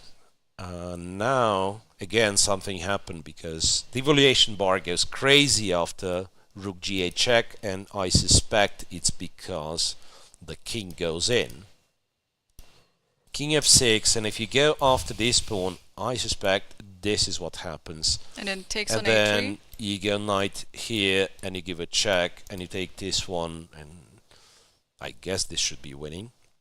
But can I try to get to the b4 pawn? Let's say I play rook a4, yes? Yeah. King, Check. king b6, Just a second. Check. King b6. Okay, takes. takes b4. King e7. Okay, can I D try pawn. to stop Oh, it? you mean like yeah, to and then play just to play yeah, this to type check of moves. knight and bishop checkmate? That'd be interesting. Yeah. With the 2 pawns, can you stop it? I guess. Again, like don't ask me if it happens. We'll see it on. But it'll be exciting to watch. But it's like it's been 5 hours. Yeah, It's knight been 5 d4. Knight hours. d4 has been played, by the way. Yeah, I think she goes for So she this. did go in right after this check. She did go in. Rook g3. She's done knight d4 immediately. Yeah, knight d4 immediately. I guess what she That's probably the wants same thing, yeah? is, yeah, I think so. Yeah, king e7 is just a different Takes, order of king moves. e7, different moves order. So here, can I be? No, there's no way I'm somehow smarter than just taking d6 pawn. Yeah, I have Yeah, I to think do, you have have to play do knight it. d6, Have king to do it. b6, King yeah. b6, king d6. Takes. If king e7, then you move rook b2. Yeah, king e7 again. I was looking for some study-like ways of dominating the rook. Now I have to go here. Rook b2, d6, rook d2, d7. Okay, now let's move the pawn. Which one? a5 or b4? I don't know. Let's say b4 or a5. Yeah.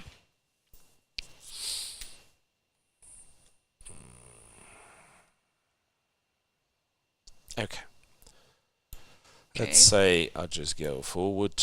Rook takes and the king takes. Okay. Let's keep moving the pawns. I'm not sure which one, but just pick. Yeah. Might, Yeah, as, because well, the might king- as well be a draw. Yeah, the because the king is extremely far. Too far away from the pawns. Yeah.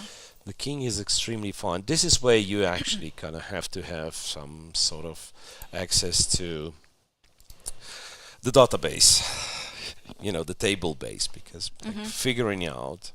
And this she did kind of it. Rook positions. a4 is on the board. Rook Knight a4 's on the e6. board. I think they're gonna go for this line, Miro. King Yes. b6. Yes, and They will. king takes, and then rook takes b4. Yes. So we are seeing the variation. So Elizabeth is getting a little bit more time on the clock. Exactly.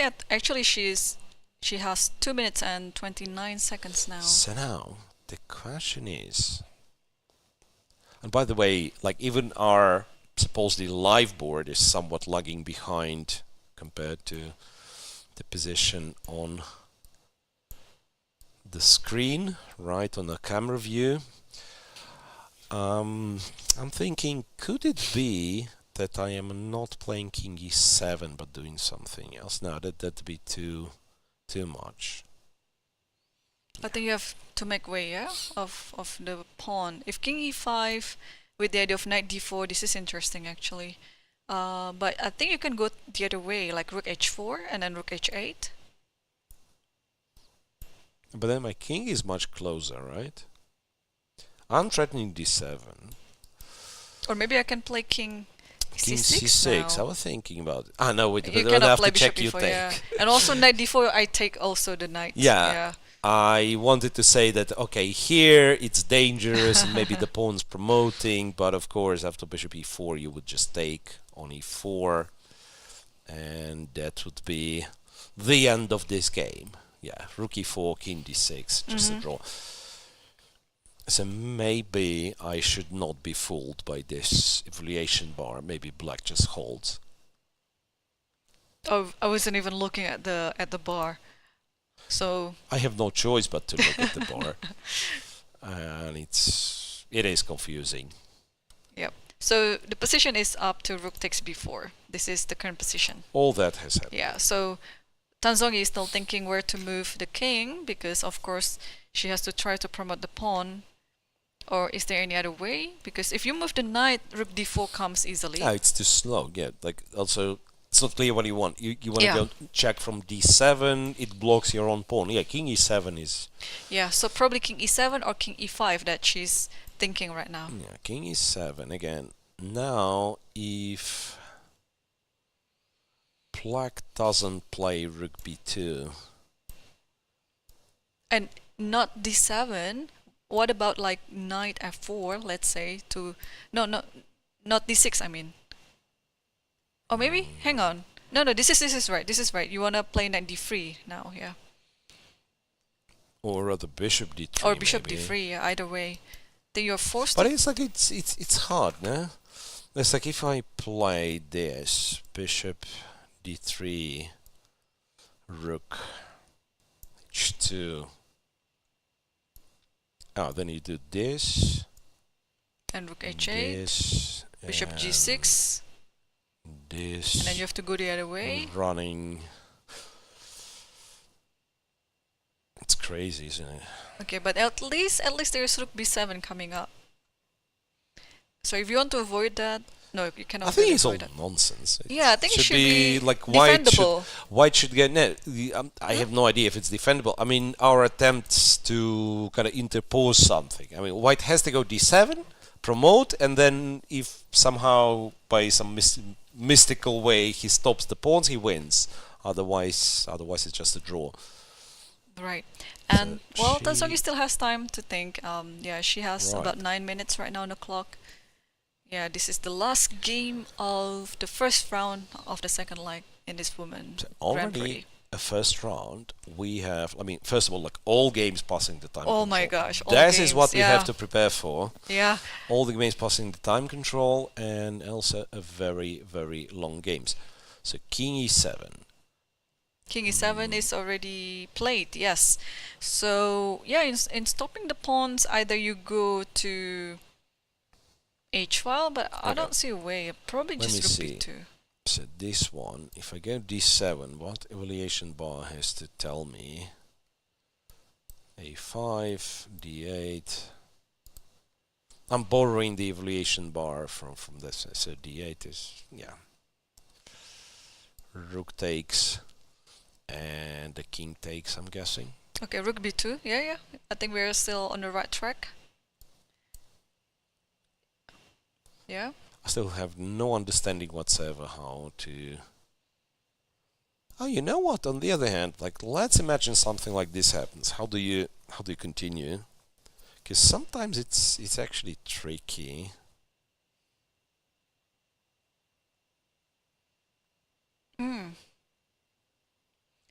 Wow. Like a it's king a5. I mean, it starts to be like very much Yeah. study-like. King f5, king b4, a3. Is white on time to stopping the pawns? You never know. And first things first, like, you never know if it's objectively possible to stop the pawn, and also considering that Elisabeth is, they're both tired and Yeah. Elisabeth low on time, if there is a way, let's say, for her to make a draw and she might miss it. Knight f4 is, by the way, on the board. Knight f4? Yeah, so she didn't go for d7. Knight f4, what's knight f4? Yeah, the same thing. Bishop d3 or knight d3, yeah? But wait a sec, well, we can always go rook d4 now. That's Oh, it true. doesn't help. You go Oh, but at least now the king is on d7. the 7 rank. Oh, but you don't have to take it I don't immediately. have to take. Yeah, I've avoided this bishop d3 thing. Okay, so you just push the pawns. I push the pawn and Yeah, maybe that's- then bishop d3? I don't understand it. Okay, I'll probably return it back here. And I think she's gonna go for rook d4. Remember, the other line we were looking at was rook h2. Rook d4. Yeah. Yeah, I think but rook d4 is a better move than rook h2. It's Oh, no, wait. simple. Knight f4, rook d4. Yeah. Rook d4. Yeah, I think d7 is going to happen now. And then black will play either a5 a5 or or b4. b4, like push one of the pawns. Yep. Yeah, by the way, to mention king c7 is not great because knight e6 check. Yep. Say a5. Wait a second. No, it's a check. Yes, I know. Oh, but knight e6. Knight e6, yeah. Ooh, fancy. It is. It is so Yeah, but fancy. it could be. Because now I do threaten knight d5 Yeah. check. And now the pieces are centralized and getting closer to the pawns, and So also that's the what I'm king. saying. Yeah. That's bishop- what I'm saying. It could be that in this line you have to find this, Wow. Yeah, which bishop is- e4 is really a good which move. is tricky. And if she, again, I mean, I do not accept any responsibilities. Like if I'm claiming that white winning after this, well, I have a feeling that if white wins, it has to be some like super smart nonsense like that. So bishop e4, once again, a study-like move. The point being, yes, you blundered a bit, blunder the bishop with a check, but then after knight e6, there is no way black stops the pawn. Yeah, because this check doesn't really help. King c7, you're back King with e7 again. So rook to d2. And I think she's reaching for a5 right now. She hasn't moved it, but I think she's going to play Yeah, it. but on the other hand, what do you do, right? Yeah. Your options are take on d7 at once, which is like strange. I mean, you can probably do it in less fancy way. You can go bishop e6 instead of bishop Yep. e4. It could be the same thing. It could be the same thing. I have a feeling that's going to bishop e6.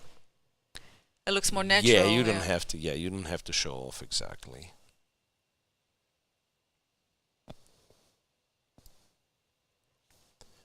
a5. So wait a second, bishop e6. You have Oh, to wait take. a second. Aren't you like easily winning then? Yeah, I'm flip-flopping all the time. Like I'm saying, like it should be a draw. Now I'm saying like it's easily winning. The point for me thinking it's easily winning. What do we play here? Is black. What do we King play c5? here? King c5, okay, and then it's a check, Okay, king c4 and then it's a check. and king d. You either gotta attack the knight or Yeah, or king c5 again, let's say. King c5, but that I thought to tell you that you can't move. a4. a4 check again. c4? Yeah. Knight c1. And then I think I have to play. I have no idea, but that's like very easy. Very easy to. We probably both misplayed it already, and I'm Yeah. still not sure Okay, what the a3. result is. Yeah, a3 king goes b4. b4, but this is. Oh, but then you stopped it, yeah? Bishop. I'm not Bishop sure. e6. I know this is how you stop it. No, but then king g. This is how you stop it. b3, I have a check. Ah. b3, I have a check because there is a study, like not exactly like this, but kind of this method is. And if king b3, then wait, then you give a check. Yeah, and then like knight takes this. b4. If king goes here, it's still not the end because like you have to be on time there. And I know. Wait, maybe the last move is idiotic. Maybe I just can go knight c1, right? Yeah, just stop and then it. take everything with the bishop. So it's not impossible that she will find all this, Yep. and then we will witness a checkmate with knight and bishop. Yeah. How about an easy round one for commentators, mere 150 moves?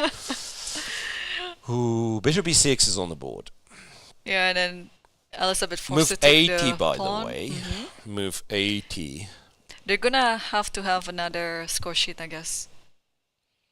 The third one, you mean. Exactly. Do we have another break? Because usually after the, no, okay, we cannot Just allow keep on ourselves. it, We cannot yeah. allow ourselves to give to get a Yeah, break yeah. because the game is going with, with some pace at least. But really surprising, right? I mean, Really surprising You would first not day. expect it. Like you would not expect it to go that long, and also to change that many times. The evaluation to change that many times, and which makes me think, like if we go back to the position where it was still fair square. So here, Compy was saying that this is equal. And I guess it was equal because black was supposed to wait on the f-file and nothing would happen. Right? Because let's say you can try to do something like this, but I'm sorry, not f4 of course, but like rook f3 and bishop f5, and to kind of sneak in with the king. But you are then just like 10 tempi down compared to the game variation, right? And you're probably like not winning at all, because among other things, I can attack the knight and take the knight and exchange the last pawn with a5. Yeah, so this move is kind of, you know, one of the reasons Elisabeth might lose the game. But it was also the hardest thing to do in chess, yeah? Just wait. Yeah, Because and again, I'm saying might lose. I will not be surprised if it's just like dead draw position and we just like somehow I force you to play silly moves for black, and that's why we won. But yeah. Yeah. So bishop takes? No, she took with the bishop. king. No, with the bishop, yeah. And then a6. Sorry. And then bishop takes. a4 and then king, a4. King e6. King e6. And this is very similar to the line that we had. Elisabeth went king c5, I guess? King c5. Oh, by the way, the king is somehow already on King e5. And now king and c4. King c4. Yes. But the trick is, it's not even clear what's the next move. I think you have to play a3, no? I don't think you have any moves there. So you go here. Okay, king e4 and then a3.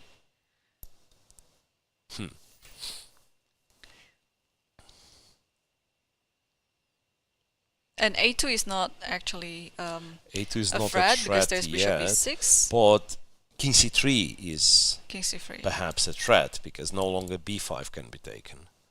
So you can pretend like go here. That's still tricky. Knight e2. Knight e2, yeah. That's still tricky. Now maybe king b3, right? King b3. Bishop d3, I think. But bishop d3, king Oh, b2, e6, yeah? you mean? Sorry, e6, Bishop sorry. Bishop e6, king b2. b2. Yeah. Yeah, I feel like if white's not winning, it's possibly, I mean, okay, of course, there could be, one of the reasons could be that the position was drawn. Yeah. And the other reason could be that maybe you were supposed to, like, I don't know, give a couple of checks and, you know, in some tricky ways like they do in the studies. Or let's pretend, like, for instance, wait, she went king e6. I don't understand. Why not king d6? That's also a very curious thing. No, I think something must have been wrong. Yeah, I was manually entering. Yeah, of course it was king c5. And here, she went king e6. And remember what I did? I went Knight d3, check, give a check. and a check. And after king c5. And now I think you did king e6 now. Now let's say I did king e6 again. But how did I trick you? And I went like king f5 or something. Yeah? Probably. I went king f5. After that I went check and like knight c1, some nonsense like this, which might still be possible. Like if we compared, so this was the line that we had in our analysis board. This is the line we have in the game. Bishop e6 check. I think the king will go to Bishop c3. e6 check. Yeah, very tempted to go to c3 b2. I think that if there is anything... Knight d5 check. That is clever. Knight can stop it on b4. And the knight stop it from b4, so you just go king d4, a3, knight b4, and game c5 over. On, Game yes, over, right? Yes. Wow. Okay, she found it. That's incredible technique. But let's say, Tan okay, Zhongyi. king b3 doesn't really help, yeah? I mean, on the current position. Okay, let's go. This one, king c3, and then after knight d5, king b3 doesn't really help, being on this diagonal. I guess you just go here. Yeah, just king d4, it doesn't change a3, and so you go much. here, and knight same b4. You thing. insist on putting the knight on b4. Yeah. Yeah. Oh, so how did it happen? So check. Again, king c3, knight d5 is already here, right? It's incredible. It is absolutely incredible. Right. What a defense. I mean, she found all this winning line. It's amazing. It's not the end though. There will be a checkmate with knight and bishop. King c4 back. King c4 back. So not allowing the other king to enter. Shouldering. Yeah. Because I was also thinking the same thing with king b3, but I think king c4 is a better if move. I just go. a3. Yeah, and I go again. To Here. d6.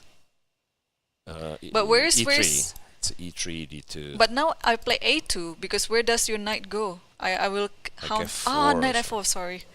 f4. Just take it. Yeah. Yeah. Okay, so I shouldn't do not that. a2. Not a2. So I should probably go what, b4? b4, but then king d2. Okay. And this is it. Like knight a3 double check, right? I mean, this should be it. I don't know. It's like if this is not it, then I don't know what is. Knight c7 check, by the way.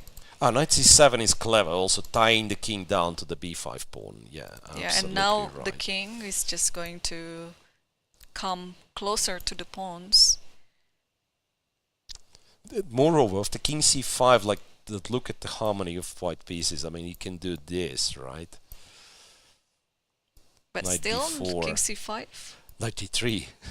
And then king d4 and yeah. And king d4 and everything is super stopped. Right. Impressive. Yeah. So she did play knight c7 already. Yeah, it's game.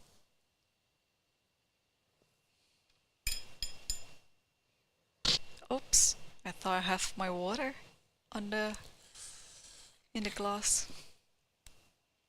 Yeah, but what a game. And then No, that's super impressive technique, yes. And Elisabeth goes king c3, which pretty much means she surrenders both pawns, right? yeah. Check here. But yeah. no, just king d4 and knight c3. Yeah. So you just go here, a3, knight c3, just in time. And then we will witness the knight and bishop checkmate technique for another half hour.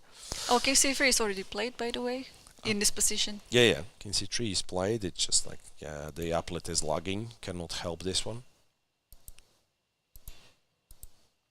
Yeah, Tan is just being careful now, not to move immediately. I mean, she has time. Takes there.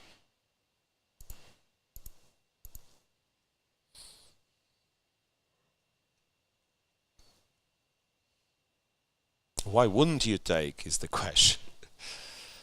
Yeah, she took it. Maybe 5. Yeah. I guess the moment it becomes knight and bishop, there's no way, no reason to commentate, to have analysis board or whatever. No, yeah, just we have watch to the watch game. that from the camera view and so Yeah. on. Yeah. And then whether it's Because- gonna be like the W method or some other thing, because well, the king is going comfortably already in the corner very soon. Yeah, it's kind of a wrong corner, but, yeah. also like that's what you're supposed to know, the W thing. And once the A pawn is gone, they can start counting for 50 moves. But of course, Tan will make it happen before the 50th move. Yeah, I somehow trust in Tan's ability of winning this one. But you have to keep going until the end anyway. What a game. Well, it depends, like if I think you test your opponent for a few moves, but if what your opponent does makes sense and he or she does it, that's it. But there's conveniently. But there's this famous game, yeah, between Ushanina and Giria. No, Ushanina couldn't check. Couldn't convert, yeah, and then it was draw Well, yeah, for 50 and I moves. remember. I think there were some like witty comments on the internet, like people on the internet are mean, but then it's much later, it's not so long ago. I remember in the rapid chess though, Boris Gelfand, he did manage to checkmate, but it took him like close to 50 moves. 40 plus moves. Yeah, I see. So it was under like when you are short on time, when you have to play fast, when you're tired after a long game. It's not the same as you're in, Yeah.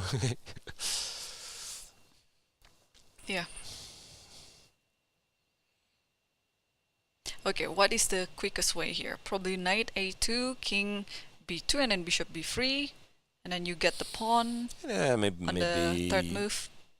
Okay, she all goes knight this one. b5. Yeah, this is faster. Knight b5. And then you're gonna get the pawn on the next move. King b2 is strange though. Why don't you go king d3? And You gotta then keeping get the away, pawn yeah. alive or something. Mm-hmm. Pawn's dead anyway. Yeah, and now you've just created this W thing. King a1, hoping for king c3. Nicely done. Yeah. Or king b3. King b3 is a stalemate. King c3 is a stalemate. Yeah, but all I know, you have to put the knight on c2. Knight on c2. Do you And think then Elisabeth will test Tan on this endgame? We are about to find out. I think might as well, right? You already played for what? More than 5 hours? 5.5 hours? So might as well just Yeah. continue till So the end. I've been tested once as a grandmaster. Well, knight c4 is something, to be honest, something surprising to see. No, it's okay. Like king c3 now, and then we're gonna get this W. Yeah, but you're wasting time now. No, I mean, it's okay. It's okay. Yeah, she wants king c3, but it's a wrong corner, right? So Yeah, we all know you'll slowly bring it. you're supposed to guard the king in the opposite corner. Right.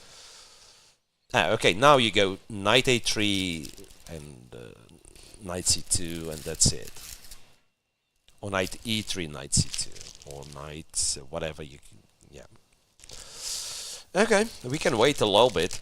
So Yeah. once I got tested as a grandmaster versus grandmaster, I got tested in a classical game, Oh. like knight and bishop, but for 5-10 moves, and then my opponent And then- resigned. Yeah, because it was clear that I knew what I was doing. Yeah, it was rook and bishop against the rook. It's like the Philidor position, rook and bishop against the rook. One actually can get confused. And Do you think we will have that position in this tournament? I have a We feeling we might. might actually. you might. It's not that uncommon. It's something that possibly can happen. Oh, okay. So Alright, so now she's gonna bring it to a8 then. I thought it's gonna be to h1. Yeah, it's interesting. Yeah, but some people and it's not about like strangely like because sometimes people talk about like woman chess and so on and so. No, it's just some people they played like they really need the board to be in this. Like In this, I can yeah, make it to in an certain A8 side, corner right. or not H1 corner, and I've seen it like in many times at different level of players. Like for some it doesn't matter at all. Yep. Like okay, it's just like flip it 90 degrees, whatever. So now the method is king c4, black king almost escapes, Yep. but not really. And then knight Knight to b5. b5. Oh, I yes. almost say e7. It looks like from this side it was You can e7. go. I know, not e7. E7 is impossible. Yeah. regrettably. No. I mean, from this side it looks like it was e7. But yeah, of course, the board is. So now, yeah, it gives you this illusion that king is running Yeah. away. But So knight b5. yeah, knight b5 and and bishop then king bishop c6. f5. Yeah, and then bishop. And you f5. create once again a very nice fence on the way of this king, and it's arrested. And bishop f5 played a tempo. And this is where, I mean, somewhere around this point, my opponent resigned. When I've shown this, I know this. Yeah.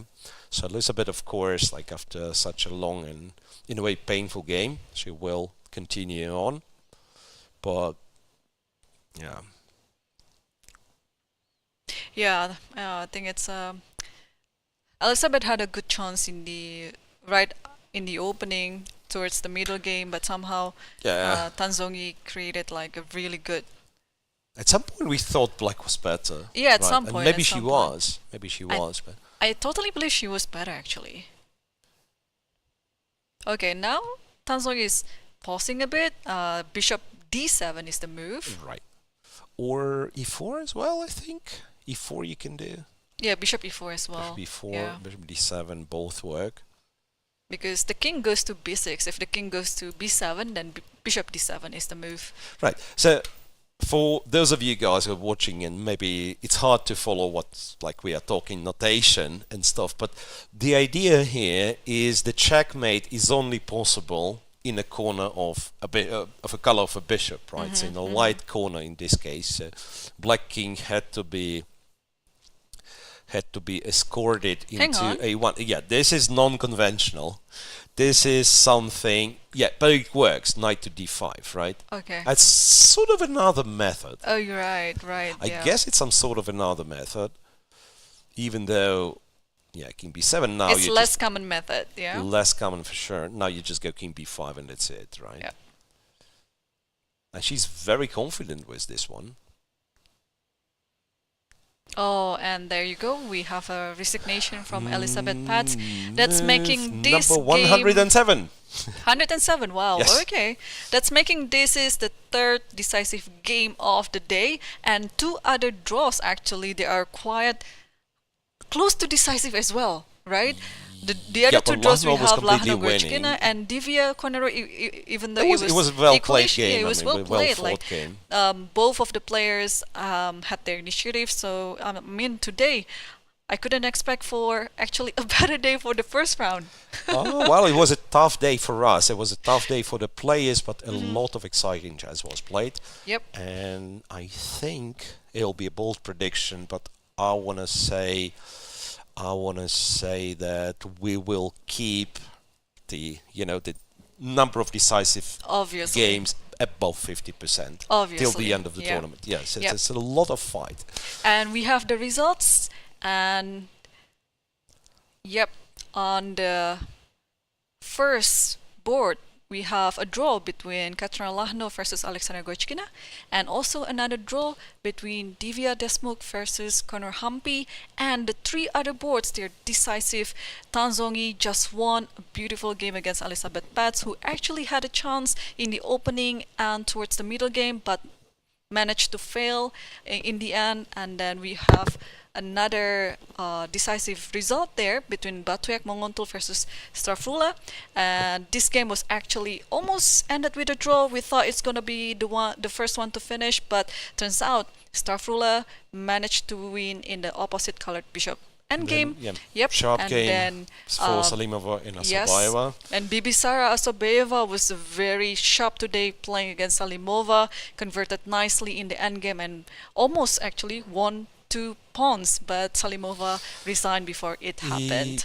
So 2 wins for Black, then a grindy win for Tan Zhongyi, 3 leaders, and tomorrow's a new day. Tomorrow is a new day, and we will have a lot of exciting battles coming ahead too. So stay tuned on our YouTube channel, because tomorrow at the same place, same time, we'll be continue with round number 2. Thanks for watching, and bye for now. Yeah, see you tomorrow.